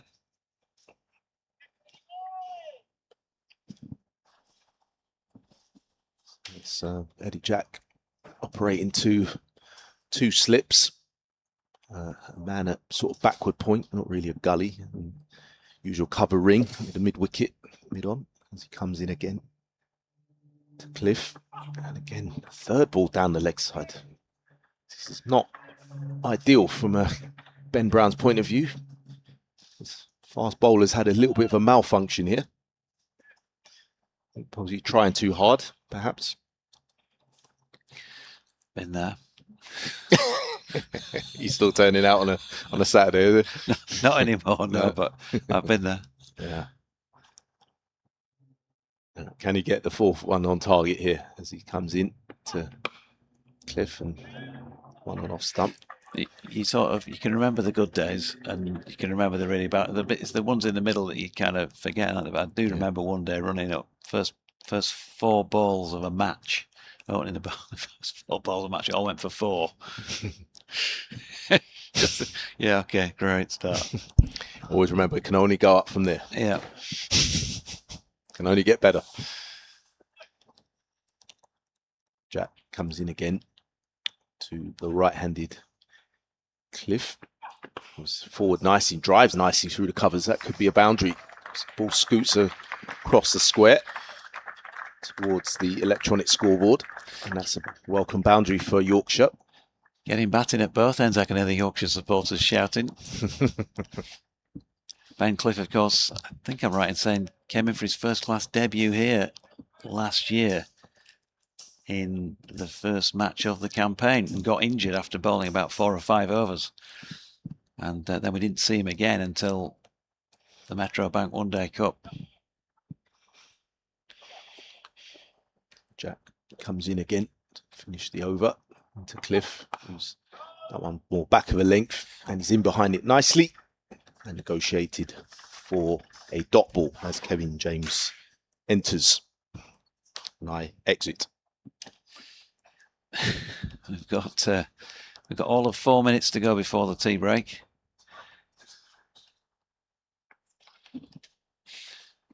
So I'm just checking back now. You know when you begin to doubt yourself.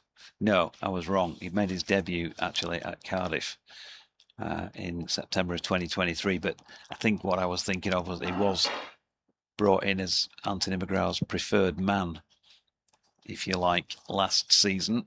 Preferred him to Jordan Thompson for that bowling spot when they came down here and then got injured. Obviously, Jordan's made his way elsewhere now as Andrew Neil bowls to Bess, who tries a reverse sweep.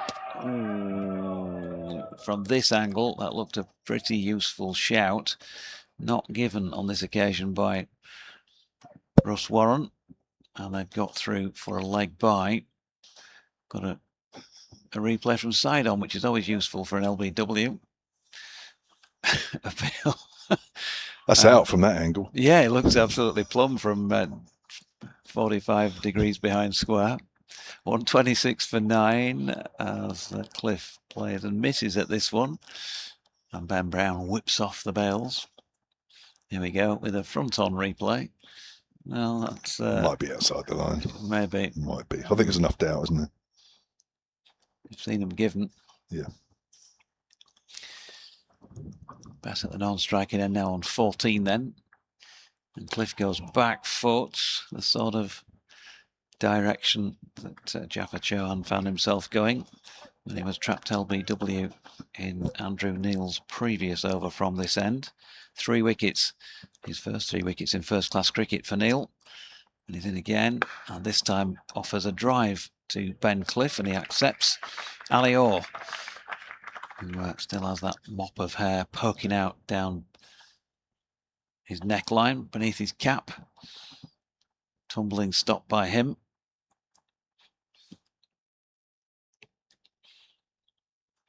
Two to come in the 50th over.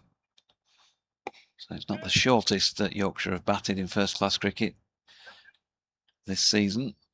As Bess turns that one into the leg side and picks up 1. But one of their shorter knocks. And they're still going at the moment. At 128 for 9. Oh, Cliff again playing from the crease, but watched it well to complete the over. 6 not out. Well, you look that up. Thanks to Wes, who's the media man here, main media man at Hampshire. Now, just to clarify, Andrew Neil did play a couple of first-class games before COVID for Leeds Bradford University. He was a left-arm seamer in those days before he had some back injuries, back problems. and then he reinvented himself as a left-arm spinner. His wickets today in his second first-class match are his first for Hampshire, and his current figures of, anyway, whatever they are, I'll look it up in a minute. They are now his best first-class figures, because previously it was 3 for 77 for Leeds Bradford against Yorkshire in 2019. So there we are. Right, it's Eddie Jack from the pavilion end, comes in and bowls. It's cut away down to third man, and it's running away for 4. Dom Bess moves on to 19, and Yorkshire on to 132 for 9. They were cleaned up in 65.4 overs by a very similar, if not the same, Hampshire attack at Headingley earlier in the season. 177 all out on that occasion. Now, I'm going to ask another question while you're still looking those things up. Hmm. As Jack comes in again, Breast drives up to middle. Is T still fixed at 1605? Even with Hampshire, Yorkshire 9 down. Ah. I know. Well, we're going to find out at the end of this over if Yorkshire are still batting.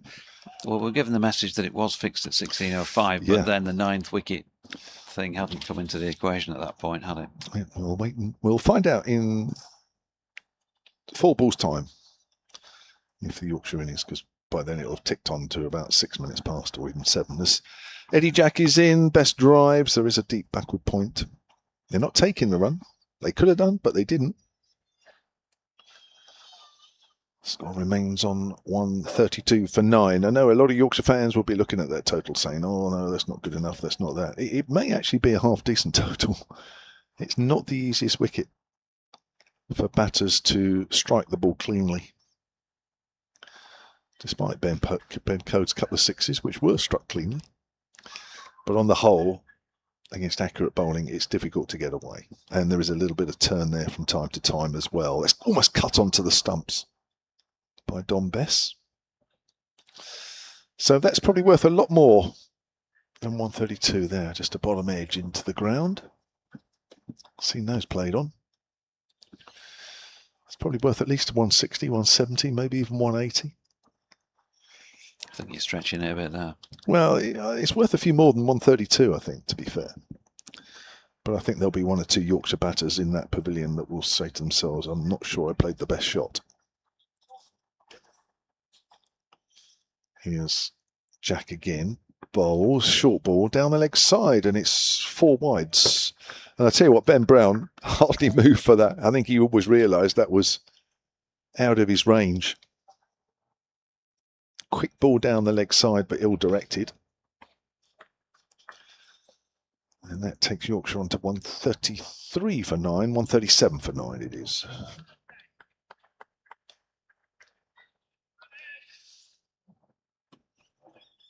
Wes is working overtime here because he's just measured me saying, I'll come back to that after this delivery. Jack's in, let's cut that away. They will take the single this time because there is just 1 ball left of the over, 138 for 9. Kyle Abbott has surpassed 50 first-class wickets against Yorkshire during this innings. He's currently on 52 at 17.5 each. There you go. It just goes to show that his other spells have clearly been profligate by comparison. Yeah. Yorkshire are the 4th county now that he's taken 50-plus wickets against. And his wickets today have taken him to 750 overall, first class, playing for everybody. That's driven off a thick outside edge. They'll look for 2 here, I think. They'll come back for 2. Throw comes in, and they're home. That's Jake Lehman down at wide, third man. So Bess will keep the strike, and it is 4:08. And because Yorkshire are 9 down, we will keep playing.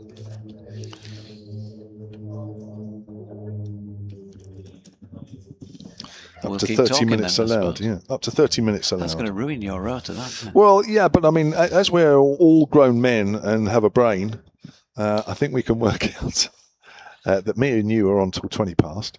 Oh, really? And then Carbs will take over from you. How's that? Does that sound about right? Sounds good to me. I'm just a thick Yorkshireman, obviously. I can't work these things out. Here's Andrew Neil bowling to Don Bess. Plays back to the bowler. No run. No education. North On the of contrary, you Winchester. sound very well educated. You can always throw in that illusion now and again as Best plays back to the bowler. And again, no run. Oh, I missed that northern-southern conversation from about 5 years ago. Oh, that was a fine day. Here he is again, Neil. And Best playing comfortably forward to this one. They've managed to survive precisely 4 overs since Jaffa Chauhan went back to a delivery from this same bowler and was LBW for 5. He's in again, and Best goes back foot to this one and cuts. But straight to Kyle Abbott. Yeah, back then, I didn't realise there were so many things that had divided us. Yeah, nothing that brought us together. Really. No, there was nothing. Apart from the M40. Or a fair way of it together anyway, as Best plays out into the offside and they pick up 1. I was dreading that trip down yesterday as to where it might take me. And that thing on your sat-nav where it says you can save 15 minutes by going on X road, and you go, yes, go on, yeah. And then when you get there, you actually end up losing 5 as that's pushed into the offside by Cliff. No run. The sat-nav was saying, I can't remember what time I was supposed to arrive at if I had to come in one complete journey, but I stopped at a service station and I was only in there, can't have been for absolutely any more than 10 minutes tops, probably more like 6 or 7. When I got back in the car, you'd have expected it just to go back 6 or 7 minutes, and it went back about 40 minutes. Wow. Must be southern time zones or something. Yeah, we're on a different time zone to you lot. Yeah. Different country, really. 141 for 9. Here's Eddie Jack. Comes in from that pavilion ends, down the leg side again. Well, don't forget, of course, we won how many medals in the 2012 Olympics, Yorkshire? I didn't see it that way. I saw it as Team GB, but you clearly saw it differently. So who was up north that won all those medals then? Oh, God, it's a long Rutherford? It's a long time was ago. he up that way? Greg Rutherford? Here's Eddie Jack. From, actually. Cut away, it's edged. It's gone fine. It's gone quickly down to third man. It's going to be 4. Best moves on to 25. 145 for 9. The Brownlee brothers, of course, were involved. Oh, yeah. They're Yorkshire people, aren't they? There was Nicola, what's her name, the boxer? Adams. Adams, yeah. Yeah. Just to name 3. Yeah. So, in other words, Jessica Ennis. Is she up your way? Sheffield. Okay, yeah. That's out on the leg side, so I wasn't quite looking at that one. So Greg Rutherford.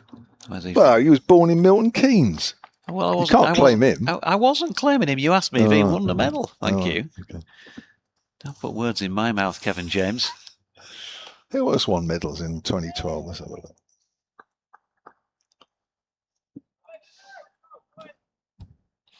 I saw a gold medal in 2012 at the Eton Dorney Lake next to Windsor Racecourse. Oh, right. Ed McKeever in the kayak, I think it was. Jack Bowles. Oh, it's come off an inside edge there as Best was trying to hit that away on the offside. They could take a single, but don't. He'd probably been for a day out in Scarborough, so we'll claim him as a Yorkshireman.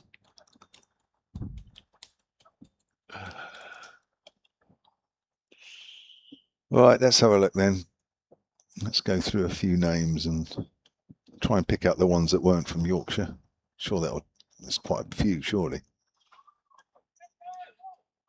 I won't put in Yorkshire medal winners. I'll just put in Team GB because, of course, we're all in it together. Go win your own medals at the Olympics. Let's get some length. Ball she works to mid-wicket. No run. 2012 Team GB Olympic. Team GB medal winners. Right, here we go.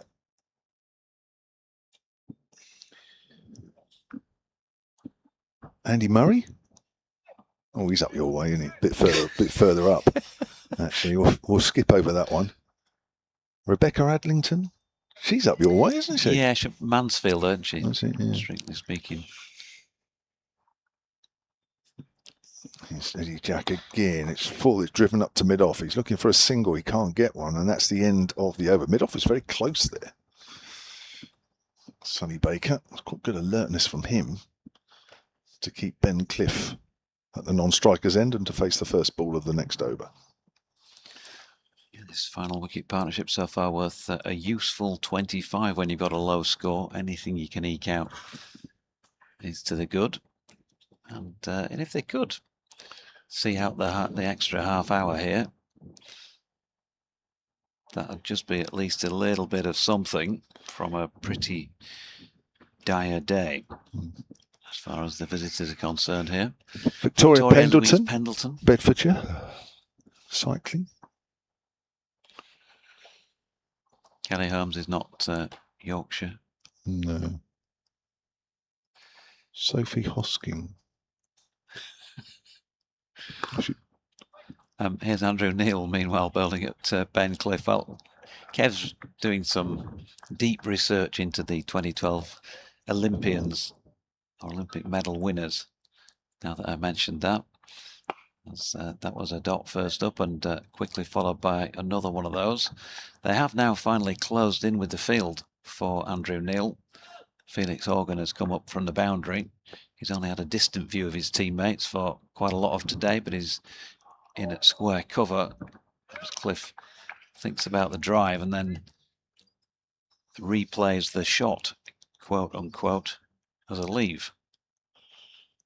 Peter Wilson, shooter, Dorset, down this way. Well, you're claiming that because it's down this way, are you? Definitely. All right, okay. Here's Neil again, and that was just dragged down the leg side, nicely clipped off the legs by Ben Cliff. He'll pick up one. Ben Ainsley, born in Cheshire. He lives mostly down here, so we're claiming him. God dear me. Laura Trott, Essex, cycling. Can't claim that. As Bess has a little bit of a dance, and that one balloons up off the pad. No run. Charlotte Dujardin, equestrian, London. Enfield, that's my old neck of the woods. That. Can't claim that one. In comes Neil again, and Bess drives firmly, but straight at Gubbins, who took that just after the bounce. That short, very short extra cover. End of the over, 2 from it. 3 for 41, Andrew Neil from 18 completed overs. He's getting some good time out in the middle there with ball in hand today. And Yorkshire 147 for 9 after 54. Anthony Joshua, 1 gold in boxing, Hertfordshire. In fact, most of the medals were won by Southerners, let's be honest. I'm struggling to find anybody from up your neck of the woods. I'd not heard you mention one person whatsoever from Hampshire yet. Well, a lot of the sailing team are based do you want to down this way. Broaden the brief to Europe? Are you going to do Europe against Yorkshire here? Or, the Northern Hemisphere? Well, should we widen it to say silver medalists? Because I might find 1 or 2 up your way then. And then if I have to go to bronze. We did get a silver medal on the first competitive day of action, and that was a Yorkshire lass. Kyle Abbott's back into the attack. Surely the time is nigh. It was an inside edge immediately from Ben Cliff. It goes down to fine leg. He moves into double figures, and Kyle Abbott has had his figures spoiled somewhat. He now has 4 for 8. Lewis Smith, the gymnast, Cambridgeshire, South. Well, it's got a shire in it, so I suppose it's fairly close to Hampshire. Christina Hurgu, Essex Beagles, that's down south again. I'm skipping the sailors because most of them live in the south. Samantha Murray, modern pentathlon. Let's have a look. Oh, Lancashire. Oh, that's a short ball. It's gone to slip. Oh no, are they going to claim it? They want to claim it. The umpire says no. Ben Brown's on his knees. Yeah, quite difficult in real time to pick up precisely what happened. Here we go. Best tries to play a scoop, makes a bit of a Horlicks of it. It looked as though it hit the glove, didn't it? It looked as though it did. Umpire says no. It's caught a slip. Was it the pad? Did it balloon up off the knee roll? They were quite close together. Maybe it was. Here's Abbott again then. Ben Brown is standing up here. Best works that into the covers, fielded by Gubbins. Oh, Max Whitlock, the gymnast. See Hertfordshire. I mean, let's be honest. If it wasn't for athletes from the south, we'd have had a pretty poor London 2012. Tom Daly, Devon. I'm dread to go too far south.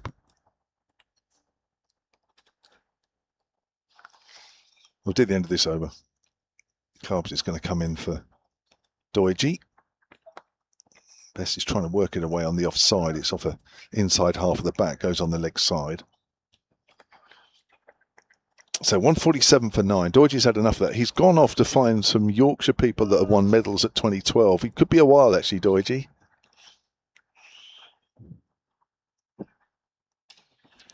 You must know he can never win an argument when he comes down here. Mate, you are a fountain of knowledge, Kev. I don't even attempt to get in these conversations with you two. Well, it's amazing what the computer can do to help you out. But, it's just that Doige's been here enough to know that. Here's Abbott again, who's gone for the scoop. And where's that come off? It's gone down towards fine leg. It's going for 4. And he's in danger of being hit the way he's playing these, but he's got away with that one. You think he's decided that Kyle Abbott bowling length, that's the way to go. And the 150 is up. Just watch this again on the picture feed. There he goes, low, and he's scooping. He's making sure he's turned his head on that one. I mean, it's an interesting shot, I've got to say, with fine leg already back. I mean, you almost think it's the perfect length to Dom Best just to stand there, trust his swing and hit back over Kyle Abbott's head. I mean, you haven't got the fear of being bounced. It's driven out into the covers. I guess he's decided that you can't just get the ball away playing conventionally. So he's decided to play unconventionally off Abbott. So this last wicket has put on 31 so far. On 20 for 9 when Chauhan went. Yeah, I think, again, this is areas of Hampshire's cricket, I think, it's plagued them through the season where they get very defensive very quickly. You know, I've said time and time again, I think Andrew Neil needed to call his fielders up. I mean, he's decided to spread the field to Dom Best. I'm not quite sure why. Dom Best hasn't really played a shot in anger, and this is the problem. You allow the lower order to tick over. And that's an appeal for leg before, but not given. Just sliding down the leg side. And this is the problem. You know, most lower orders can bat now. So if you you give them 3 runs, it's easy for them to suddenly tick to partnerships of 30 and 40. And what really should have been a comfortable, maybe 110 all out, 120, get in and start batting. You know, Hampshire now run the risk of them sneaking up to 200. And, you know, where Yorkshire were, you've got to say that's pretty disappointing. It's, comes in for his second delivery to Best, and again that drift. Just thought about a little turn to the leg side, Dom Best, but I guess now having spent 63 balls at the crease, the eyes are well adjusted now. Comes in again, nice tall action again. That one drifting, that one just now holding. Best playing with the spin, but lovely speed again, 48 mile an hour. I think that's been the impressive thing for me on a slow pitch. He's seemed to have found the right pace for the pitch. Comes in again. Oh, that one was a bit more leading edge. So basically, I guess Bess and Chauhan will be fed those figures for the start of the Hampshire innings, and they'll be looking to bowl that pace, I guess. Yeah, something in and around there, I would say. Neil comes in again. That one's slightly shorter and cracked away by Dom Best. That was a great shot. Quick feet. Found the gap back with a point for a boundary. Yeah, it might differ a little bit for the leg spin of Chauhan. But leg spinners generally are a bit slower through the air. You would say, trying to get that overspin. But what I liked with Neil's spell here today, he's prepared to throw the ball up, and I think that's the key for me. He's prepared to let Yorkshire drive at him. Comes in again. That really should be a single there. I think Sonny Baker looked like he might have tweaked a hamstring. Really, you don't want to Don Best to be sneaking singles there, really, when you're at mid-on. He's managed to pinch a single, and Yorkshire move their way to 157 for 9. But yeah, I would say Don Best, you know, he's had the benefit now of batting on it himself, so when he certainly get his chance to bowl, he'll be looking to get these Hampshire batters, for especially the left-handers, I would say, get them trying to drive out of those bare patches on the ends. Mike in North London says he put the Athletics above the 100 on Sunday. Hampshire Cricket at bbc.co.uk. Here's Abbott. It's worked away behind square on the offside. It's a good diving stop by Albert, running away from the slip area, but I don't think Best was looking for a single anyway. Yeah, it was a big day, wasn't it? The last day of the European Championships, and of course the 100 final. Were you working at the 100 finals day? I wasn't, unfortunately. You didn't do that one? No. Surplus to requirement. On standby. Something like that, yeah. Well, these two now have been batting for around about half an hour. As Abbott comes in again. Hampshire searching for this last Yorkshire wicket. Bess plays that out to Gubbins in the covers. He's 34 from 69 deliveries. Cliff is doing a good job with 10 from 20, the number 11. Abbott searching for his 5th wicket. Certainly deserves it. I wonder if Ben Brown's kind of thinking of how best, you kind of think the pace now has sort of gone out of this pitch now with slightly older ball as well. It's now into its 57th over. Whether you really need 2 slips, you don't feel. Is it going to carry? Right. It's gone for the reverse scoop, misses it. I think that's come off either the bottom of the bat or certainly not off the face of the bat, which he was looking for. You almost feel for Don Best, like maybe a fly third man, something like that. Come off Brown's gloves. Yeah. He's going to continue to look for those shots behind the wicket. Just don't feel there's the pace to go to second slip, really. Nothing's really carried, is it? There's a lot hasn't carried through to Brown. Abbott again in. Best drives on the up again. It's not timed, which is a feature of this wicket, and especially as this ball gets a bit older. Yeah. Very difficult. We haven't seen too many shots on the up, even with the newer ball. Yeah. I would almost be tempted. I actually think the deep backward point Kyle Abbott has is bring him up. I'm glad to see that now, because I think that's a redundant position as well, because he's angling most things back into off stump. I don't feel that position's there for a bad ball. I'd almost say, well, if anything, drop mid-on, mid-off back, or almost leave that gap open and see if Don Best wants to go across, any potential in drift that Kyle Abbott seems to be getting. And again, Best drives up to mid-on, who's close. It's good to see. Now, there's one ball left of this over. Best we know will look for a single. Yeah, I think mid-on, mid-off, and those ring fielders now have got to be switched on, make sure they keep Best camped down that end so that Neil can have a go at Cliff, the number 11. Yeah, I'm keeping an eye on the mid-on and mid-offs.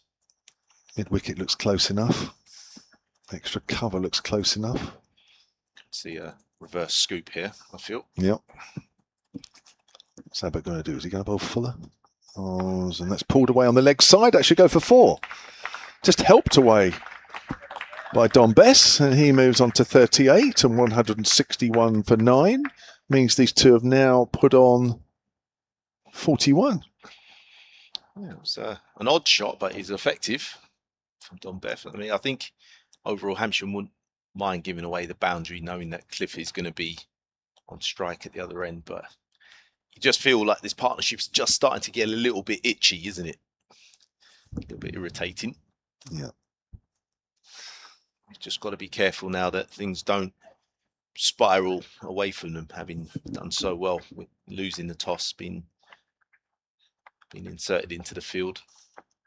You have the team on the rope, opposition on the ropes. You want to really drive it home.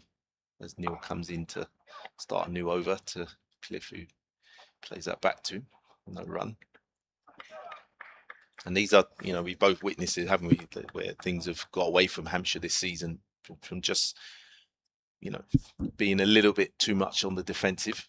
So Neil drops one short and again cracked away off the back foot for another boundary. This is poor stuff here from Hampshire at the moment. Just seem to have lost their way a little bit, and it's worrying that it's been one of their main bowlers, Neil, maybe getting a little bit tired. Those fingers, he's bowled his 10th or 12 overs straight at the moment.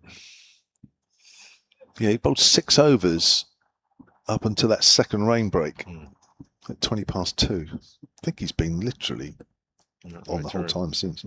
He comes in again to Cliff, who plays that one nicely, getting the front foot slightly out the way to cater for the drift.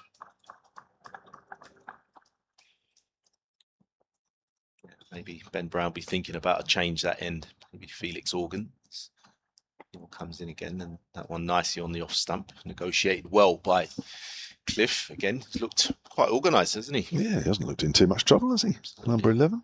Probably thinking, what the hell the top order been doing all day, lads? See, easy game this. What's going on? What you all been doing? Neil comes in again. That one short of a length, no turn. Cliff nicely back on the back foot.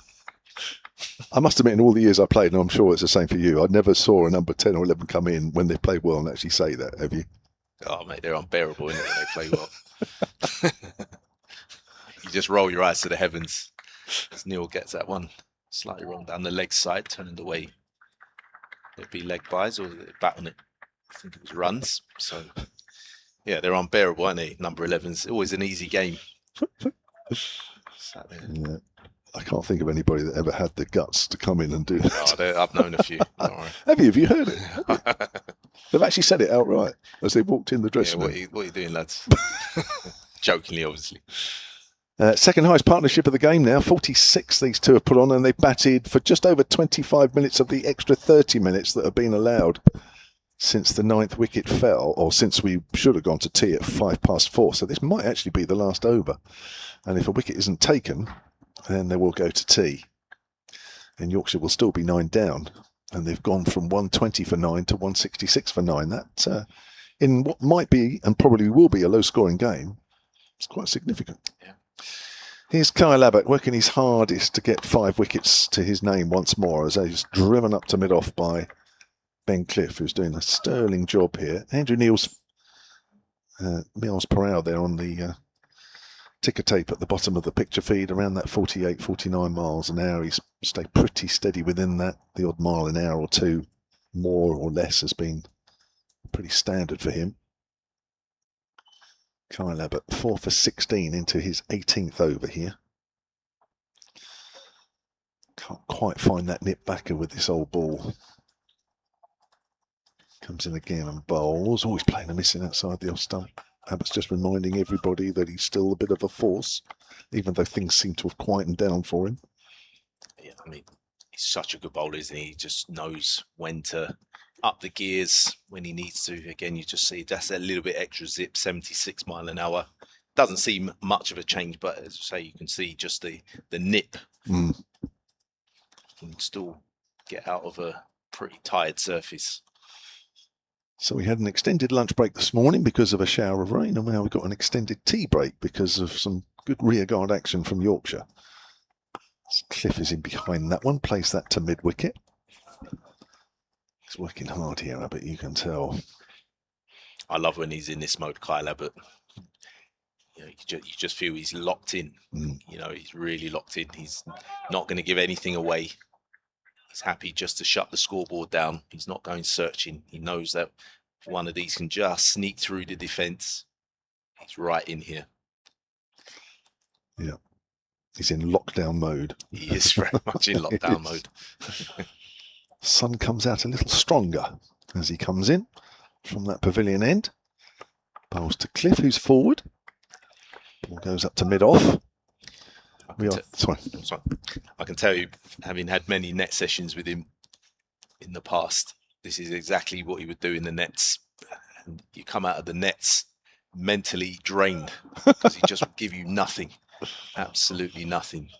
It's, him and Dimitri Mascarenhas would just be the worst people to face, especially if the net, the net surfaces over in the nursery ground weren't always the best surface either. So they just nipped around a little bit between Dimmy and Kyle. Couldn't play too many shots. No. Here he is bowling, and it's a big shout for an LBW. Not out, says the umpire. Was there a little bat on it? Nabbit looks a bit frustrated. Wow. Or was he outside the line? I think he must have hit it. Otherwise, that looks stone dead, didn't it? It's just angled on the crease, or maybe a bit high. I think just above the pad flap. Just enough doubt. Just enough. It's good umpiring, isn't it? It's giving the benefit of the doubt to the batter. I mean, there's not a lot in it.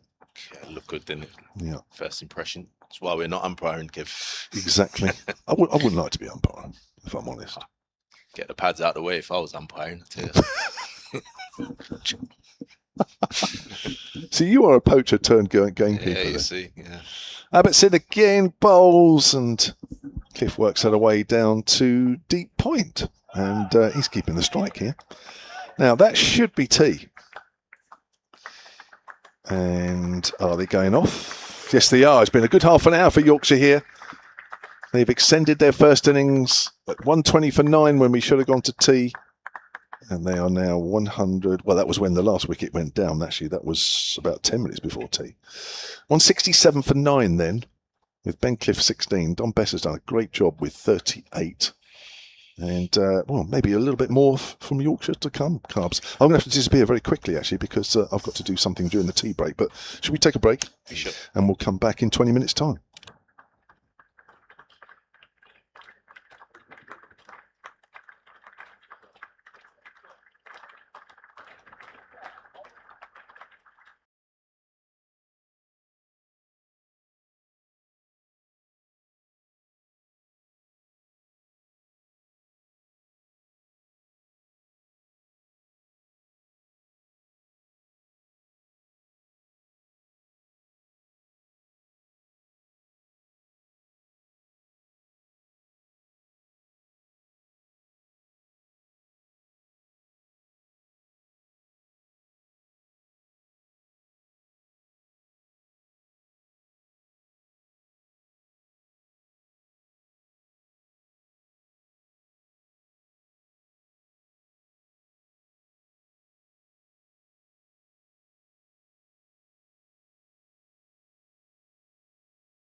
Welcome back to the Utilita Bowl for the start of the afternoon session on day one of this County Championship Division 1 match between Hampshire and Yorkshire.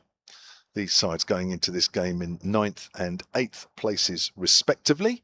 The situation in the game is that Yorkshire, having won the toss and elected to bat, are still batting despite a couple of rain breaks in the morning and afternoon session. And it did look as though Yorkshire would be bowled out by now, but they're hanging on. They're 167 for 9, and so far this 10th wicket partnership between Dom Bess, who is 38 not out, and Ben Cliff, who is 16 not out, have put on 47 unbroken on a wicket which looks a little difficult to get the bowlers away when they bowl accurately. This last wicket partnership has done a very, very good job and promises a few more, the way the two batters have played. Kyle Abbott once more superb, 4 for 17 from 18 overs. Eddie Jack has 2 for 52 from 10, and Andrew Neil has taken his first-class wickets for Hampshire.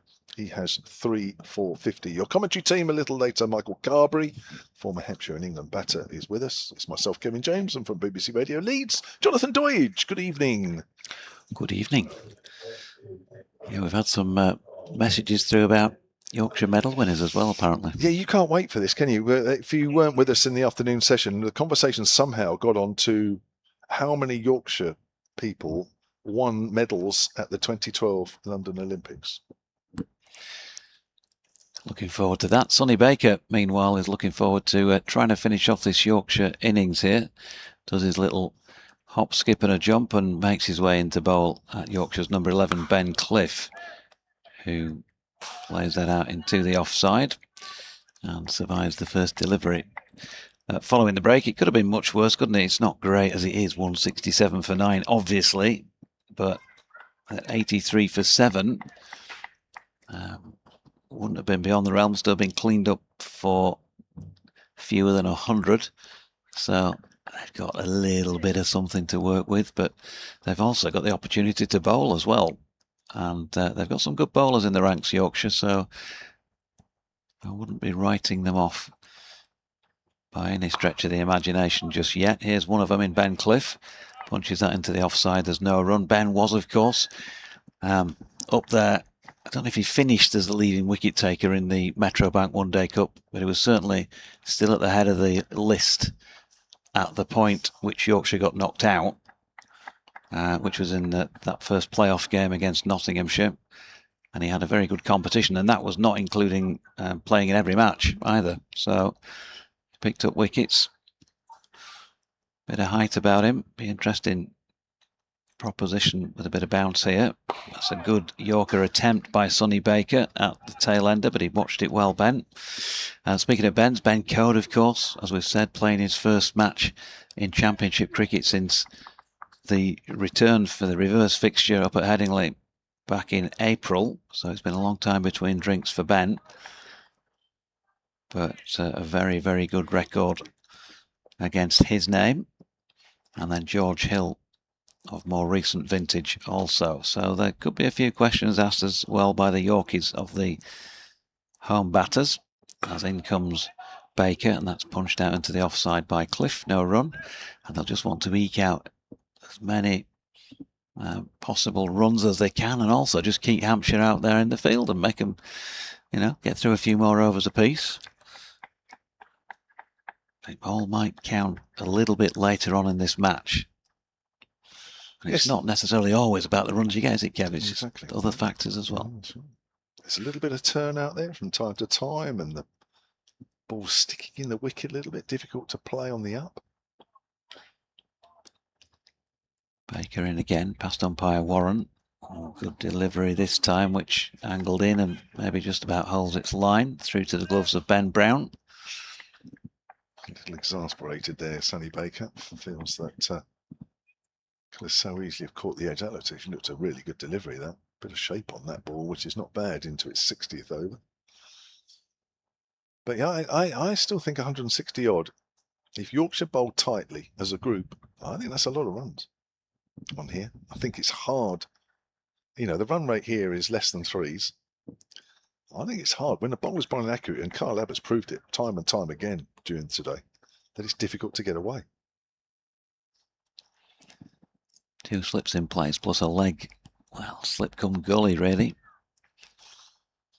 Baker's in for the final ball of the over, but leg gully not going to come into play, and he played that well. Ben Cliff, maiden, 167 for 9 then. No runs added from that first over following resumption. We have 96 overs scheduled, of course, each day's play. 7 of those have been lost to the weather so far today. So I make that still 29 overs to go on day 30. one. No, we lost 6. 6, all right. I thought you said 6 plus the 1 earlier. Well, it was, and it was revised to 5 plus 1. Did I forget to mention that to you? So, right, so thank you to those who have responded and have pointed out the 2012 medals at the Olympics won by people from Yorkshire. And Felix Organ is coming into the attack for the first time today. Andrew Neil has been hogging all the spin bowling. 20 overs he's bowled, 3 for 50, but Felix Organ is going to get a go from the pavilion end. Brian Kirby, Hampshire Cricket at bbc.co.uk, says an independent Yorkshire would have finished 12th in the medals table. Not bad. And he's split the medals down. Gold medal for the record. Luke Campbell from Hull in the boxing. Nicola Adams from Leeds in the boxing. Jessica Ennis, Sheffield Athletics. I'll quickly go through these. Ed Clancy, Huddersfield track cycling. Yeah. Alistair Brownlee, Leeds triathlon. Andy Triggs Hodge, Yorkshire Dales rowing. Cat Copeland, North Yorkshire rowing. I can feel every time I read out these names, people up north are saying, oh yeah, of course. Yeah, we know. Lizzie Armistead with a silver from Otley in the road cycling. That was the one I was mentioning earlier. Yes. Here's Felix Organ then, and he's driven by Bess up to deep mid-off. He could take a single, doesn't take it. Nicola Wilson with a silver from North Allerton in the eventing. And bronze medalists, Ed Clancy, Huddersfield track cycling. Jonathan Brownlee, Leeds triathlon. Tom Ransley from York in the rowing. Thank you. Yeah, the reason, I'll tell you in a moment. Here's Organ again. He's round the wicket, and that's swept away on the leg side by Don Best. They'll run 2 down to fine leg. And Best moves on to 40, 169 for 9. The reason I can remember the Lizzie Armistead, I just couldn't remember her name for the moment. That was the first medal that GB got. I think it was day 1 or day 2 of the games, and I was at Hull. Right. Off the back foot is Bess. Could take a single out the covers, doesn't take it. I was doing a rugby league reporting for Sky Sports News, and they were getting me on for the usual update. And then I just happened to mention that I knew Sid Waddell, who just died that week. Organ in again, down the leg side. It's missed by Ben Brown, and what's it going for? 4 byes? Yes, it is. 4 byes takes Yorkshire on to 173 for 9. And so they kind of threw from a Yorkshire medal winner to a Yorkshireman at a Yorkshire venue.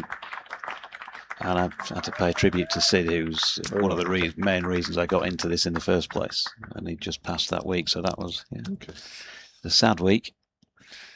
50 partnership between these two. That was the applause, and that's come off 79 deliveries. What a partnership this has been for the 10th wicket. Jaffa Chauhan going just before 5 to 4. And here we are at 5:05, trying to cut that one. Here's Bess and misses that one. So thank you to Andy Stevenson, who's also emailed Hampshire Cricket at bbc.co.uk with a similar report. Some proud Yorkies, I guess.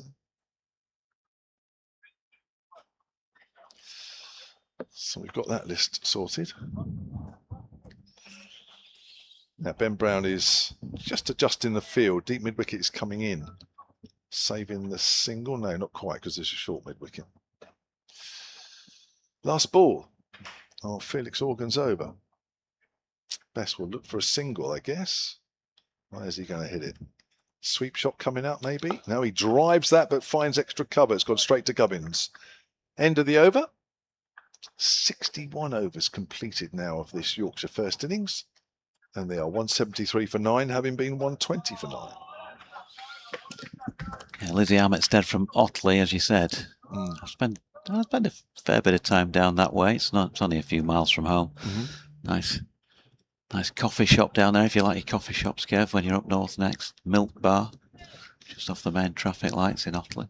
I normally find I'm looking for the hot bovril when I come up your way, and that's in June. You've been soft, yeah. 4 layers, long johns on. Did you just refuse to play for Hampshire anywhere north of Wiltshire? Here's Baker bowling to Cliff, who plays that to Kyle Abbott at mid-on. There's no run. Just made sure I had the thermals. Yeah, just thinking back, how did he cope with Headingley in April? Because things had not got warm at that point, had they? I mean, to be fair, in April anyway, it's cold, isn't it? Well, I played on some cold grounds down south in April, believe me. 2 slips in a ring field here, plus a fine leg. Sonny Baker tries to finish off the Yorkshire first innings, and does. Short ball, Ben Cliff just fending off into the leg side, and that one very comfortably pouched at mid-wicket by Jake Lehman to complete the Yorkshire first innings then. Well, at a better end point than it had looked for a long time, but still a relatively low score. 173 all out in 61 overs and 2 balls. And yeah, just targeting Ben Cliff with the short delivery. Didn't. Well, he got behind it, but he kind of took his eye off the ball, didn't he, really? Well, he's saying it's gone off his wrist. If that replay carries on, which it may not do, he looks down and then for a few seconds continues to look down and then looks at the umpire and points to his wrist. Are we going to get a little bit of an extended replay here? Good short delivery. Are we going to get a more definitive? Yeah, I think he's right, actually, when you look at it. Missed the glove. Yeah, I think he did.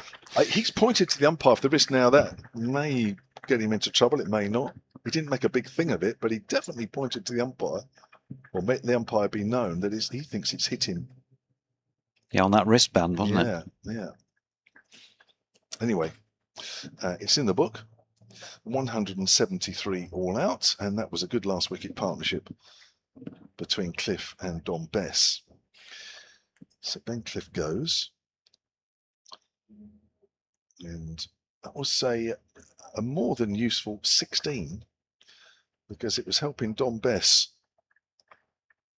make 40 not out and kept Hampshire out in the field for much longer than they would have liked. So the bowling figures, Kyle Abbott finishing with 4 for 17, 3 wickets for Andrew Neil, 2 for Eddie Jack, and Sonny Baker sneaking in with a wicket at the end there, 1 for 41. Yorkshire all out for 173. We'll take a quick break.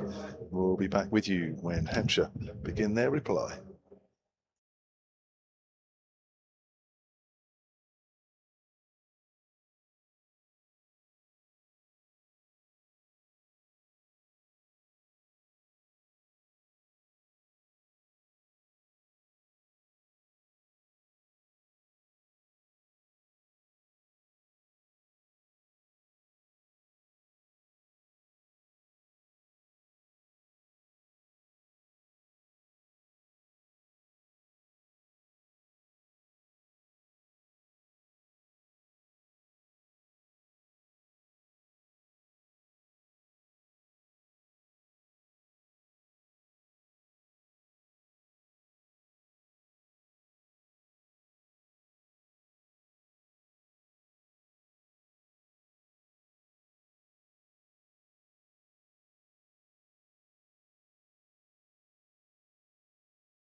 Bowl. Russell Warren and Jack Santry. The two umpires are making their way out from the far end of the ground, out onto the middle. Probably the best part of the day, temperature-wise.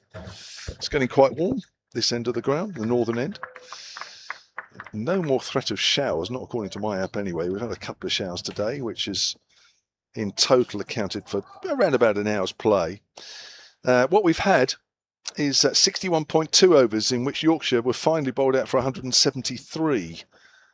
But a last wicket partnership between Ben Cliff and Dom Bess kept Hampshire out in the middle longer than they would have expected. 120 for 9 they were at one stage. Bess finishing not out on 40. And number 11, Ben Cliff, kept him company for 40 deliveries before he was finally out for 16. Caught off a shortish delivery from Sonny Baker, caught at mid-wicket, Jake Lehman. Kyle Abbott finished with 4 for 17 from 18 overs. Yes, 18 overs. And Andrew Neil picking up his first-class wickets for Hampshire. He finished up with 3-4. So Dom Bess was the top run scorer in the Yorkshire innings. Matt Revis with 33 in the middle order, with the second highest score. Michael Carberry is still with us. He'll be on very shortly, actually. And next to me, Kevin James, is Jonathan Doidge from BBC Radio Leeds. And maybe a bit happier with 173, Doidgey, than what it may have been at one stage. Well, happier than what it may have been, but when you win the toss and bat first on day one, you're never going to be happy with 173. I wouldn't have thought. Well, no, but I think this wicket, as I've mentioned once or twice, you know, I do think that it's not the easiest to score off. If you bowl accurately, it's not the easiest. So I think, you know, as long as Yorkshire collectively bowl accurately, I think Hampshire won't, you know, they won't get away. They won't get away at all. Yeah, it might be on the lower side. Loss from the well, this is it. I mean, you know, what do I know? I mean, you know, listen, you know, I'm calling it as I think I might see it. You know, listen, 173 is probably lower end, but I don't think it's a disgrace. But I think one or two of the shots that the Yorkshire players played, I think they'll be a little bit disappointed with them. Here is Ben Code then to start proceedings with the ball for Yorkshire. That first delivery turned into the leg side. Matthew Revis doing the fielding. Ali Orr and Nick Gubbins. This opening pair, sun shining quite nicely from a batting point of view. The heavy roller has been on, by the way, folks, during the interval between innings. Yorkshire have gone with the usual 3 slips. George Hill at first, Adam Lyth at second, Dom Bess is in at third, and Ben Coates bowling round the wicket to the left-handed Ali Orr, who's across and leaving that delivery. Had a good 50-over competition, didn't he, Ben Code? 17 wickets at 15 apiece. Yeah, his only poor game with the ball really was the game against Hampshire at Scarborough, the first match, where he went for 70 odd off his 10, which is like off the scale, really. It's like Kyle Abbott going for 70 odd off 10. Doesn't happen. That sort of thing, yeah. It shouldn't happen, yeah. He was probably a bit rusty, having missed a lot of cricket, as we've mentioned, since April. But he was back on it after that. That is flicked off the legs with a puff of dust as it makes its way out in front of square on the leg side, and Hampshire are underway. Ali Orr back into the championship side. Played the last couple of games till that 2-month break. That looked fairly straight, that delivery from Code that was whipped away on the leg side. Top score of 53 not out in those 2 games. It came in the first one against Surrey at the Oval. Gubbins looks to have got himself settled and ready for this next Code delivery. Plays that one back to the bowler. Gubbins looks to me as though he's almost out of his crease batting here.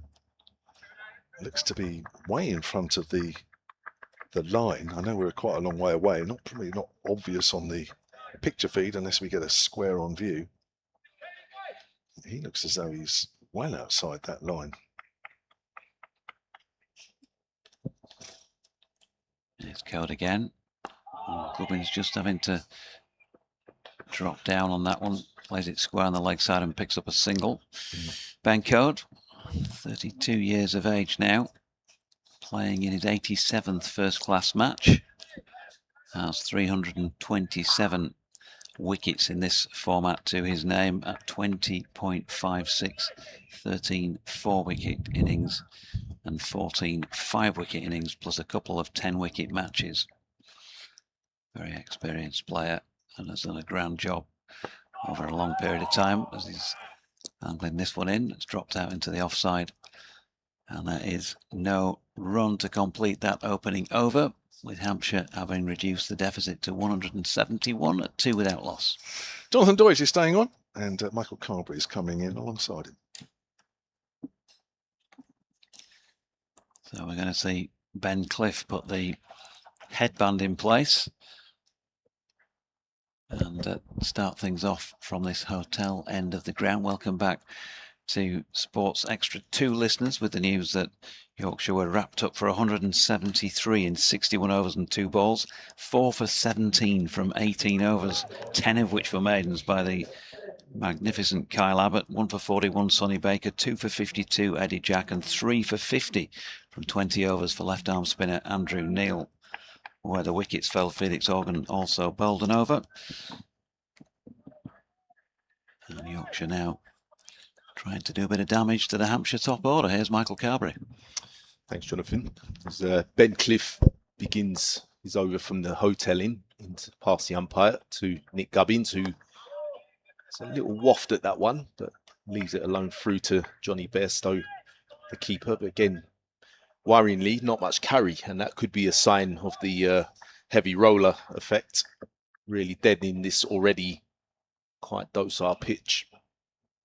It's an interesting decision to take the heavy roller, I thought.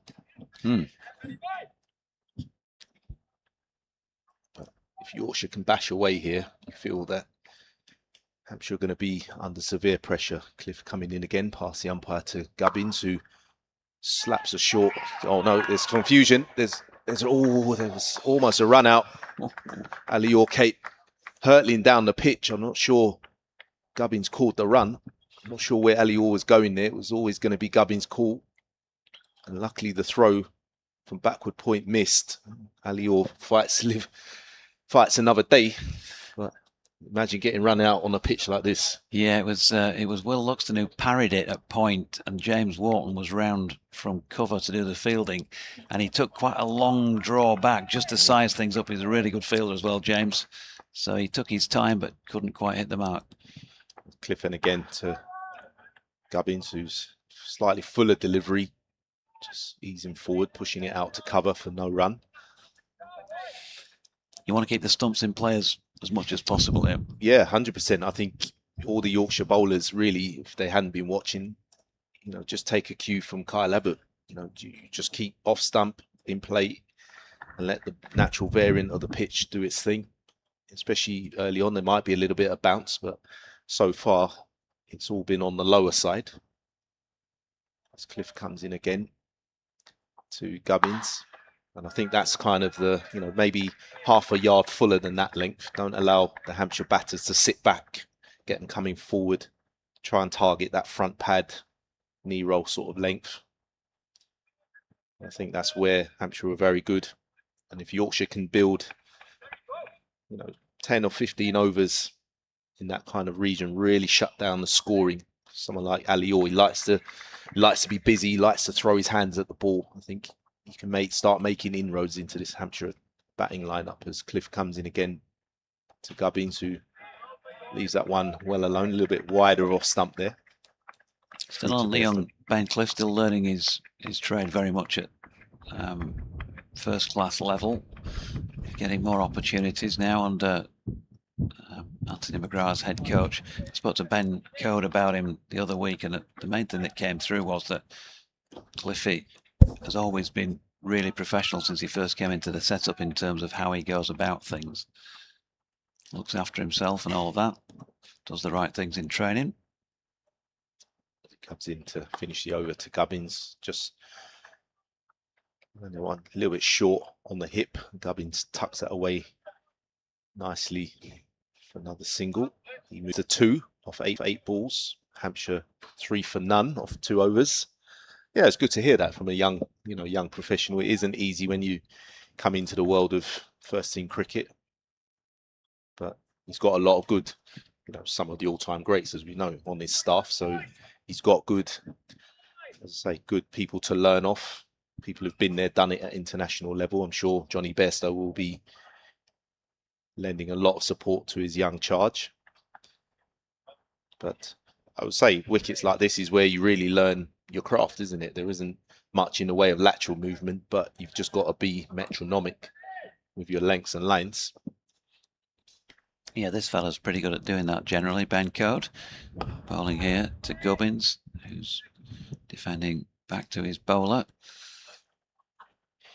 Yeah, I think Ben Code be the perfect foil for young Ben Cliff to learn from.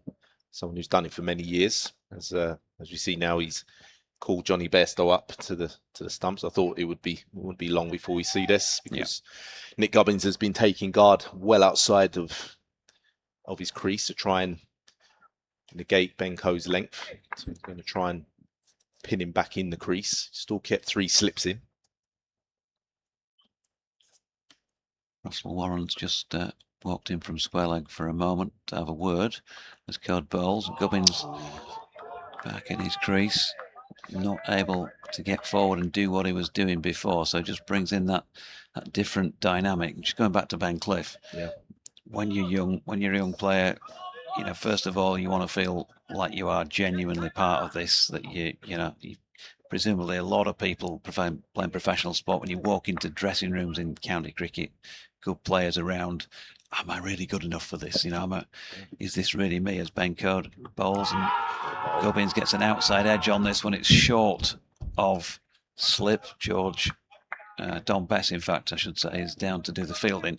I mean, do you have those feelings yourself? And how long did it take you to feel like you were an established player? Ages. I mean, I grew up in a massive change room at Surrey with Alex Stewart, Graham Thorpe, God rest his soul, Adam Holyoke, Ben Holyoke, God rest his soul, Alistair Brown, Martin Bicknell, Alex Tudor, Sacklin Mushtaq, the list goes on. And you had to grow up very quickly. Code in and bowling, and Gubbins plays it out to Luxton at point, no run. But the good thing is, from being in that change room for I think 4 or 5 years before I moved on, was you learn the professionalism. Like Graham Thorpe was one of my boyhood heroes, Alex Stewart the same, and you're watching 2 of England's greats, how they went about things at training, off the field, how they kept their bodies in shape, all those things, and those things become habitual. I believe you can carry those forward in your career, which I try to do always. Going again, Gubbins this time off the hip to Revis at mid-wicket, no run. But yeah, that feeling of belonging, I think that's something I think comes with time, and again, you need the mentors around you, but I think that's more a time thing. Feeling again part that you do belong. I think that you're a couple of performances really away from whether it's getting 100 or 5 wickets, or just feeling that you bowled that spell where you've contributed to a win or a couple of wins before you really feel part of things. Yeah, going in again. Gubbins leaves this one. End of the over.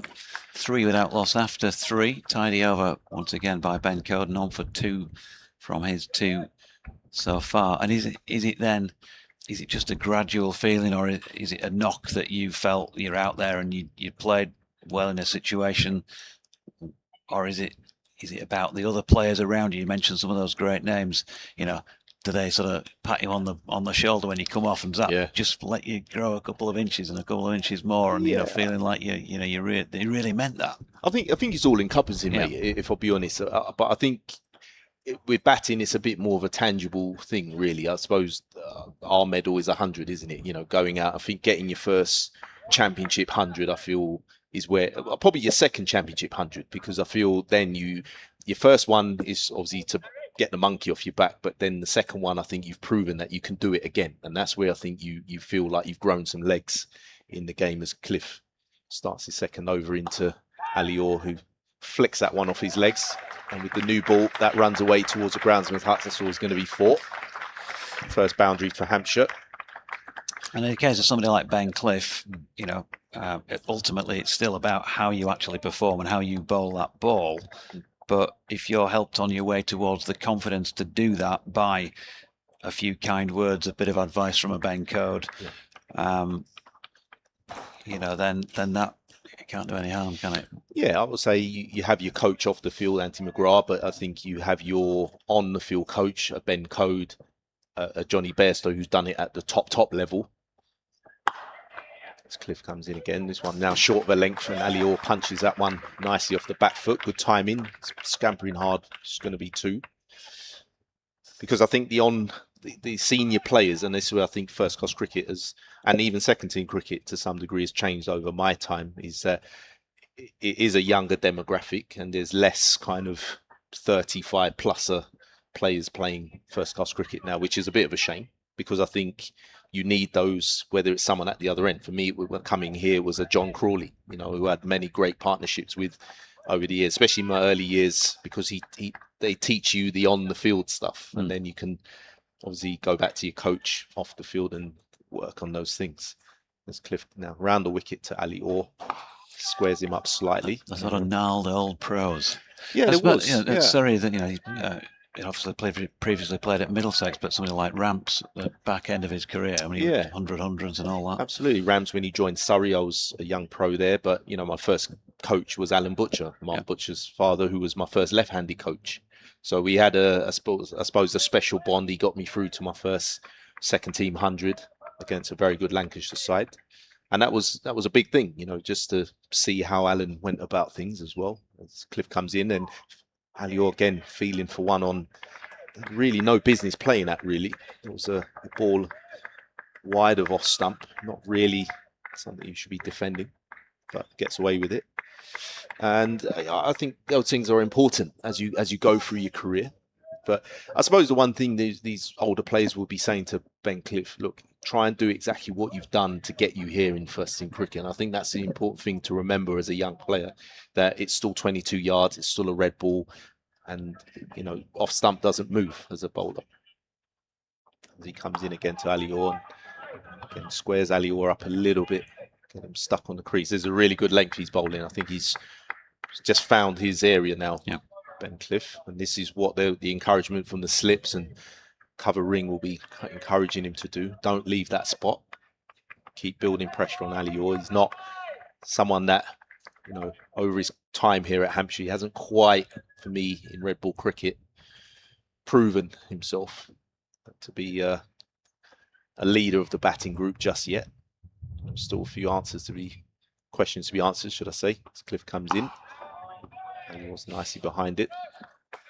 Yeah, and this is a really good opportunity for Ben Cliff. As I was mentioning, he was at top of the tree in the Metrobank One Day Cup wicket-taking column, so he's got wickets in him, there's no doubt about that.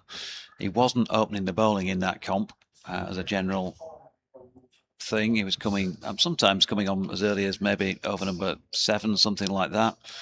But he was picking up wickets early to middle overs, or even at points as well later on in the innings. But he said a few times, I did an interview with him at Lord's, for example, when they've been beaten by Middlesex, and he said, I see myself as an opening bowler. And so he's got his opportunity here in red ball cricket with the enforced absence of Jack White with that hand problem.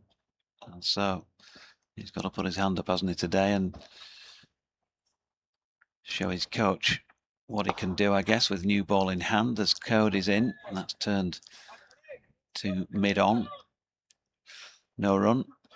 Yeah, I mean, I think that's a very admirable trait. Straight away, you want to see from your young players that they're willing to put their hand up to take that new ball on. It's quite a difficult task when it doesn't go well. And you know, you got to praise the coaching staff at Yorkshire to give the young man his opportunity as well. It's good delivery this time. Gubbins having to be pretty watchful with that one, and he's just looked that, you know, significantly less comfortable since Johnny Bairstow decided to stand up, hasn't he? Yeah, he has. Not got the room to work with. Yeah, I'm a little concerned with Nick Gubbins' technique, if I'm being honest here. He seems to be batting a long way across the stumps, which I'm never an advocate of, if I'll be honest. I think as a left-hander, you're limiting your scoring areas. Got in again. This one with an open face. He's worked out down through final leg. Will Luxton has managed to reel that one in 3 or 4 yards short of the boundary. And they have got back for a couple. A good chase actually by Luxton to keep him to 2 there. Like, he's got a bit of a unique style, Nick Gobbins. He's, you know, very, very sort of, he's got his front foot toe pointing down the pitch. Sort of hands are very cramped. It's clutched quite tight to the body. But if I'm a bowler, I'm sort of looking at that thinking, well, you know, I'm not sure really where he's going to hurt me in terms of, you feel anything straight on the hips, yes, but on off stump, you don't feel there's a... Yeah, Corden again, and he defends this one. Yeah, it does look awkward, doesn't it, when you see it front on. Certainly doesn't look like the sort of technique that you'd be coaching a person picking up a bat for the first time with. Oh, absolutely. I mean, look, there's not one technique that suits all, but I sort of remember when I've played against Nick Gubbins in the past, he was a bit more free-flowing outside off stump, and I feel he's almost taking that away from his game. You still got to look to score him when, you know, someone comes round the wicket. There's Code bowling to him, and he's got that one away through a gap on the leg side. Ben Cliff round from mid on to field, and they'll pick up 2. Yeah, absolutely. I mean, one of the great things about the game is that while there is a textbook that you kind of use as a backing blueprint to things, you know, some of the great players with bat and ball have been unorthodox to say the least. 100%. I mean, that's the beauty of it. As I said, but it's still finding a way where you can still score. You know, I think, as I say, someone who left, you know, knowing Nick Gubbins, he generally likes to score outside off stump. I'm a little bit perplexed why you would go that far across your off stump. One slip coming out here, Don Bett, and he's gone into a very short, well, more or less from silly mid-off. Last ball defended into the offside then, 5 overs in. Hampshire 13 without loss. And we are going to have a change in the com box because JMO is coming back in. Alongside Michael Carberry. Deutsch, he's happiest he's ever been. He was thinking he might have to do another 20-minute stint. Gosh, do you see the way he looked at me there, Carbs? Hey? Unbelievable. God, I look after him so well, and yet the way he looked at me then, God, looks good a kill. Right, as Cliff begins another over into left-handed Alior, and again that's very straight, and Alior just playing across the line of that one, but managed to get back on it. We can see the plan here very clear from Yorkshire. They're going to adopt a very, very straight line at these 2.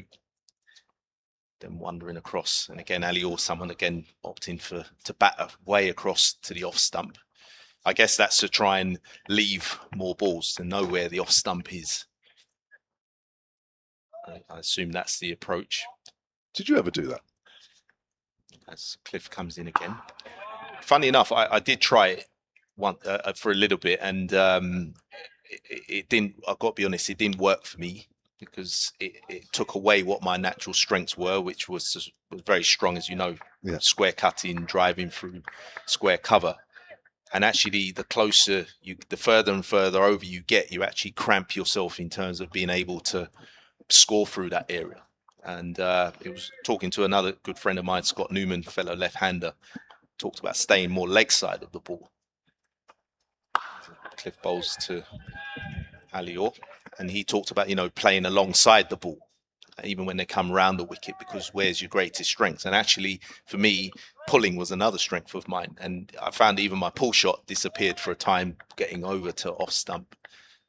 So I, you know, went back to sort of more middle stump guard, or even sometimes middle and leg guard, and actually found some fluency, which was good.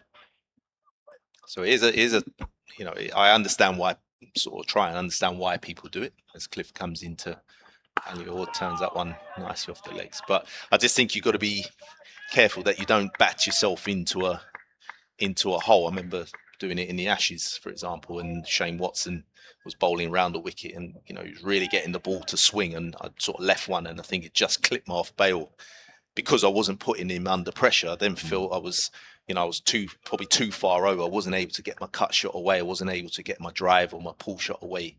And he was obviously just patient, hoping that one would just the edge deck back, and it did. So quickly bin that idea. Cliff comes into Alior, who clips that one nicely off the toes. Couldn't find the gap there. Yeah, so I think it's always an area. I think for young opening batters, where they've got to figure out what is their best place to stand, what is their best setup, what's going to help them judge their off stump, but without taking away their natural scoring areas. If you've grown up with a guard that you've got used to, it's difficult, I guess, to change relatively quickly. Yeah, it can be. I mean, Olior turns that way one nicely off the hip. Yeah, I think for certain bowlers, like for example, if I'm facing a left arm seamer, I may have snuck over a little bit more towards the middle stump. The middle stump was probably with someone like him, for example. I feel looking back, footage people sent me over the years. I felt even to him, I got too far over because he's not really a swing bowler. He was more angle it back in with that low arm. So actually, I felt, probably could have, for him, definitely I could have stayed a little bit more legs up. But a sign of the times. I mean, it wasn't the done thing back then, is it? You didn't back away. You got into line in you. Yeah. So you learn with experience. But for certain bowlers, like swinging it away, you might maybe try and get a little bit onto off stump, so you can just, so a fine swing bowler like Ryan Sidebottom, for example, from Yorkshire, you try and get more onto middle stump to someone like him. Still 20 overs left in the day. Here's Ben Code around the wicket, or works that away in front of square on the leg side. Hampshire 14 without loss, 199 behind. No, that's not right, is it? 159. 59. Yeah, 59 behind Hampshire. I'm getting my fives mixed up with my nines. Yorkshire bowled out for 173. Barry Breen's been on the emails. Hampshire cricket at bbc.co.uk. I'll come to that after this delivery from Code, who comes in and bowls or gets a length ball, which stabs down on, and it goes out square on the leg side. Could you let us know how many points each team has for bowling and batting during the game? Yeah, maximum of 3 for the ball, of which Hampshire picked up all 3. So that's 3, 6 and 9 wickets inside 110 overs. And the batting, you can pick up a maximum of 5 points, starting from 250. And when I tell you that Hampshire have only picked up 3 batting bonus points all year, we'll give you an idea of how they've been batting in the first innings. And he's playing a missing at that one, Alior. Or is he? No, it's gone back to the bowler, actually. But again, an awkward defensive shot. He's keeping a little low. The heavy, as Michael Carberry said, the heavy roll's been on it, which would tend to make, we think, the wicket a bit deader and a bit slower. Well, for someone like Alior, I think just seeing that ball stay down, I think he'd be well advised to maybe think about staying a little bit more alongside the ball. Codes around the wicket again, or gets forward. So he's batting on about what, middle and leg by the looks of it. So he's actually starting on middle and off by the looks of it, and by the end he's ending up on off stump. And I just feel with Code sort of trying to angle it back, and that second last delivery just sort of staying down the tad, I think, just so you can access the ball. I think you'd be well advised just to keep the pads out the way almost a little bit. Code will usually give you next to nothing. There's a half shout for a caught behind. Tony Berso's standing up. Code has taken 327 first-class wickets, and he has taken those at just 20 apiece. We ran a rave about Kyle Abbott. But Code, although it's a few less career first-class wickets, that's an amazing average. Very good. Very, very good bowler. Just knows his game, doesn't he? Just runs in top of off. 32 years of age now, and comes in again to Orr. Of course, flicking that away on the leg side from fairly straight, hence why the oohs and ahs, and not quite all the way to the boundary. That's a good Bit of fielding there, right on the rope, just behind square by Ben Cliff. All moves into double figures. He moves on to 10, but it's a good start from Yorkshire with the ball. They haven't given Hampshire very much at all. Yeah, you feel this is going to be a very hard-working innings for the Hampshire batters, and this is, it's a great opportunity for some of them. It hasn't been a good year for them with the bat, so it's a great opportunity now for a couple of guys in that top 6 now to really get stuck in. Someone go and get a big 100. You've almost got to set your stall out now to bat 200 balls, really make one of those statement hundreds. Yeah, you're not going to smack it around out there. I mean, I know there's 1 or 2 stroke players in the Hampshire order. Tom Preston thinking about especially. I mean, you're not going to go out there and just blaze the ball around. You have to work hard for every run here, as Yorkshire had to. Yeah. 61 overs, just over 61 overs bowled at Yorkshire for their 173 all out. Cliff begins a new over from the Hotel Inn. Comes into Nick Gubbins, and Gubbins nicely forward. Very solid defensive shot. Looks like he's moving well, Nick Gubbins. Just over 500 runs this year, averaging 31. Fractionally below his career of 35. He's had a bit of a struggle, more of a struggle this year, you would say. Could be, again, down to some of the very dry pitches. Opening up with the new ball, not easy. As Cliff comes in again to Gubbins, who again tucks a foolish delivery to mid-on, no run. Well, to give you an idea of how these two sides have really struggled with the bat this season, Nick Gubbins is actually the highest individual run scorer in Division 1, but he's only 20th on the list in this game. He's the highest at number 20. Lythe is at 28.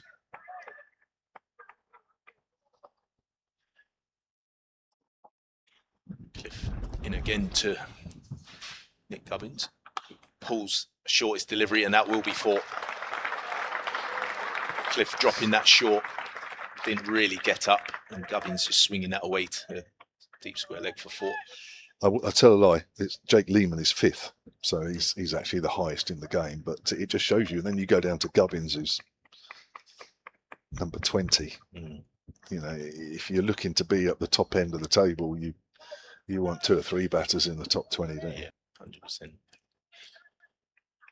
Yeah, I mean, it's an area that's played Hampshire for at least 2 seasons, hasn't it? They've really struggled to produce runs as Cliff comes in again to Gubbins, who again, good length ball now. Back defence from Gubbins. I said before, it is a team in transition. You appreciate that.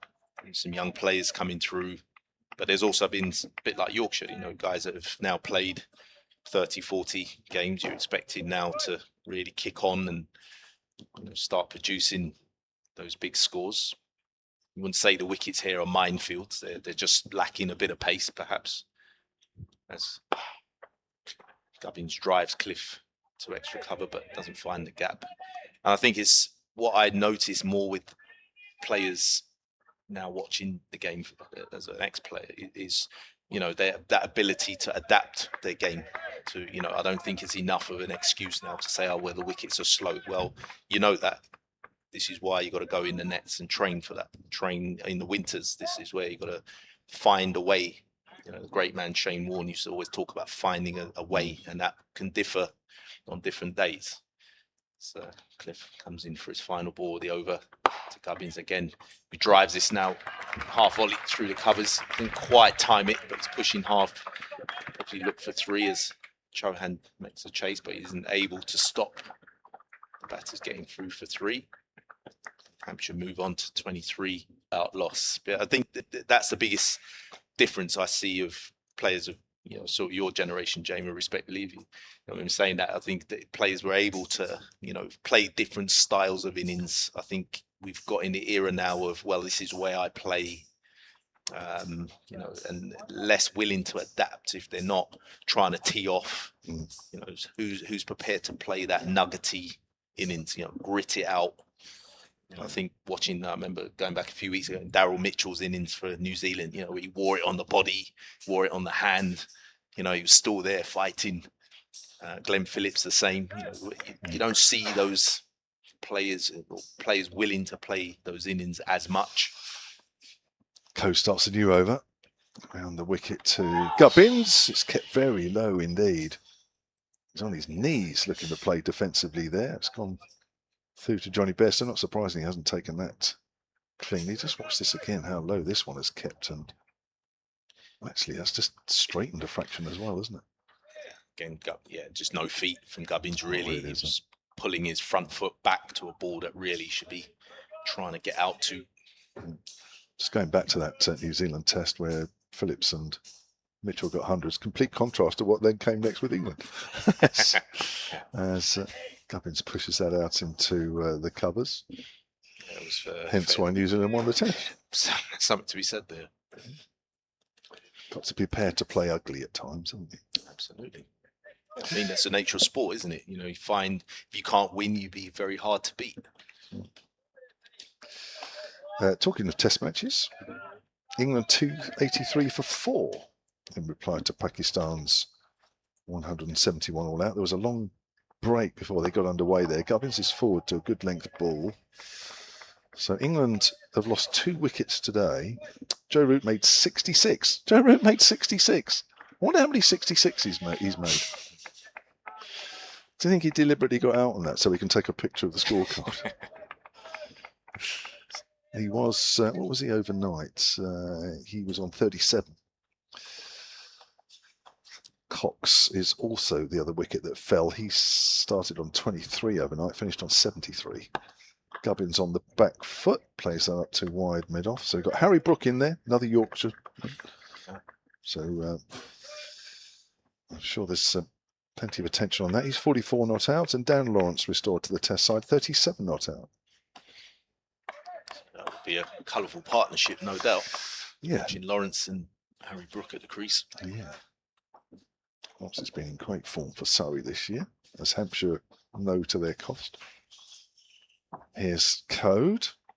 Flicked away down to fine leg by Gubbins. Oh, there's a misfield down there. But the batters will not take advantage of that. Ben Cliff just below us. 24 without loss then, Hampshire. 149 runs behind on the first innings. It's just causing a bit of havoc here, Ben Code, isn't he? Just getting the ball to wobble around a little bit. These two fighting hard, just able to just squirt the ball around a little bit. The bottom side, who of course we've got to keep an eye on, Leicestershire. Oh, it's an edge. Fortunately for all, it's along the ground. He's found the gap just wide of second slip. Come back for 2. 26 without loss now, Hampshire at the end of that Ben Code over, who has completed 5 overs, none for 11. Leicestershire 84 for 5. They're off for rain there in Leicester. Leicestershire are playing Glamorgan. Yeah, that's a tie we'll certainly keep an eye on. Both these sides will be keeping an eye on that one, I'm sure. Just like Ben Cliff to continue from the hotel end. I think it's so far bowled quite nicely. 4 overs, 15, hasn't taken a wicket just yet, but overall has been quite tidy, just giving away the odd boundary.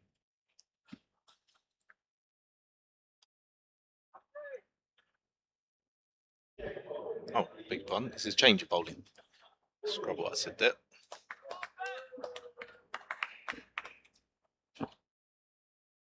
It's George Hill to come into the attack from the hotel end. Who starts with a rather stiff looking delivery outside off stump.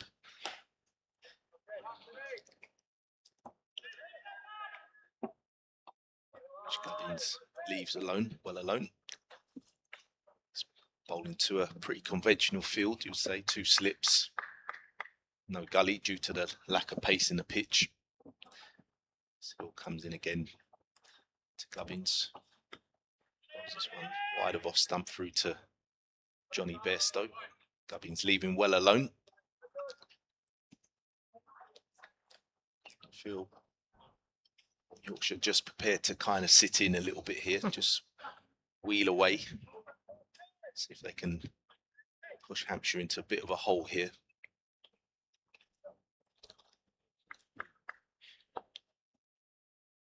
So comes in again to Gubbins. Straighter line, and Gubbins in behind that one nicely, pushing it out to extra cover for no run. Yes, this guy is a big wicket taker for Yorkshire. 27 wickets already this season at 23 apiece. 157 wickets in total at 22 apiece. Very impressive. First class.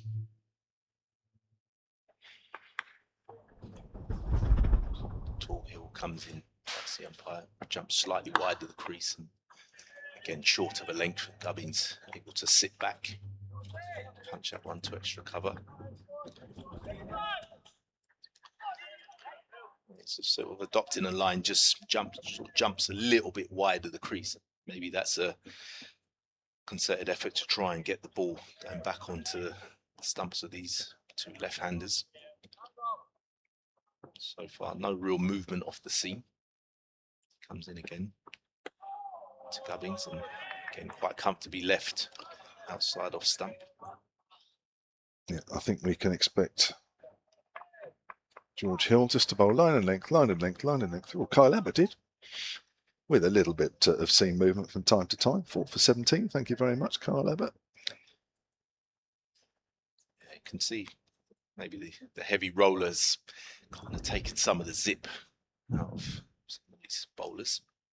Hill comes in, and Gubbins quite easily pushes forward. And it feels just taking some of the sting out of the new ball, hasn't it? Hasn't really. Yeah. Feel this morning Kyle Abbott was able to get that what we call quick nip off the surface, hit the pads, hit the outside edge. Seems to have gone already, doesn't it? Thanks, Cubs. It's going to take a break. Jonathan Doidge alongside me, Kevin James. Elsewhere in Division 1, Somerset 345 for 4 against Essex, where Henry Nichols made 96, and Josh Thomas at the top of the order made 100.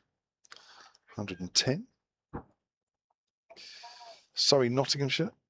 Come to that as Code comes in again and sees all coming forward, goes up to mid-on. Nottinghamshire 174 for 9. Ian Patterson-White is 70 not out there. 4 wickets for Tom Laws, the young pace bowler. I think he's still young, isn't he? He was young a little while ago. I presume he still is. Sussex 99 for 3 against Warwickshire. Tom Haynes made 49. His Code in the sunshine here at the Utilita Bowl. Oh, he's edged that one, has he? Oh, yeah. No, sorry, it's it's all. And he's got to go. Johnny Bairstow standing up. A ball which may just have left Orr a little bit. Watch this again on the replay. And yeah, he's having a little fish at that one. Just the thinnest of outside edges. Just watch this again. The Code's coming round the wicket, so he's angling the ball in, and the bat's away from the body a little bit. All goes for 12, 26 for 1. He didn't really need to play it, did he? He's missing everything, really. Slightly opened up by Ben Code. So they've got in and among. And an 11th wicket of the day falls, and that may not be the last of them. Still 15 overs and 4 balls remaining today, so we've got another hour's play and more the way things are. And Toby Albert got to go face the music. Yeah, it has been opening the batting, and this is his 7th match. 180 runs at 15 apiece. Been struggling a little bit for form. Top score of 42 this year. Dropping down to 3 for this game, allowing Ali Orr to open the innings with Nick Gubbins. But that's just Ben Code through and through, isn't it? Just while away, make the batter play. And he might defend, he might leave it, he might do it for 10 minutes, 15 minutes, 20 minutes. But sooner or later, it brings its reward. Always asking questions of the batter. Yeah, it's been quite a good day for that all round. Mind you, most days are quite good days for that all round. If you can do it, if you've got the discipline. Yeah. Had a better time of it in the 50. Sorry, were you going to say something? I was going to say, we all know what needs doing. Everybody right down to the most basic club cricketer, but there are a few people who can.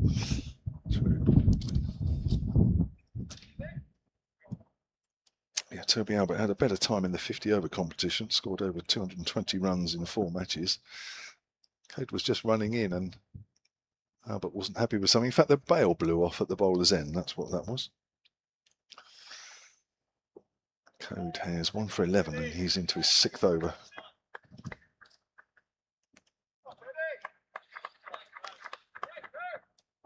Code in then. 2 slips for Albert. Facing his first delivery. Albert gets a length ball, plays it out to point. And there is no run. Lovely part of the evening now. Sun shining in our commentary position. It's shining mostly all around the ground. Just a few shadows at the top end of the ground where the Colin Ingle Mackenzie stand, pavilion and the Shane Warne stand are just casting a bit of a shadow, but they're well away from the playing area at the moment. Code in again, right on medium pace bowls. Albert pulls that away on the leg side. That should be 4. A rare average ball from Ben Code. Put away by Toby Albert. He's off the mark, 30 for 1. Yeah, one thing about not bowling flat out pace is that you can retain some accuracy, but when you don't bowl flat out pace and you get it wrong, you are going to go. There was a lot of talk about Ben Code's pace around about the time when I started doing the comms 8-9 years ago. It was on the England radar, a few of the tracksuits around. And again to Albert. Albert gets a length ball, plays it out to point. And there was a suggestion that he might not be quick enough, but there was a suggestion from within the ranks that he didn't particularly want to bowl it quicker because he would lose accuracy. And so that idea of playing international cricket dropped off the radar. It's not changed his approach to the game, and he's obviously got a very good CV. Comes in again. Albert pushes forward, plays it late, goes down towards third man. Big shout of no for a potential second. Don Best does well. Getting down and throwing the ball back quickly. End of the overs. So we've got 15 overs left in the day's play. Hampshire 31 for 1, trailing by 142. Well, I mean, Ben's Code's record at first class level speaks for itself. 320 odd wickets at 20. I mean, that's just awesome. Awesome average. And it's testament to his accuracy. I remember when he first, Carl's talked about it earlier and he faced him. I remember the game, first time Hampshire came up against him up at Headingley. Just had this beautiful away swing. And then every now and then he just held its line. And no matter what pace you bowl, if you can do that, you're always going to take wickets. Yeah, and similar approach for this fella as well. George Hill. 2 slips in place. Johnny Bairstow standing up. And Toby Albert playing that out into the offside first delivery of the over. It's still pretty breezy down here. You can see the trees way over in the distance at the back of the Colin Ingleby Mackenzie stand, blowing around. The players out there fielding. Trousers flapping around a bit as well. As in comes Hill once more, turned to leg this time, and Luxton round to do the fielding. So Bairstow rooted at the back of the stumps. Felix Organ having to play, Toby Albert, I should say, having to play from the crease. George Hill just trying to find a way through.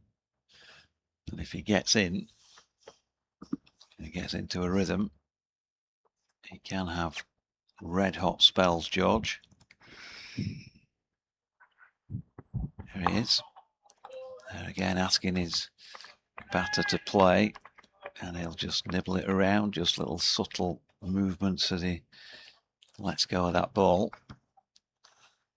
I'd be surprised if he goes for more than 3 and over in this game. You'd be very surprised, wouldn't you, really? Ben Coates going for less than 3 and over. This is where I think, scoring quickly is going to be very, very difficult. Yeah. Who's going to get bored first? Here's George in again. That's played out square on the offside. Revis fields, no run. Will it be bowler? Will it be batter? So who else? So you've got these two who are just perfect for this wicket. I know you've got a couple of spin options, but Matthew Revis. Well, we've already saw him Ben Cliff, haven't we? Bowled quite tidily. Yep. Yeah. Revis, of course, Revis as well. Similar pace, wasn't he? Yeah. Revis and Cliff be quicker than either George Hill or Ben Code. That's pushed into the offside where Jaffa Chauhan does the fielding. You'd expect to see Jaffa bowl a little bit, I would have thought, Kev, despite the fact that it's day one, before the end of today, just to see what he's got to offer, really. Yeah. Will it go for him? Dom Bess possibly gets a go.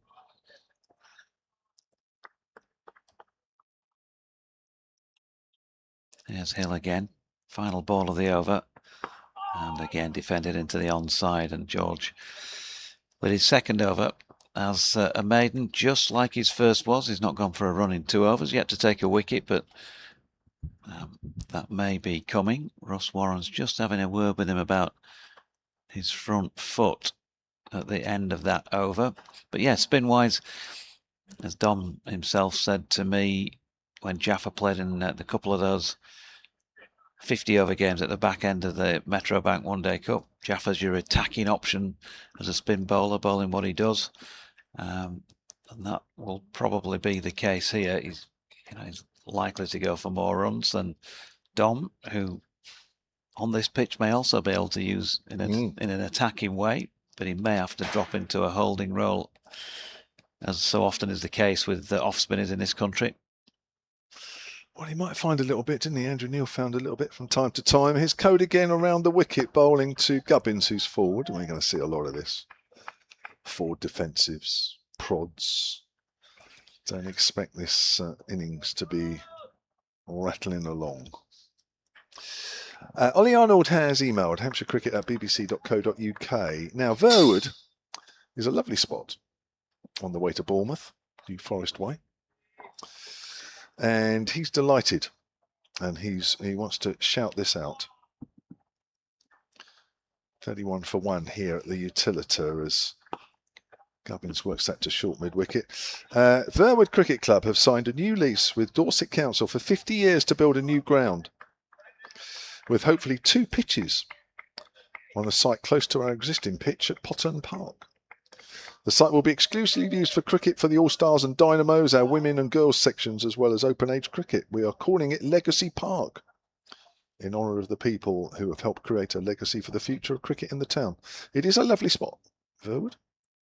Congratulations to them. Here's Code, bowls, and it's another length ball. And guess what? It's a defensive shot from Gubbins, who has now faced 40 deliveries for his 14. Just the one wicket that has fallen Ali Orr, caught behind. Off Code. That wicket fell at 26.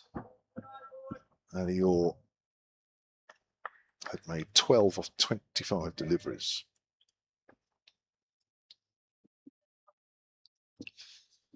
We have another 13 overs to bowl after these next 3 deliveries, as Code is in again and Gubbins flicks it away to square leg, where it's fielded by Matt Revis,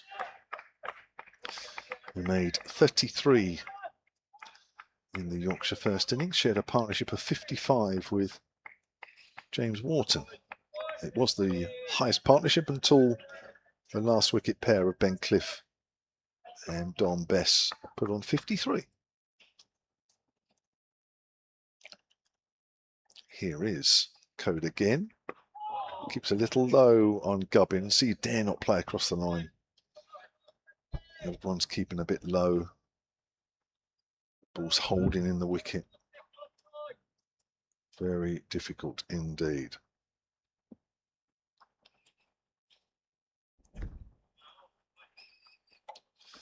What's on the menu tonight? For me? No, me. Oh, what's well, for you, yeah. Well, You'll be getting something nicely home cooked, won't you? Well, not after eating a lunch like that. Nice cottage pie, wasn't it? Which we had. No, I'm not going home and having more cooked food. No, gosh, no.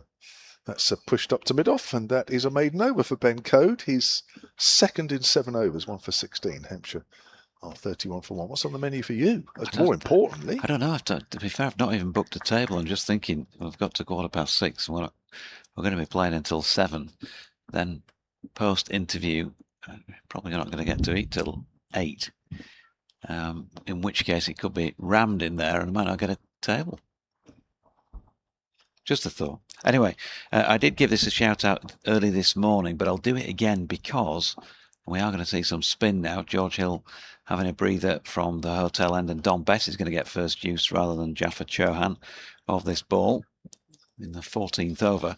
I gave it a shout out this morning for John Kirkland of the Yorkshire Southern Group supporters.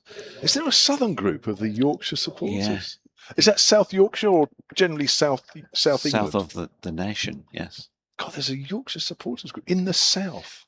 Such a well-supported and massive county, Kev, that they have their own southern branch. So I gave it a shout out, but unfortunately, as we subsequently found out, that the sound wasn't working. So nobody would have heard it. So I'll try it again. Dom will probably get through this over fairly quickly, but I'll do my best in between deliveries. He's just sorting his field out. So just to say, the date in mind is Tuesday the 1st of September. Yorkshire are playing at Surrey starting on Wednesday the 2nd. So the night before, as Best bowls his first delivery, that's defended by Toby Albert. The night before, there's a drinks get-together for the Yorkshire CCC Southern Group, plus anybody else who's interested. The subsidised cost is a tenner each. Best bowls again. Albert defends. It's at International Student House, wherever that may be. 238 Kennington Lane, which I'm assured is 5 minutes walk from the Oval and Vauxhall Station. It's a 6 o'clock start, 6 through until 8. Best bowls. Now then, he's got underneath this one. It's in the air for quite a while. It was a fairly ugly looking shot, but he's got away with it and picked up 1 run. 6 till 8. Drinks and excellent sausage rolls included, apparently. And Colin Graves will be there, as will myself. I think by the sound of things, we both might be saying a few words, so that may be an incentive not to buy a ticket. But if you do feel it's worthwhile, then it's a tenner. And I'll give you the email address in a minute, as Bess is in and bowling, and Gubbins goes back foot to play that delivery, which was from round the wicket.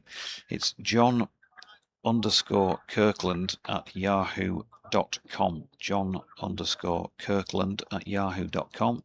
John will gladly sell you a ticket and welcome you along to the event if you are planning on going to watch Yorkshire and want something to do the night before that match starts at the Oval in a couple of weeks' time, as Gubbins defends again into the leg side. Sounds good. I'm waiting for you to read out the Hampshire Northern Supporters Group email for the next match up north, as that's flicked into the leg side. I think it was a full toss and well fielded at mid-wicket to complete that over at 32 for 1 after 14. When I get one, I'll read it out. I don't know of one. Just looking at Don Bess's bowling speeds there, we were talking about Andrew Neils, who got the odd one to turn, and he was bowling around the average of 48 miles per hour. Looks like Don Bess was pretty much in that area. I think one was just over 50. One might have been 47, but he's bowling very similar pace, and that did seem to work for Andrew Neil. So we'll keep an eye on that one. That was only Bess's first over. George Hill is switching ends to the pavilion end. after bowling a couple of overs from this commentary end, the hotel end, both of which were maidens. So the run per over is dropping a bit here, as it's worked away by Albert down towards deep backward square leg. The runs per over is less than 2.5. Did say that don't expect this innings to run away anytime soon. Accurate bowling on this wicket at this pace is very difficult to get away. Floodlights that were on earlier today have been switched off. Don't think they'll be needed, even though we've still got about another 14 overs to do. Actually, it's less than 14. So it's 14 overs that have been bowled. That's turned away on the leg side. We've got just over 11 overs, just under 12 actually, to do in the day, which probably equates to around 45, 50 minutes-ish, 45. Probably going to fish near 7 o'clock. Yeah, if Bessie does stay on and it wasn't just one of those overs to switch of ends, then should speed it up. It's got to be worth a couple of overs, hasn't he? That's again worked on the leg side for no run by Gubbins. It's got to be worth another couple, hasn't he? Really, as I say, Andrew Neil did get the odd one to turn, and it was from straight. It wasn't out the rough. And there is a left-hander out there, so he is turning the ball away from Gubbins into Toby Albert. So definitely worth, for me, keeping on for a little while. Josh, by the way, messaged in earlier saying you can tell your co-coms that you can always tell a Yorkshireman, but you can't tell him much. It's pushed up to mid-on by Gubbins. Does that apply to you as well? Aye. I say what I like and I like what I say. Or What whatever was the social media clip during the 100? Was it one of the Australian women's players playing for the Sunrisers Leeds? Carbs might know. Is it Phoebe Litchfield or somebody playing for the Sunrisers Leeds? One of the Australian women's players, and she was on the mic. Oh, he's pushing forward as it wrapped him on the pad. Maybe not out, says the umpire. Oh, Johnny's not happy with that decision. He's got the double teapot on. Oh, he has, isn't he? Look, staring down. I was just watching this again. Round the wicket, Gubbins is forward. Is he slightly outside the line? I don't know. There's got to be a bit of a question about that. Yeah, it's got a decent stride in. And she was asked while she was out in the field, has she got an accent? A Yorkshire accent. That's pushed up to mid-on. And for an Aussie, to be fair, whatever the line was that she came out with, it was not a bad effort. I'm not sure if it was. I'll just try and work out which Australian player it was. But I just happened to be watching the TV at the time. And when she was asked that question, I thought, well, this could be interesting. I thought hers was a good effort, to be fair. She got the accent, not bad. And so, Don Bess is going to continue. Well, Carbs has done pretty well with his Yorkshireisms when called upon today. I think he might have spent a bit too much time around one or two of the boys in the past. Yeah, Phoebe Litchfield, yeah. Here's Bess in, and that's lofted down the ground. I've lost it, but fortunately Russell Warren has not, and signals that that is the first 6 in this innings to Toby Albert. Just looking at it once again. Yeah, just able to free his arms on to get a free swing of the bat, really, from where Don Bess pitched that just outside off stump and playing with the spin. Yeah, it was a better shot than the one he played the previous over. Yeah. It wasn't anywhere near the pitch of the ball, but went through the shot anyway. That was much better, much more controlled. 39 for 1. Albert into double figures and flicks this one away into the leg side, where Wharton does the fielding. Adam Lythe has come out with his shin pad still on at a straightish mid-wicket.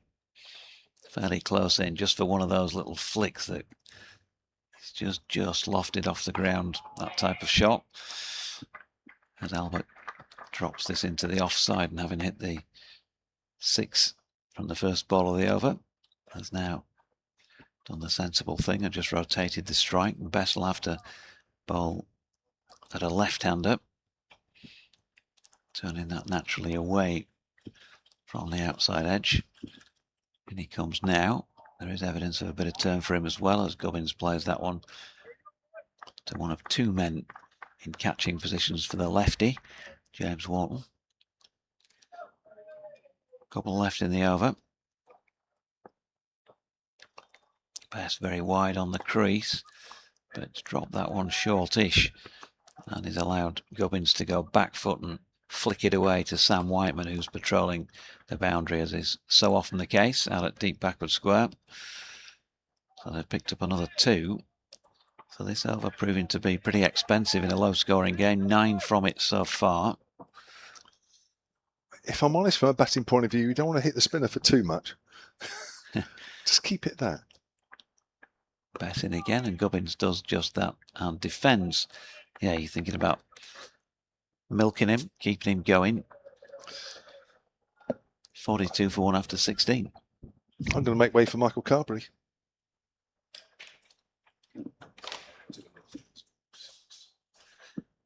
I think we've got to overtime stakes. Or J-Mo will be on overtime. He's a staffer, of course, so he'll be filling in a little sheet saying at the prescribed close of play, Mr. BBC was at 6 o'clock.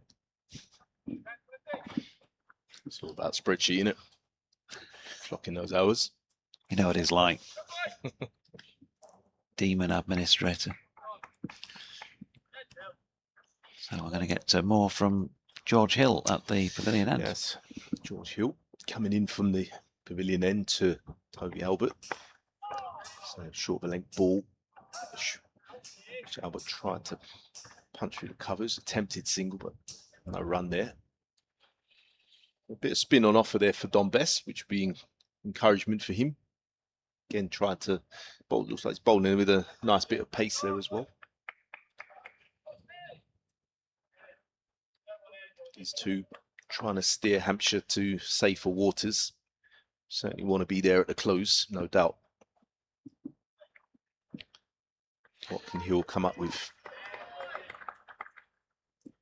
Begins a long run from pavilion end, past the umpire into Albert, who's again just jamming down on that one. There's a few oohs and ahs from Johnny Bairstow in slips, unsurprisingly from Johnny. Yeah, from Hampshire's point of view, from here, if you get to what, 75, 80 for 1, it's been a good day, really, hasn't it? 100 behind and plenty of wickets left. Yorkshire, ideally, last 9.5 overs, want to pick up a couple and just slow that rate down even more. Absolutely. Hill comes in again to Albert.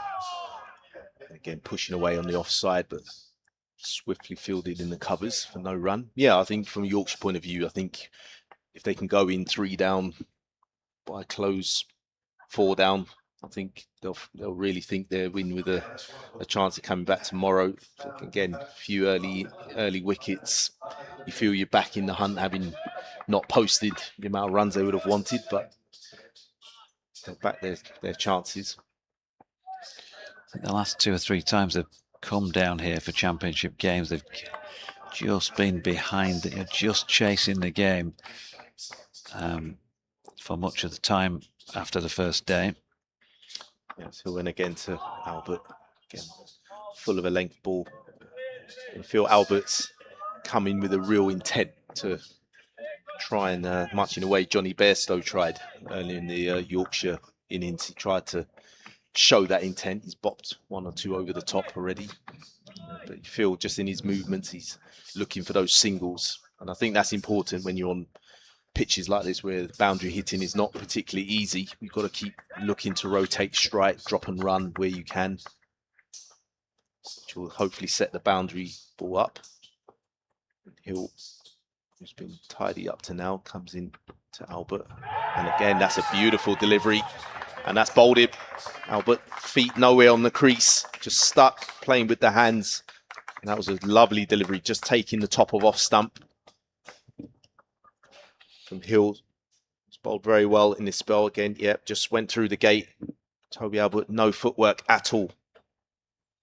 Looking back ruefully at the pitch, but I don't think that's the pitch's fault, I'm afraid. That's just no footwork. Yeah, just angled in. You could just see George roll his his wrist over the top of that, just, yeah, with a nice little off cutter, and it's managed to find a way through. And well, as I mentioned when Kev was with me, if he gets in and among George, he just has these red hot spells at times. So look out your incoming batter at this stage, because he's got his tail up 1 for 1, and he's nearly at the end of his 4th over here. So while it's not yet Kyle Abbott-esque, he's sort of got that feel about it, hasn't it? 42 for 2. Well, he's pretty much cut out the Kyle Abbott mould, isn't he? You know, he's uses an angle on the crease very, very well. He's, again, like Kyle Abbott, he's tended to adopt the ball coming back to the right-handers, and you know, again, if your technique isn't quite up to scratch, I always say good bowlers will find a way through. I think Toby Albert, when he reviews that dismissal this evening or some point tomorrow, he'll probably look at that and say, well, you know, he's a tall man. Could he get off the crease a bit more? Tended to get a little bit stuck there, but Yorkshire will be delighted. Is this the chance now for them to really break this open now? They'll see as an opportunity if they can get rid of Lehman, who's been, again, one of the linchpins of the season, really, for Hampshire with the bat. If they can get him out early, I fancy they're right in amongst it here. Yorkshire like this now. They've gone in with a short leg. You can hear the buzz around the field now. They're not more chirpy in the field. Again, adopting only the 2 slips, which surprising. Yeah, they'll know how important this fella's wicket is. Absolutely. So, very good player. He'll round the wicket to the left-handed Lehman, who has his unique crabby type style. Effective, nevertheless. He keeps that one out. And that's the end of an over. A wicket taken over. A wicket maiden for George Hill. Yeah, and if they're, having said what I said before that over, you know, if they were to pick up 2 between that point and the end of today, or 1 more, then with absolutely no disrespect to Nick Gubbins, who's been scoring runs for the team this year, Jake Lehman would be one you'd really, really want with what he's capable of. Still some good players to come though. Tom Press, Ben Brown, Felix Organ. Yeah. Well, you feel these are the 2, isn't it, really? These are the 2 who you feel can bat a period of time. Press is more your free-flowing type players. Here's Bess. Ooh, just a little bit edgy there, Nick Gubbins, but well wide.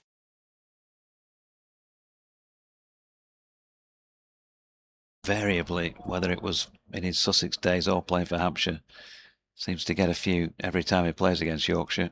He's just one of those players that they don't seem to be able to get out cheaply very often. I think here Don Best can be, again, a bit more attacking. You saw this with Andrew Neil, you know, deep cover back to new batter Jake Lehman. Yeah. You know, for me, 40 for 2, you're right in amongst it here, Yorkshire. If you get some pressure in, where's the short leg? You know, bring the sweet man up. You know, I think you got to go for it a little bit. Yeah, Bess in and bowling gives it a little bit of loop, and Lehman circumspect in defence. Yeah, I mean, you know, you've got a sweep man out, but your square cover outrider, it's just another white shirt in the batter's eye line as well, isn't it? In a sense, but there you go, an easy out shot. So he's able to rotate the strike, get off the mark. Every single batter wants to just get off the mark, and that hardest run to score is often your first. I mean, for me, that last delivery there, short and wide, I mean, probably deserved to go for 4. I mean, you're not setting a field for that delivery. You're setting your field to, you got to get wickets. If I'm in York's position, I'm thinking, how am I getting back in this game? I've got to bowl Hampshire out for something cheap. Yeah, here's Bess again, and left. This one was fired in a little quicker, wasn't it? A bit more bounce about it as well. You know, is Nick Gubbins going to attempt a massive sweep at this stage? Go for it. Go for your life. Bring him up. Yeah, Bess in again, wide on the crease. He's gone back foot once more and will be able to work another single. Yep. My colleague, if you could see him, folks, he's getting a bit stressed at this stage. He's getting a bit wound up by this. Yeah, I just think it's poor cricket. I mean, look, it's after the horse is bolted now. Adam Live is going in. I think he'll go in a silly point. But yeah, but I don't see, Don Bess is bowling nicely. For me, that's a field if Jake Lehman's on 150. Yeah, and he's certainly not at the moment. He's on just the one. That was the final ball of the over then. So 3 runs coming from it. Better's gone for 13 from 3 now. And it's back with George Hill. And of course, 2 left-handers at the moment. You're more likely to see Bess than a Jaffa Chowan having a go. Will they give him a go in these last few overs just to see if he's capable of producing anything? I'll be very surprised if Jaffa Chowan doesn't get at least 1 or 2 overs. But at the moment, George Hill's doing such a great job. You'd be not inclined to really change too much. He's doing what his captain wants him to do, really. He's keeping it tight and he's threatening in terms of wickets as well. It's just enough there, isn't it? Enough variation. He's getting the ball to do enough. So maybe he wants to keep his leg spinner up his sleeve for tomorrow. Expect it to be a good forecast, so yeah, dry this pitch out even more. As Hill comes in to Gubbins, who just eases forward. Yeah, let these seamers run up and down that pitch even more for Chowan tomorrow to come in and do his thing. But I do feel Yorkshire just need to be, again, much like Hampshire, just careful that they just don't let the game meander away from them through thinking defensively. I think they've got to really try and squeeze Hampshire here. As Hill comes in again to Gubbins, who's again back to a short of a length ball, nudging that into mid-wicket. I mean, it's not a wicket where you can over-attack because it isn't the pace and bouncing the wicket per se, but I think you've got to create the illusion. Yeah. And I think, played with one of the best captains ever, Shane Warne. He's almost that puppet master of creating that illusion that something's there that's not quite there, whether it's a change of field here, bringing someone up, throwing the gauntlet down a little bit. Hill comes in again to Gubbins and again just stabbing down on that one. Yeah, some of the great stuff he used to say. I've just been working on, I've got a new delivery for this Ashes series. That's the one. Yeah. And immediately, batters having sleepless nights. What's he going to come out with? I mean, NASA will be at the monitor screen when it is it the Zoota, the Gazuta, the Hooter, and it's the one that just didn't turn. Great man. As Hill comes in to Gubbins, past the umpire, and Gubbins drives that one up the foolish ball up to mid-off and quite time it. And I think that's the area for me Hill's got to really just settle in on, get Gubbins driving. I think he's on this pitch, he's happier sitting back, clipping the ball around the field. He can do that all day long, Nick Gubbins. I think you've got to try and drag a shot out of him here, especially as he's right across all 3. Hill comes in again. Oh, and that one again just stays down a tad, but he manages just to get enough bat on it, squeezes it to square leg. Yeah, there was the last rites, I think, of an Ashes test at Headingley one year, and I took my elder son with me. He's probably listening right now, and I'm pretty sure he won't remember it because I think it was the 97 series, so it'd have been about 2. But just in case Shane Warne never came back again or whatever, you get a chance to watch this guy bowl. Yeah.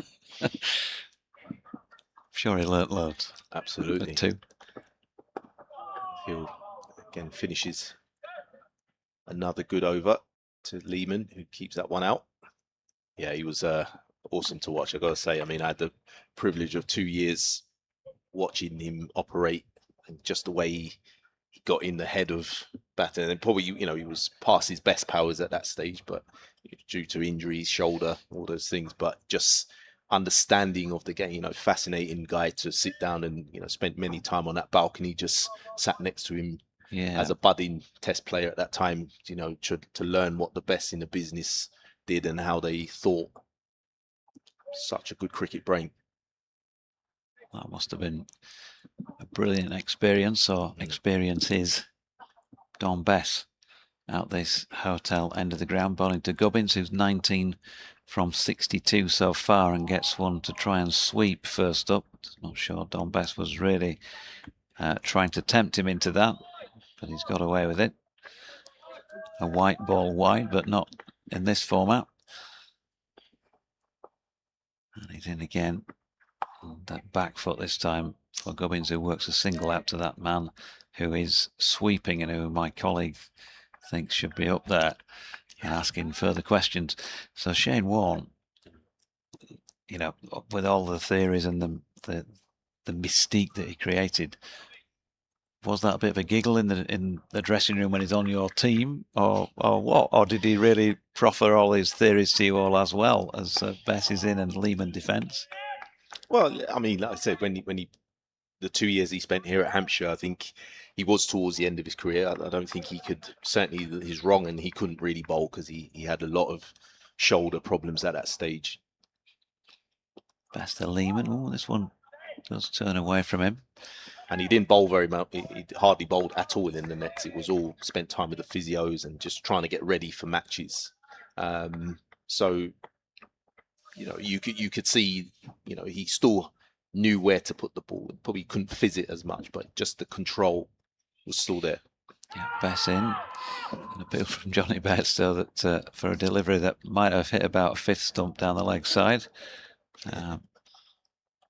Ross Warren hasn't given that as a leg by. So I remember a game here at home against Warwickshire, I believe it was. So Jonathan Trott came in, who was you know, hot property at the time.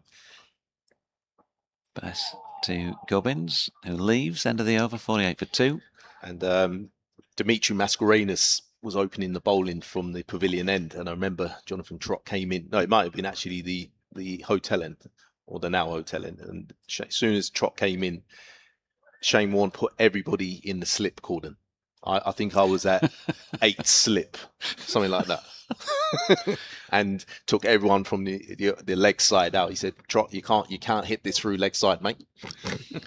That's not my best Aussie accent, but Trott looked up and thought, you know, to his horror, going, you can't do this to me, and sort of thing. And before you know it, guess where he nicked off? Straight to slip. Brilliant. He would just do stuff like that. Depart. Yeah, absolutely. He would just do things like that. We'll let Carbs carry on with that after this delivery from George Hill.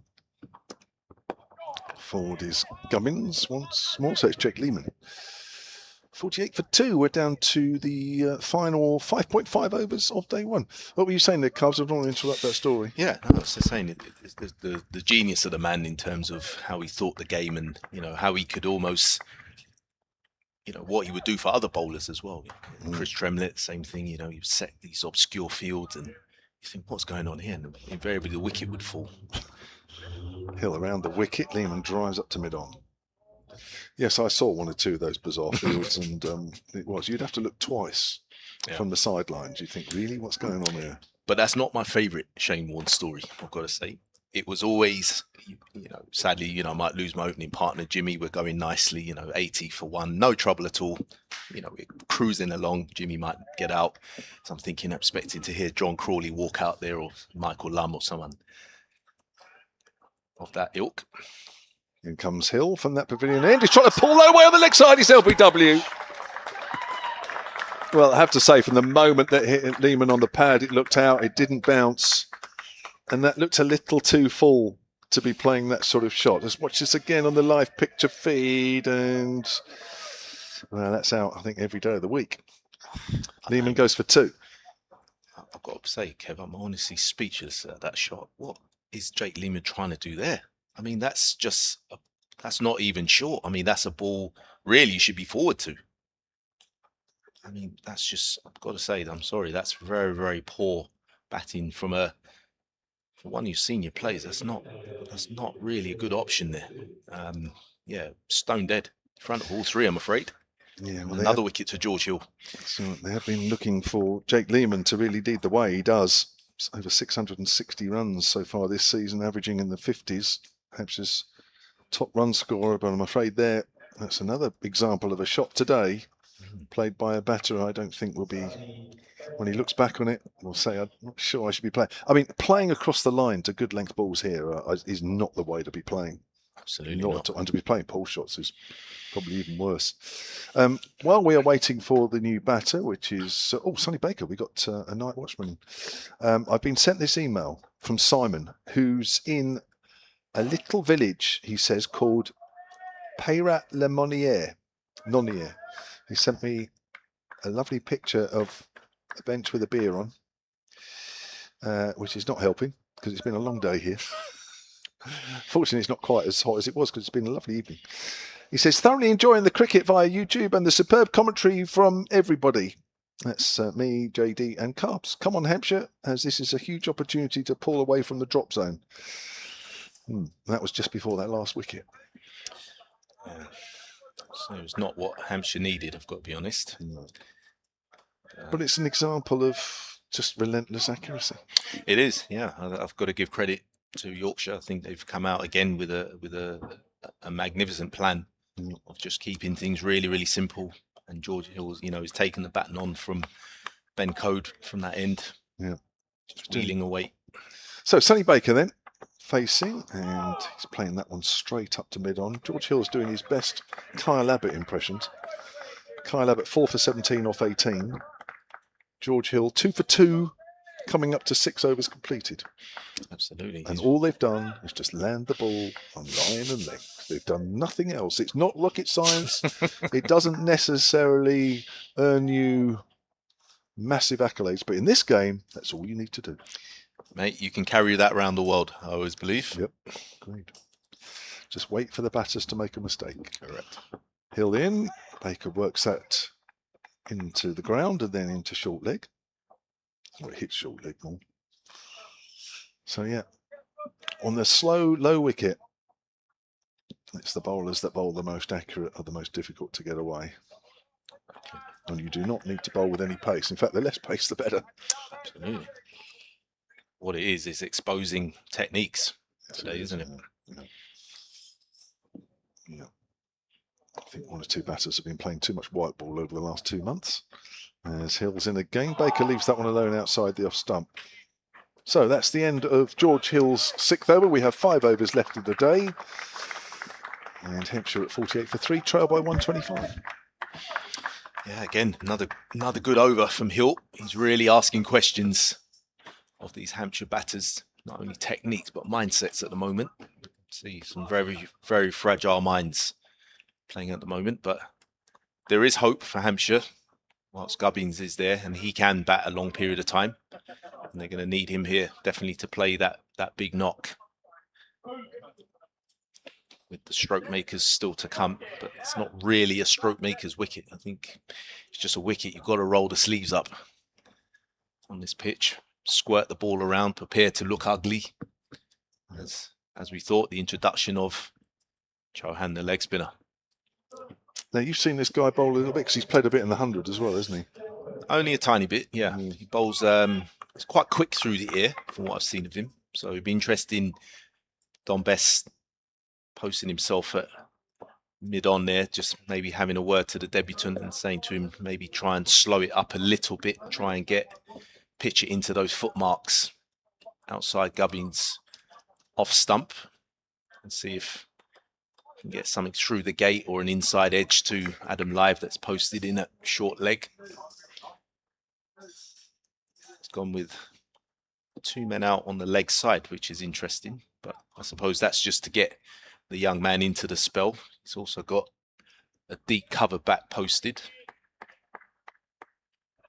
just to let the young leggy settle in, get those fingers warm as he makes a bounding approach into Gubbins, and again a flat, quick delivery into the pitch, which Gubbins stabs it down on the back foot out to the man at deep point for a single. He moves on to 21, brings the night watchman Sonny Baker on strike. Expect to see a more attacking field here for, I'll say, usually lower order Sonny Baker, but he has shown that he can hold a bat, he can hang around in his one test for England.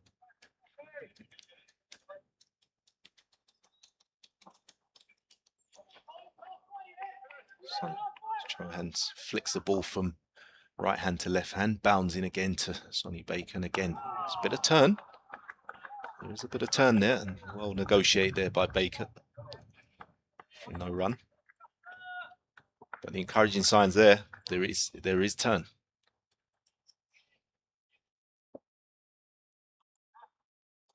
Will Yorkshire get a bit more creative with the field?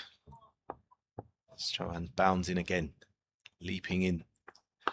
Baker stabs down on that one, plays it up to mid-wicket. No run. Yeah, in 2023, it was drafted into the 100 by Southern Brave. Didn't actually play a game.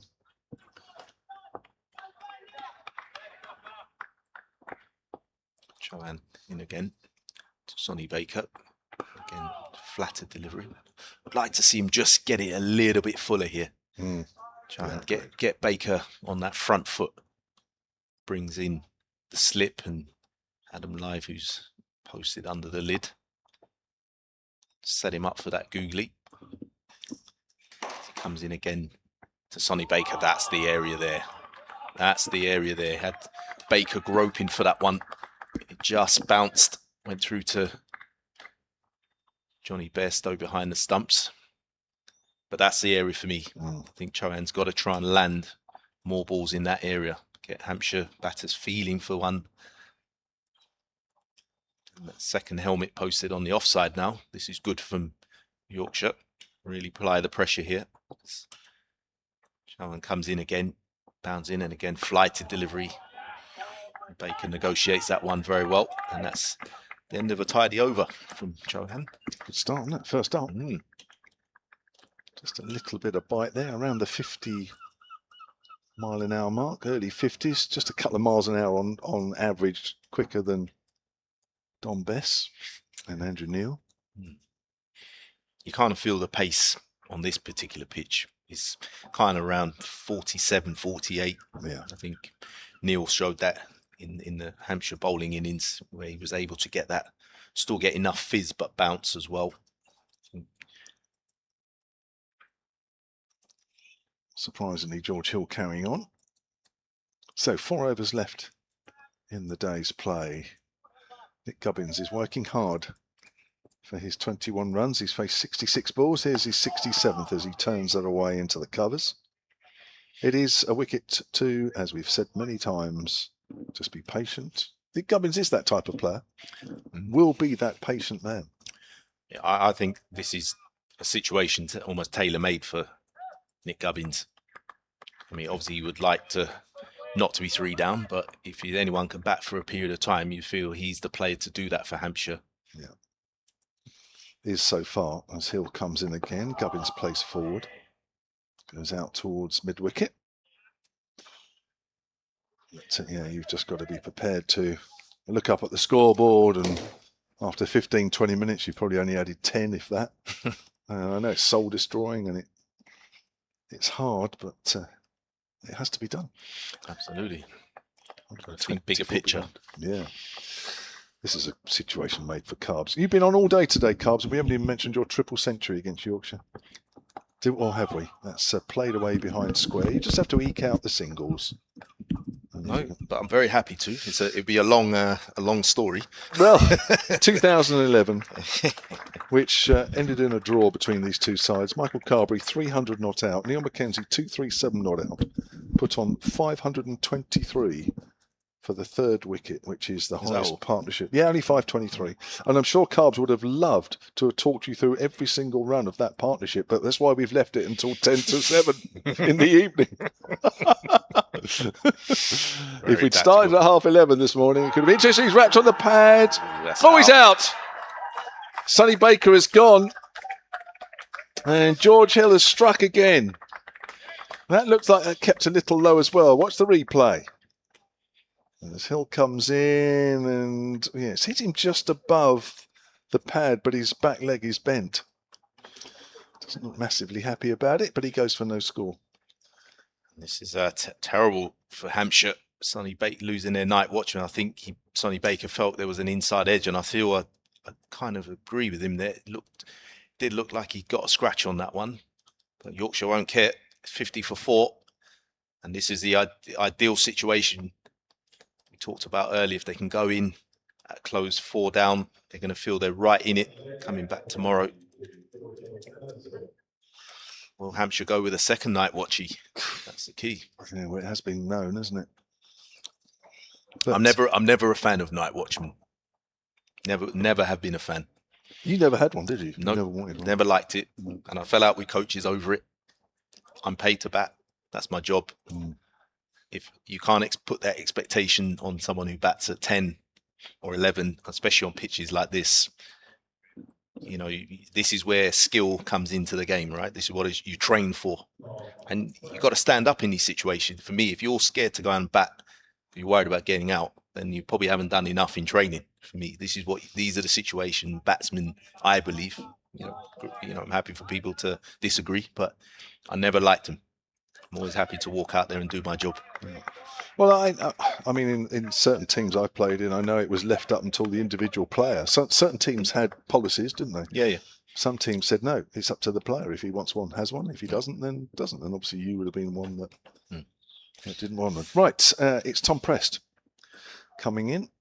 At number 6 was carded at 5, but with Sonny Baker coming in as the night watchman and out again, everybody drops down one. Now, this is a tricky situation for the youngster. Absolutely. Needs to be right on it here because Yorkshire are right on it. 123 runs behind here, Hampshire. We did say that it would be tough going, even though Yorkshire only made 173 all out. So it's proving as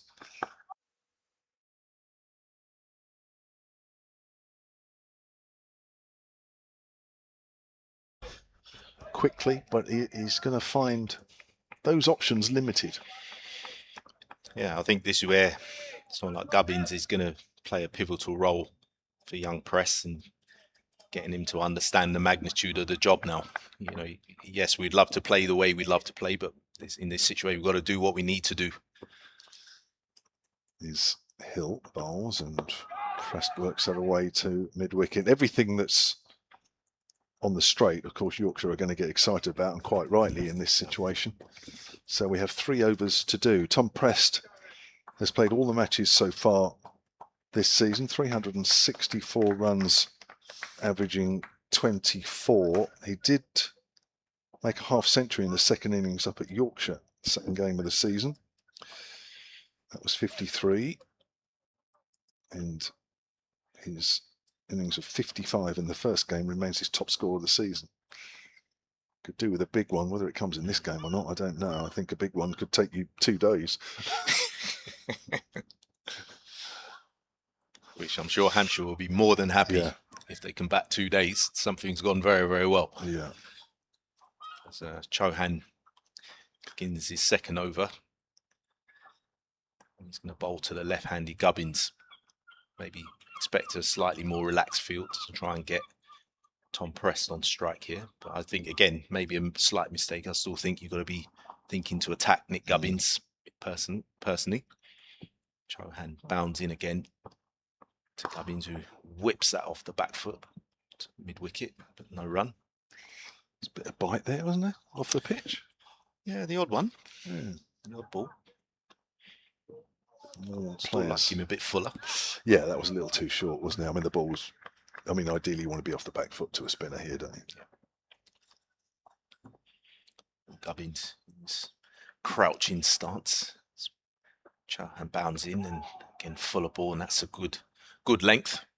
It's guided down to third man, scurrying away quite quickly down there. Feel that it's a slide. Can't quite see who it is. A good throw to Bairstow, who shapes the throw at the non-strikers in, but doesn't. And they're through for 3.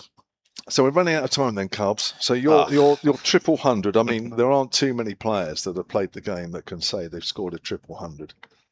That's terrific. I mean, that's just, I mean, 523 partnership. I mean, I know we've spoken about it, but just for everybody's benefit. I mean, what's it like to score 300?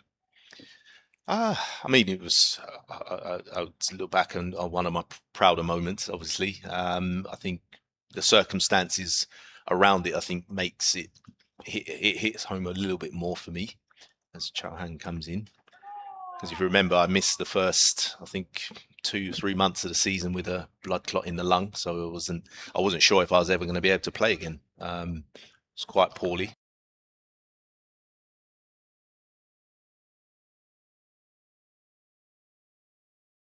Good achievement, you know, quite a good achievement. But you wanted more, didn't you? I did. You're going to get me in trouble, aren't you, Jim? I know what you're cooking here, mate. Yeah, I was a little bit miffed. If you're a devil, you are. I was a little, let's just say, with my my brother from another mother, Jimmy Adams, who was obviously my partner for a long time, who was captain, decided. I mean, if you look at the score, I mean, people check the score for your own, and you work it out for yourself. I mean, I think the ball passed the outside edge 4 times in 4 days. It was that good a wicket. And Jimmy had a thought of declaring at tee on day 4 to bowl Yorkshire out.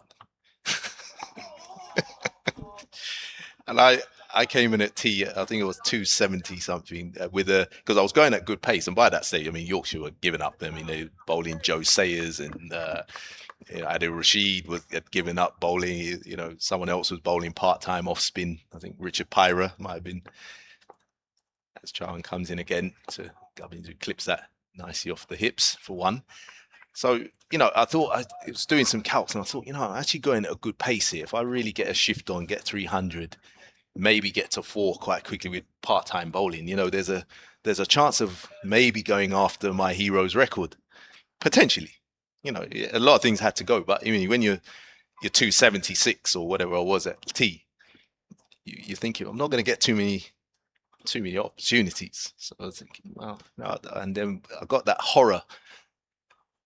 Oh, you know, if you can get to 300 quite quickly, we're going to declare and try and bowl them out in the remaining 15 overs on a pitch that the ball hasn't passed the outside edge more than 4 or 5 times in 4 days.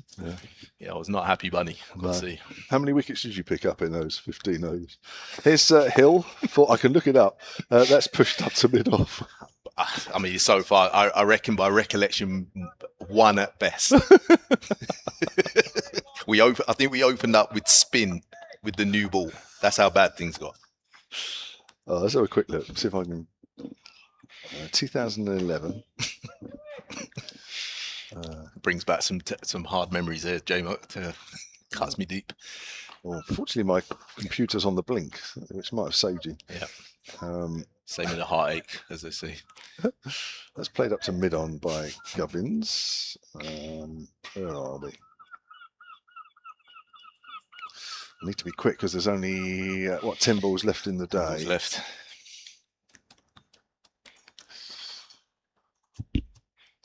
My computer doesn't want to know. See, you've teased the audience by leaving my 300 to the last minute. Now you're under pressure to find the scorecard. My computer won't log in properly.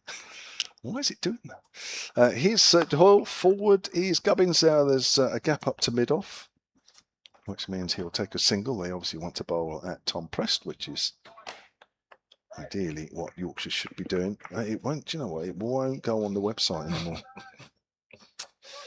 Oh well. Well, yeah, let's just say we didn't bowl them out in 15 overs. I don't think we would have bowled them out in 15 days. But anyhow, back to more important issues. Can Tom Prest and Nick Gubbins be here at the end? Some meticulous planning with the field. Johnny Bairstow just directing traffic, bringing up a catchy mid-wicket. He's got a short leg, 2 slips. He's brought up the cover ring, so they're really going to try and crowd Tom Prest for these 3 remaining balls of this over. Can Hill find the answer? Is Hill right arm medium pace? Prest gets a length ball. It keeps a little low, but he does play straight, which he's going to have to do regularly if he wants to play a major innings here. As Nick Gubbins hasn't played a major innings yet, but he's played. That's what this wicket is like. Absolutely. Got to fight hard. Keep playing straight.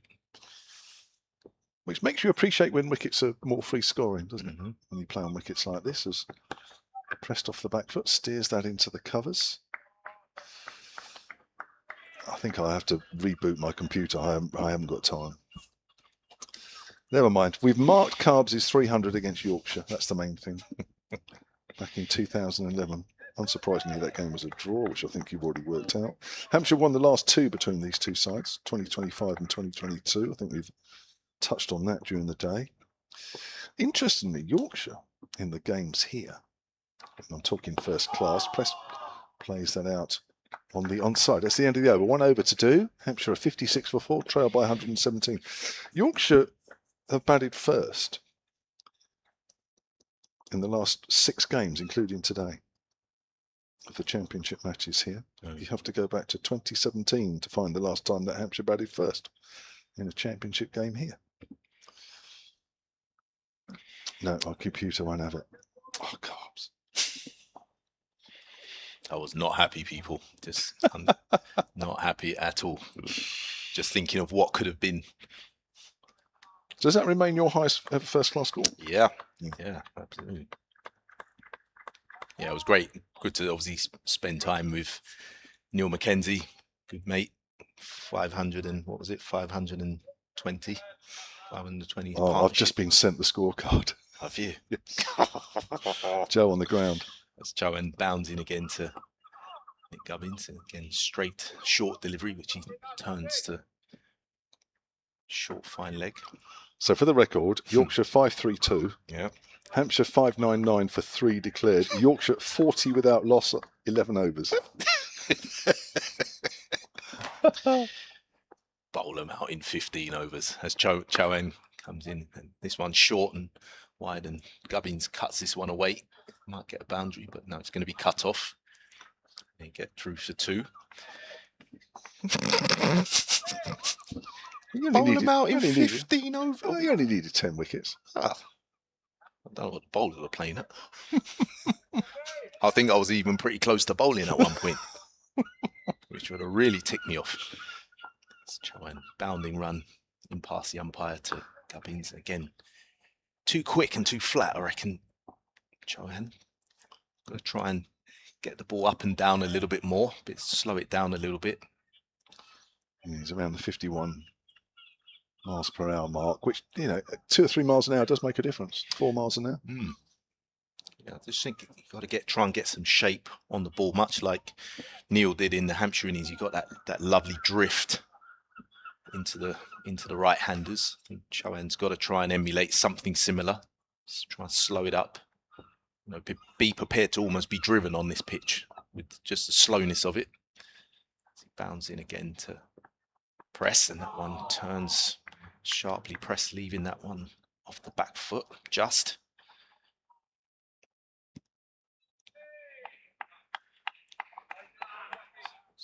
Two balls for Tom Press to negotiate here to get Hampshire through to close. They've lost probably a couple more wickets than they would have liked, but they're still in there fighting as Chohan comes in again. That's real short and really deserved to be hit for 4, but Press manages to roll the wrist on that one to square leg. Eases down the non-striker's end, where I think he'll be more than happy to just watch the last ball of the day be negotiated by Nick Gubbins.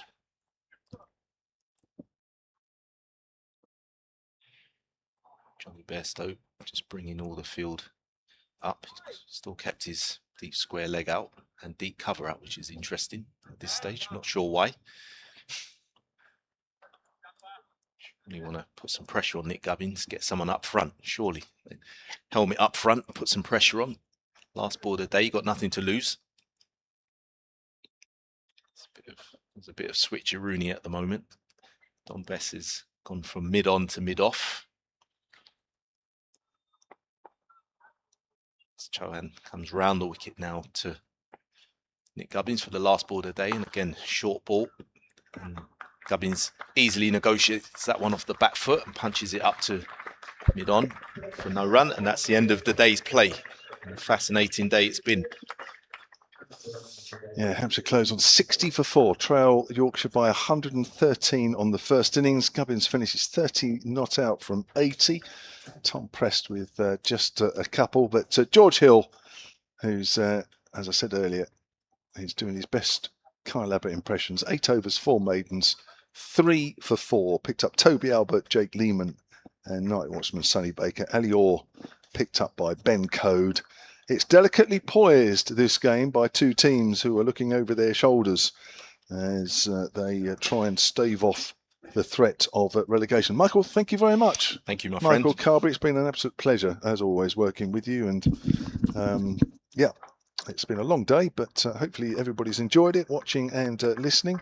We'll do it all again tomorrow morning from 11 o'clock, weather permitting. I haven't actually looked at my weather app for tomorrow. I think actually it doesn't look too bad. So I think we might get most of an uninterrupted day's play. We've got Naomi Datani with us tomorrow, the Hampshire and Southern Brave all-rounder. She'll be joining myself, Kevin James, and Jonathan Doidge. Join us then.